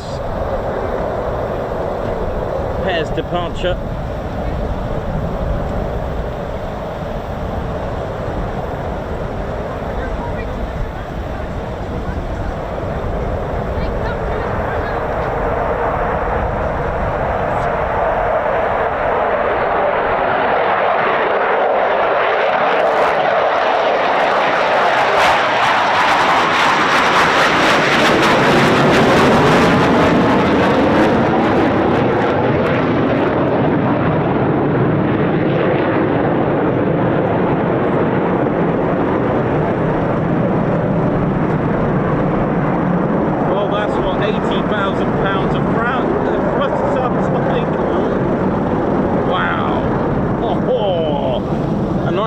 Departure there, and yeah, when you look at it like that, or when you listen to it like that, that's 80,000 pounds of frost there. Woo! That was a little bit painful, that, to the ear.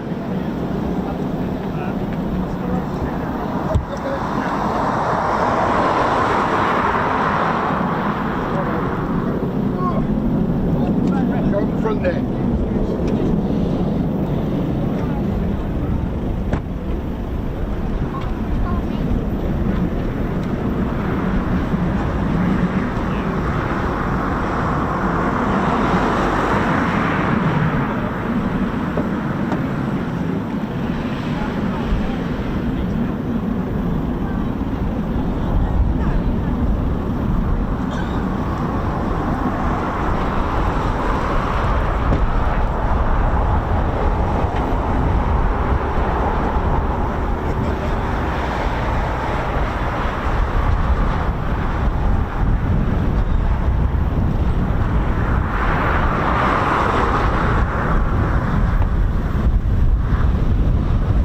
I don't know where this wind has just come from, but we are finishing up very shortly. Someone's asked a question about why they changed runway. Well, we're quite happy to help you answer that. First of all, I'm going to talk about a wing, an airfoil of an aircraft. The wing, it's not flat as you know it.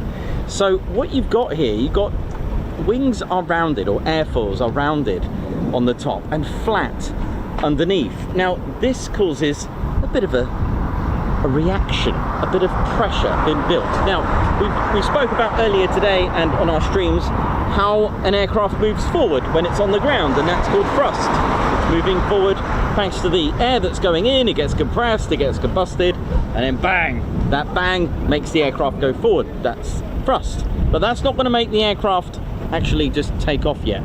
You see, it's very clever.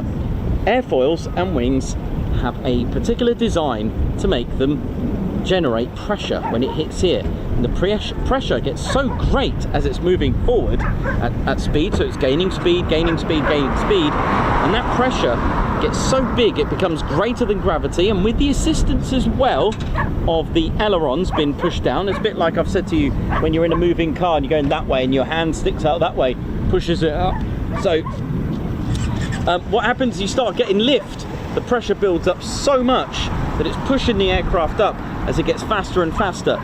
You see, you've got to think about it. If bullets, right? Bullets, if they're rounded, they're pretty much symmetrical in as a cross section, a bit like the nose, let's say, right?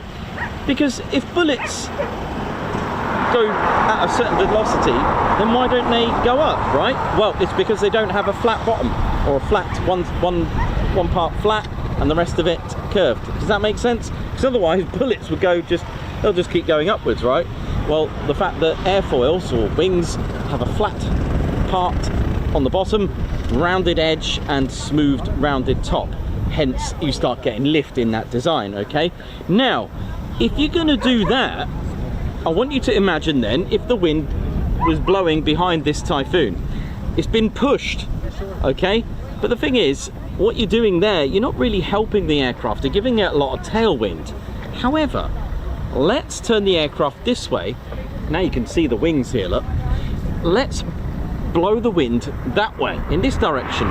So you've got your thrust and the wind's pushing, blowing this way, which gives it an easier lift. Doing it that way makes it more economical and gives you greater lift. Okay, so aircraft will take off into the wind, they'll go against it. So if the wind was blowing towards us, then the Typhoon will take off this way. They'll use this runway here. If the wind is blowing towards the Typhoon, then they'll take off in the direction that we've been seeing them now. Hope that makes sense. Of course, the wind isn't naturally just going to blow exactly down the runway. You can see the runway's going this way and the wind's going that way, but they'll use, as an idea, westerly winds they'll use the westerly favoured runway, right? If the wind's blowing from the east, they'll use the easterly runway. So what I'm saying is now you get to think about the runway numbers, because runway numbers have numbers, okay? Now I want you to think about the runway numbers when they're using when the wind's blowing from the west. They'll use runway numbers, for example, such as runway 22, 23, 24, 25, 26, 27, 28. When the wind's blowing from the east, you'll notice they'll be using runways like 04, 05, 06, 07, 08, 09, 10, for example. Why is that? Well, there's a reason for the runway numbers. Runway numbers are literally directions of travel. I haven't got my compass here, okay? But if we were to position ourselves, if we were fortunate enough to go down that runway and imagine the Typhoon, I'm going to try and line up the Typhoon in this direction, okay? I'm going to line it up like that. I'm going to get my compass. I'm going to take a reading. Where is this Typhoon pointing? Okay, now listen to this. The compass is reading at 251 degrees, okay? 251 degrees, okay. That doesn't sound like runway 25 because that's the number down there. They're using runway number 25. So what I want you to do is round it off to the nearest 10. Nearest 10 of 251 is 250. Then I want you to take off the 0. There you go, 25. You pronounce runway numbers with the numbers separately. So 25 is pronounced 25. Now wait a minute, what about the other runway, 07? We'll do the same. I'm going to point the Typhoon this way.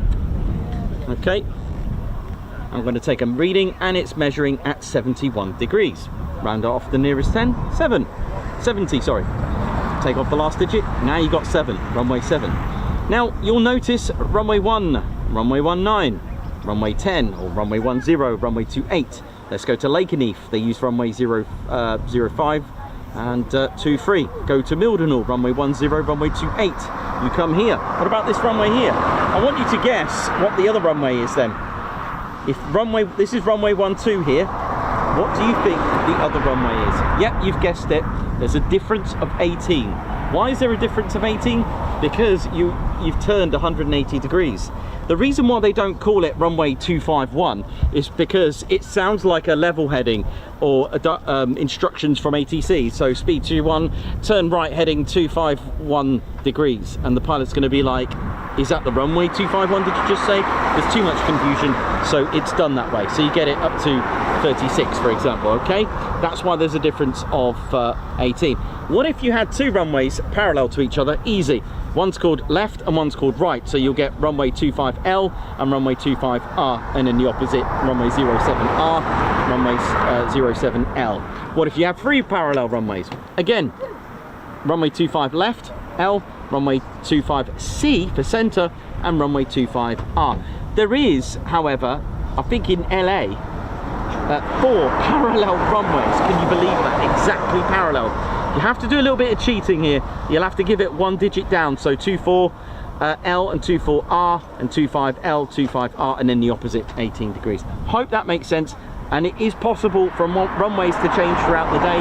The most I've seen is 3 times at Coningsby because the wind changed direction. It's efficient and it gives you better lift.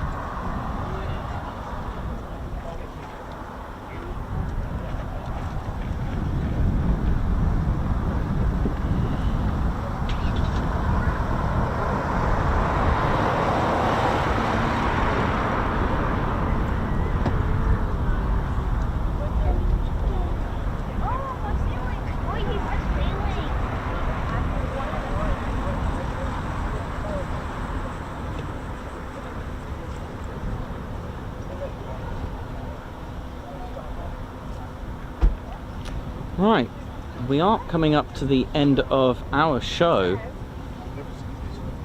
Ted and I, we usually finish around now, so let me go and see who we got on the chats. Make sure you're all good and well. Hope you're all good. Hope you've enjoyed it today.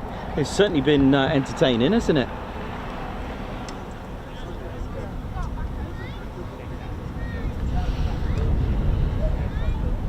And also, oh, that's reminded me, runway numbers do change, because remember that magnetic north and true north are different. Magnetic north is changing all the time. Don't forget the compass that I'm using, it's reacting and pointing to magnetic north. Okay, so magnetic north is constantly changing, and after many years it can really have a significant effect. So for example, if the measurement went plus 6 degrees, it would have become, the bearing would have been 257. Now you've got to remember, what is the rounding off to the nearest 10 on 257? It is in fact 260. So we could one day have 26. I know. And 08. Or we could go more east and have runway 24 and 06. Just like Lakenheath and Marham, they changed.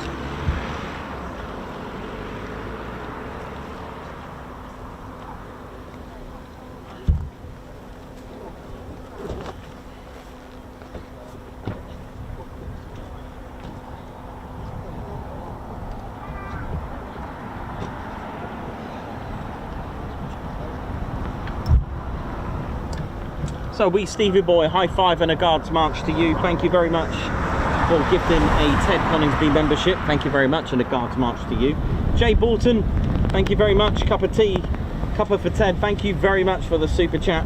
A guards march to you. Jay Bolton as well, another super chat there. Thank you very much. Flowers for Margot indeed. Thank you very much. And Peter Tomalin, high five to you and a warm welcome to the Ted Coningsby Squadron. Thank you very much.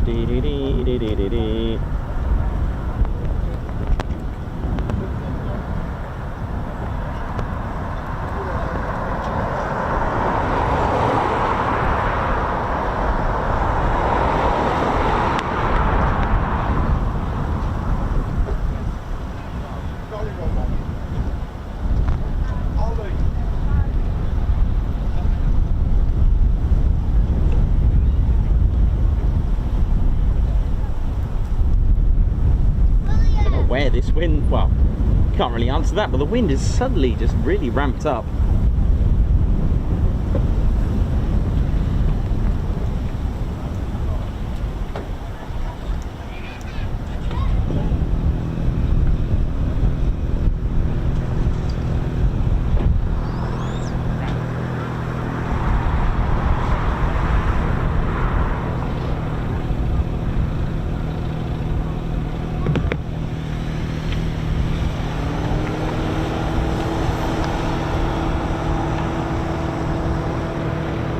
Yeah.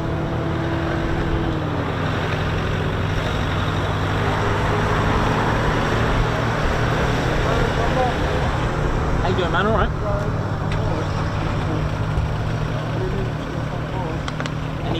Sorry, I can't hear you from up here. Yes, I have. Yeah, I'm finishing in about 17 minutes. Yeah, I've got a bit of everything. Patches and stuff like all the new stuff.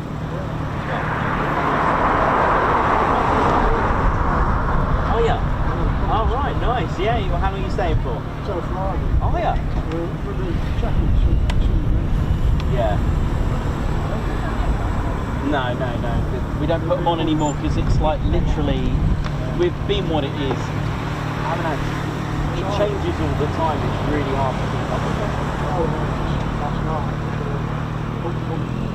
Yeah. So there'll be an upcoming the day before when I've decided. So I'm at the building hall tomorrow. Yeah, definitely building hall, and Lakenheath on Friday, Thursday.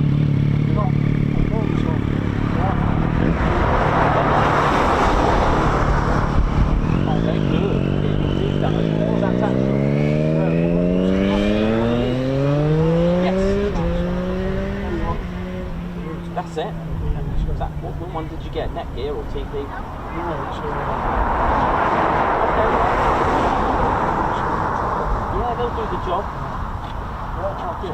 Yeah, if you've got EE, you'll be fine because the fruit is there. Yeah. Yeah. Oh, that's alright. That's good. Oh, that's good, mate. Yeah, that's good. You'll need that over there because it's really bad to signal there. Really bad because there's so many people. It's exactly. Yeah, exactly. Oh no, well done. Yeah, you can go on the road with it. When you go to like places, you've got your own Wi-Fi. It's really good. Yeah.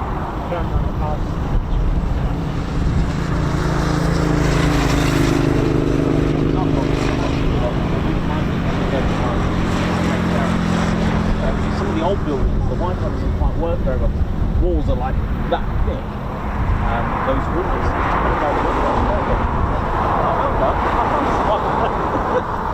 Can you do us free? Yes. Shout out to Jenny? Ginny. Ginna. Oh, get well soon. Just had a meal. Oh, Ginna, is that a... Oh, okay. Ginna. Right, Ginna. Sorry. It's really hard to hear up here. The wind's blowing right in my ear. Okay, yeah, no worries.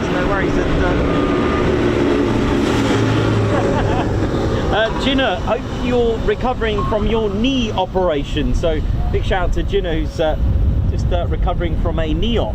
Hope you're good. Nice one. All right, no worries. Yeah, I'll be finishing that. All right, buddy. No problem. See you in a bit.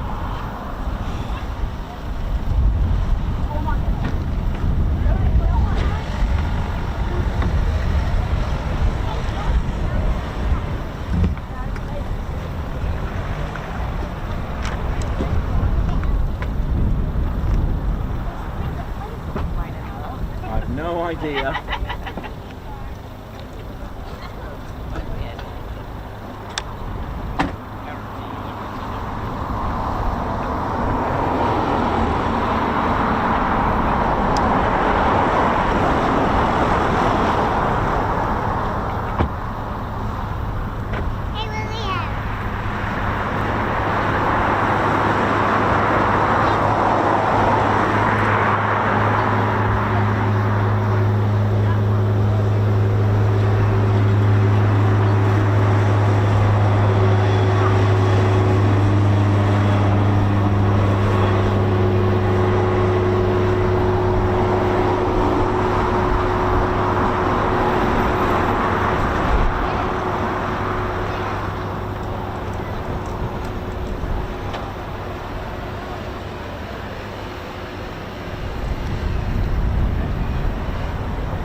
That's a guy in Grand Crew Dewey, how you doing?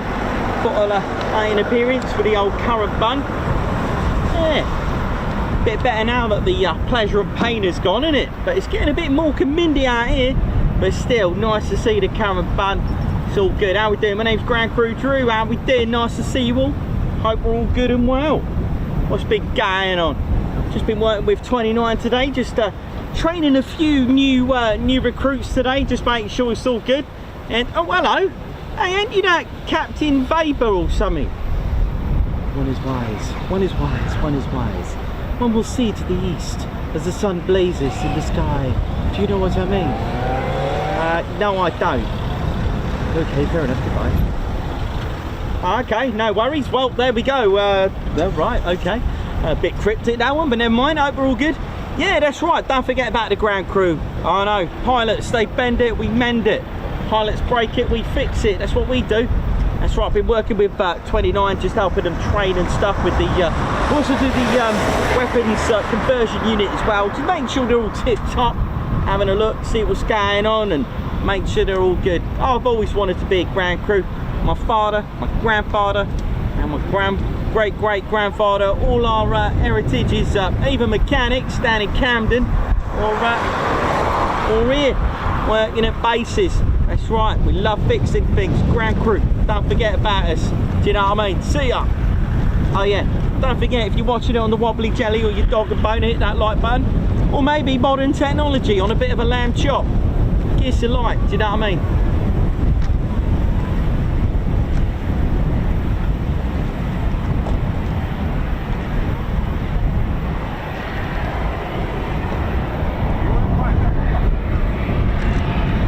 Hi, you alright? How's it going? Yeah, good. Hey, we right here now. How we doing around here now? My name's Reggie, part of RAF Regiment. Just doing me perimeter checks. Make sure it's all good. How we doing around here now? Yeah. Hope you enjoyed my little video the other day there now. It's nice to have you on operation, making sure we're all good there now. Part of the RAF Regiment is to make sure the assets are all good. Yeah. Got to do all the checks. Part of the regiment. There's Tom Cruise. Tommy, how you doing, mate? You alright there now? That's right, smell danger. That's right, you can tell I'm regiment there now. You can tell because of me mush. It's like an antenna. Absorbs the danger. Bloody hell. Oh dear, yeah, that's what I think, yeah. Hero, yeah. What's going on over here? We've got a bit of trouble over here. Might have to go and sort it out there now.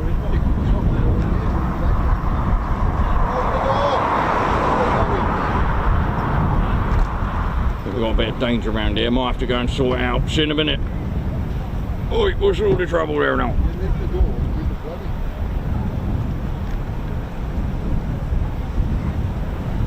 A bit too much for me, that one. Might have to get some backup forward. Back kick. Here we all right now, Reggie. How we doing, Reggie? Reggie, I think we've got a bit of trouble here. What's going on? Don't know. Having trouble. What with? Or the that vehicle over there. We might have to go and give them a hand. What do they need? You know, just need a couple of feet, a couple of legs. You know, bit of a noodle. You can drive a car in it. Yeah, I know, but I think it's a bit more complicated than that. I don't know what you mean. Well, I think it's a bit like the chicken and the four-plane situation. What do you mean the chicken and the four-plane situation? Well, you see, chickens have got wings, but they can't fly.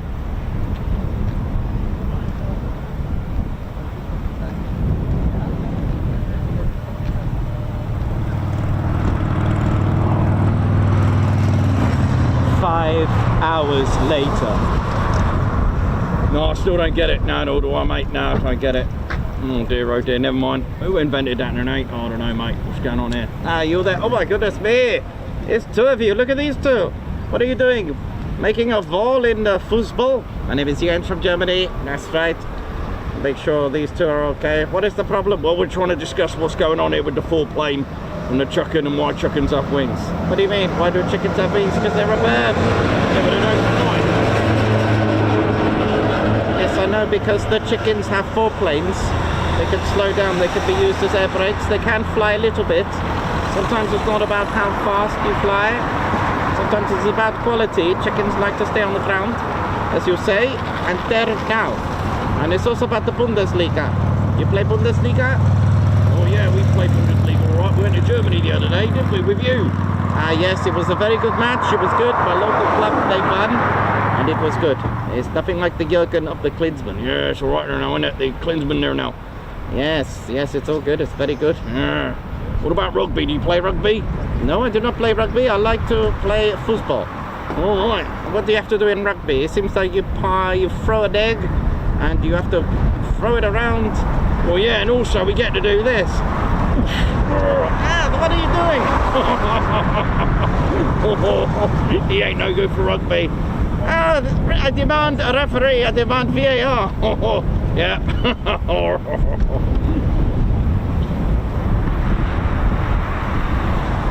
Absolutely absurd behavior. Let me just wipe myself. How are you? My name is Jens from Germany. I like the Bundesliga.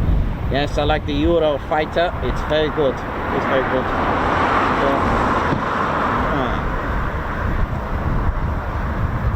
Okay, I must leave you now. I must go and get me some football. I'm going to play against my friends at Coningsby Town Football Club. Goodbye.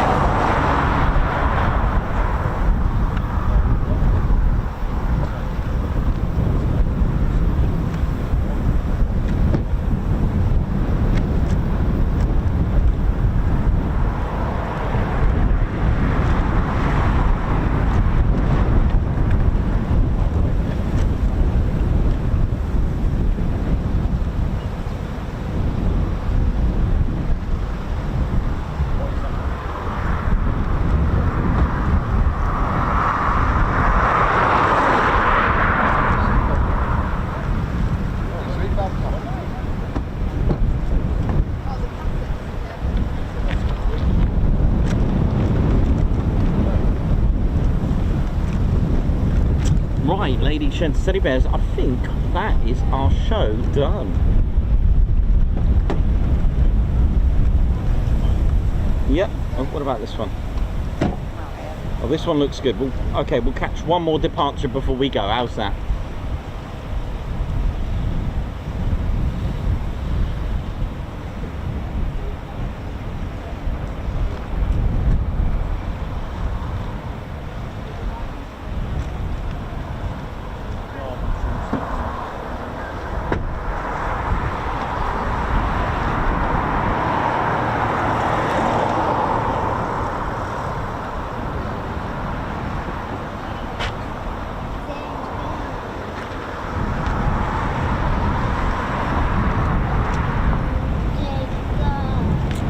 Okay, just taxiing out now for departure. We'll make it our last, and make it a good one. But it's been brilliant. I hope you've all enjoyed the fun.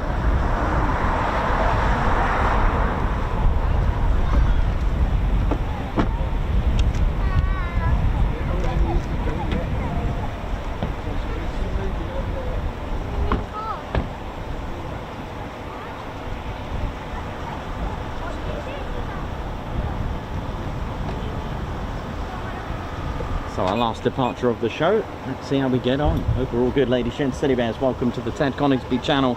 It's been fun, it's been great. So tomorrow we'll be heading off to Suffolk. We'll be at Mildenhall.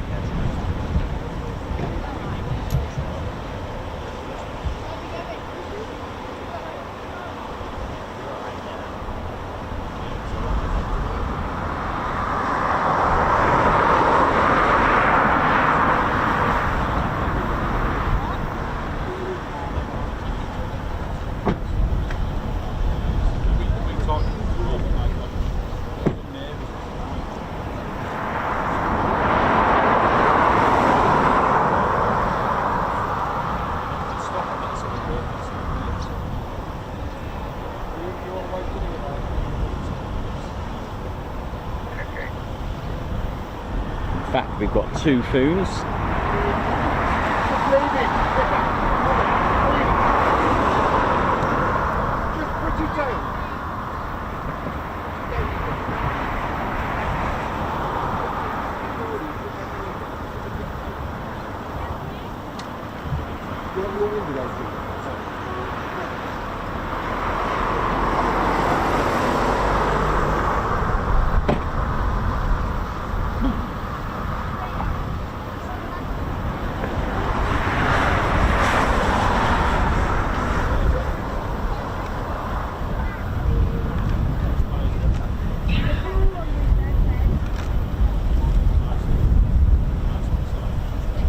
Performance takeoff or not, I don't think we're going to beat today's takeoff that we had. It's been absolutely incredible.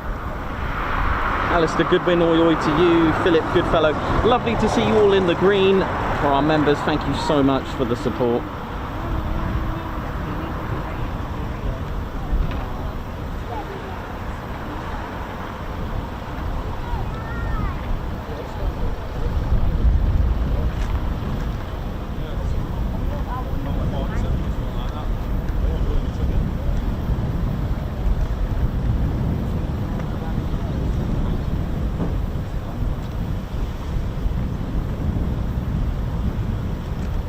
Hope you're all good, Alistair Goodwin. Welcome to the show. Hopefully we get a PTO. Let's ride. Performance takeoff with the powerful EJ200 engines. The Typhoon's empty weight is just a mere 24,000 pounds. In fact, we're going to have a third takeoff. There is another one. In fact, make that 4. Empty weight of the Typhoon is 24,000 pounds with two beautiful EJ200 engines producing a whopping just over 20,000 pounds of thrust each. That makes it 40,000 pounds, and yes, you can't fly without any fuel in it. Fully fueled and fully loaded gives the Typhoon a thrust to weight ratio of an amazing 1:1, which means from brakes released to 8 seconds it can pull up into 50-60 degrees straight into a vertical climb. Now, depending on the pilot, that speed just before pulling up is about 185 miles per hour. 22 seconds later, the Typhoon is capable of going supersonic. It can actually accelerate vertically. Not many aircraft can do that. Here we go. So we're going to end with not only one depart. Oh, make that 5. There is another one.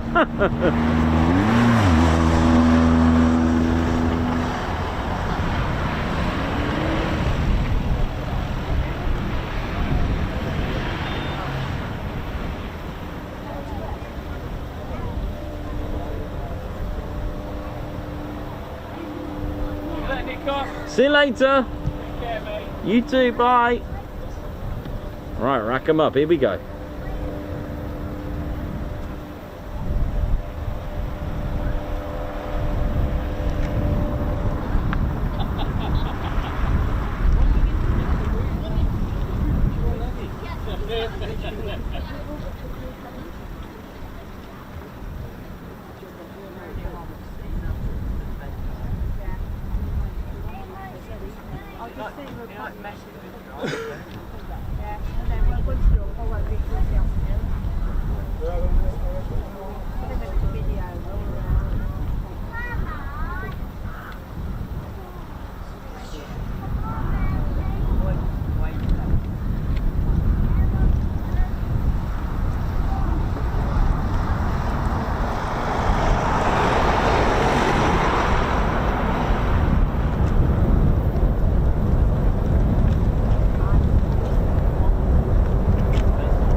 Oh, it's a pairs departure. Look at this.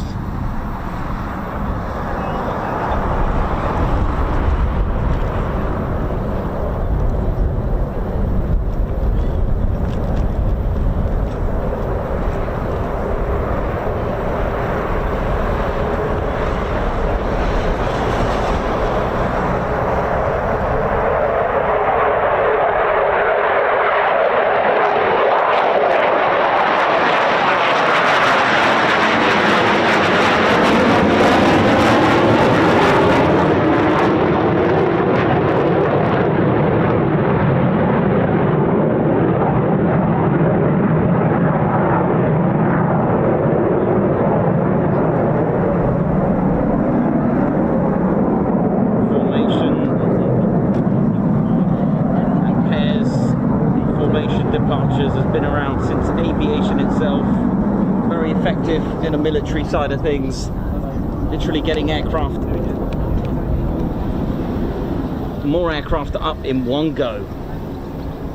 Oh, hello, we've even got a low approach going on here as well as we finish up.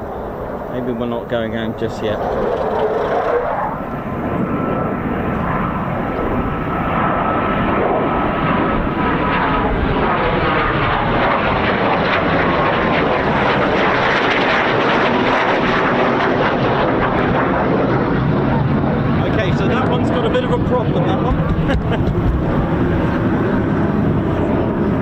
if you notice the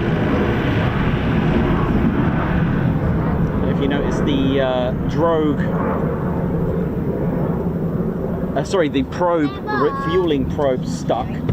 It's not always a good sign, but they are easily damaged in air-to-air refueling, so that'll get checked out when it comes back.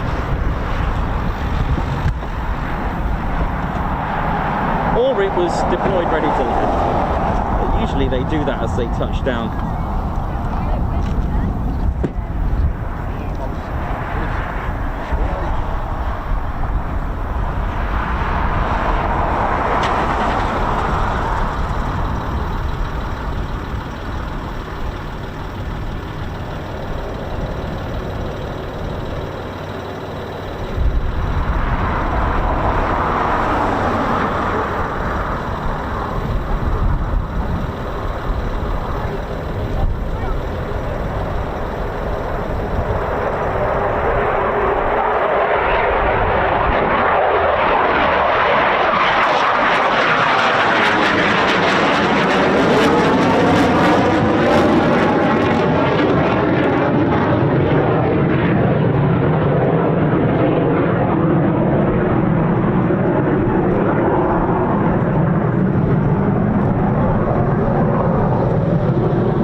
Hopes and dreams. Oh yeah, yeah. So This one is solar powered. yeah. Very good. You've done a good job. Thanks, mate. Thank you.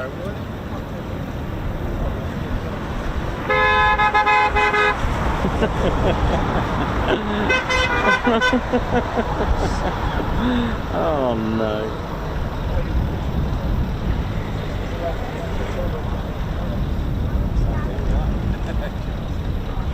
So another pairs departure. We've had 2 lots. It's been great. It's been really good. Massive oi to everyone. Hope we're all good. So it's been a great day. Hope you've all enjoyed it.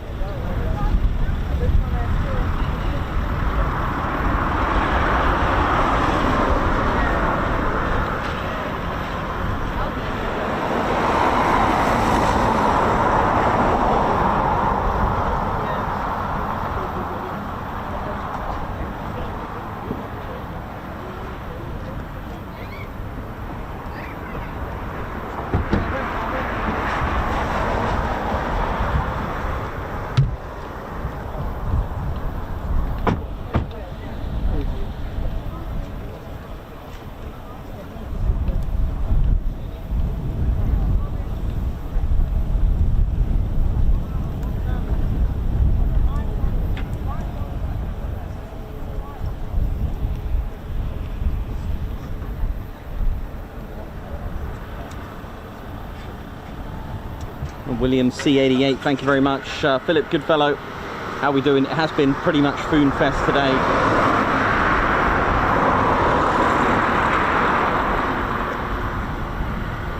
Not Captain Weber, how you doing? Let me just check where that...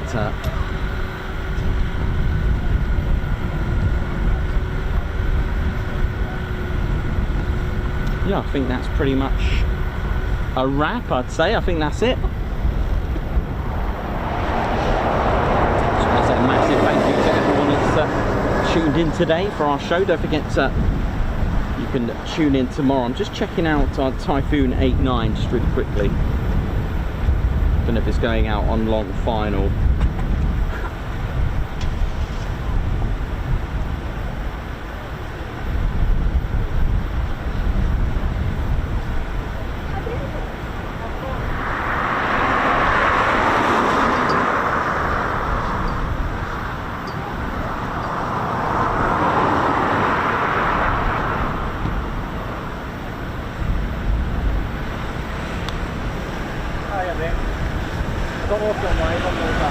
Still live, mate. Yeah. For now until I'm back from. You alright? Yeah, it's probably all the same, mate. I've done all the lights. That's all right. Thank you very much. Oh right, yeah. Yeah, so we got a little bit on holiday. Yeah, why not? Why not? Nice one. Enjoying it? Yeah, well, that's Good. Oh, you're welcome. Enjoy. Right. Thank you very much. Lovely words there. As we just about to finish, I'm just checking Typhoon 89 if it's just coming back round. And it's going out quite far actually. Yeah, we'll call it now. We're going to call it a day. We normally finish around about 1500 local. Let me just before we do finish up, just going to check if we've got any last. Yes, we do. We've got some lovely supporters here from Aaron R and Jade Borton. Before we go, so a guards march to both of yous. Let's go with RAF Roundel to finish it off. There we go, Teddy.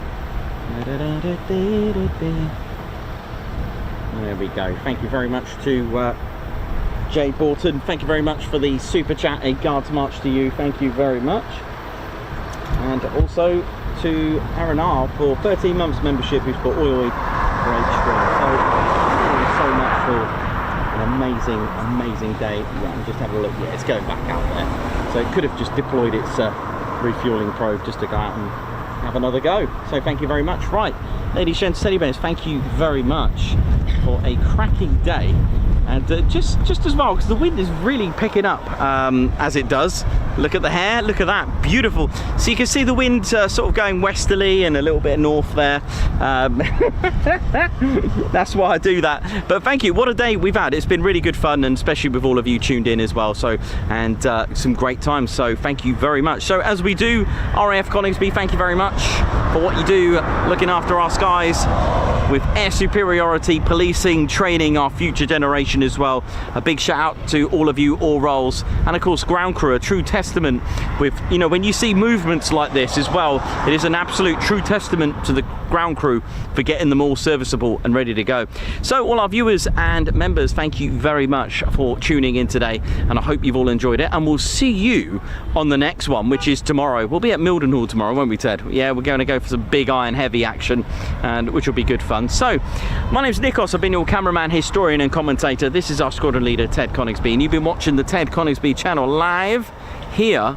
Hang on, I recognise that truck. If that stays there, 1 sec. 1 second. That looks like the, have we got anything coming in? Oh no, it's doing a FOD check, it's alright. I thought we were going to get another shoot landing then. But yeah, my name's Nikos, cameraman and commentator. This is our squadron leader, Ted Coningsby, and you've been watching the Ted Coningsby channel live here at RAF Coningsby. So for the last time for today, it is see you soon. Wish you well. Hit the button, Ted. Off he goes to hit the button, and we'll see you soon. See ya! Hit the button, Teddy, hit the button, mate.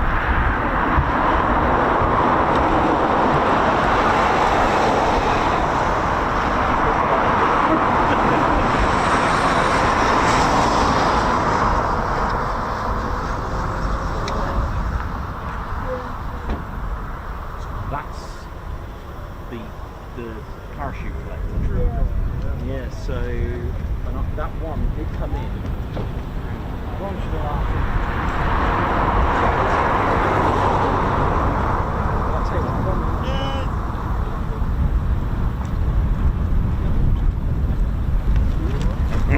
Oh yeah, ladies, sheds and teddy bears, welcome to the Ted Coningsby channel membership.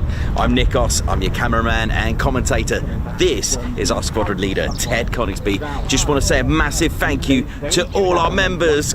Guns up, and oh yeah. Take it away, Ted. Ladies, sheds and teddy bears, we want to say a massive thank you to all of our subscribers for getting us to where we are today. We have gone all over the country, from as far as Lossiemouth to Bryce Norton, and military areas such as air weapons ranges, low flying areas, heritage centres and special flights for TED 2. We cannot do this without your support, and your support will be rewarded. You can now join the Ted Coningsby Squadron and help fund the channel to get us around the country and provide us with the funds for equipment to bring you better content too. we have 3 exciting membership levels with awesome YouTube perks to reward you back for your support. Our first level of membership is the Ted Coningsby Squadron. You'll get a loyalty badge on YouTube, unique TCS emojis that you can use on comments and live streams, members only videos which include behind the scenes, deleted scenes, sneak previews and also music videos that Ted likes to play the electric guitar on. You'll also get access to members only Discord server and discount on all of our Ted Coningsby merchandise. All of this for just $1.99 a month. Oh yeah. Our second level of membership is the Posh Officers Club. This includes all of the squadron perks, private Posh Officers Discord chat room, Posh Officers discounts on all of our Ted Coningsby merchandise, and the poshness of supporting the TCS even more. This is just £4.99 a month. Our third level was inspired by many of our fans who have been supporting the channel massively. So we'd love to reward you back with this, and our third level of membership is the Ted Coningsby Fighter Squadron. This gives you a more personal experience with me and Ted, with exclusive live streams and content. You'll get a free Ted Coningsby Fighter Squadron patch, a private Ted Coningsby Fighter Squadron Discord chat room, a gold colour Discord username, and a higher discount on all of our Ted Coningsby merchandise. All this for just $25.99 a month. Ladies, gents and teddy bears, the Ted Coningsby channel cannot thank you enough for all your support. And it's this support that keeps the dream, keeps the stream. Thank you so much. Oh yeah.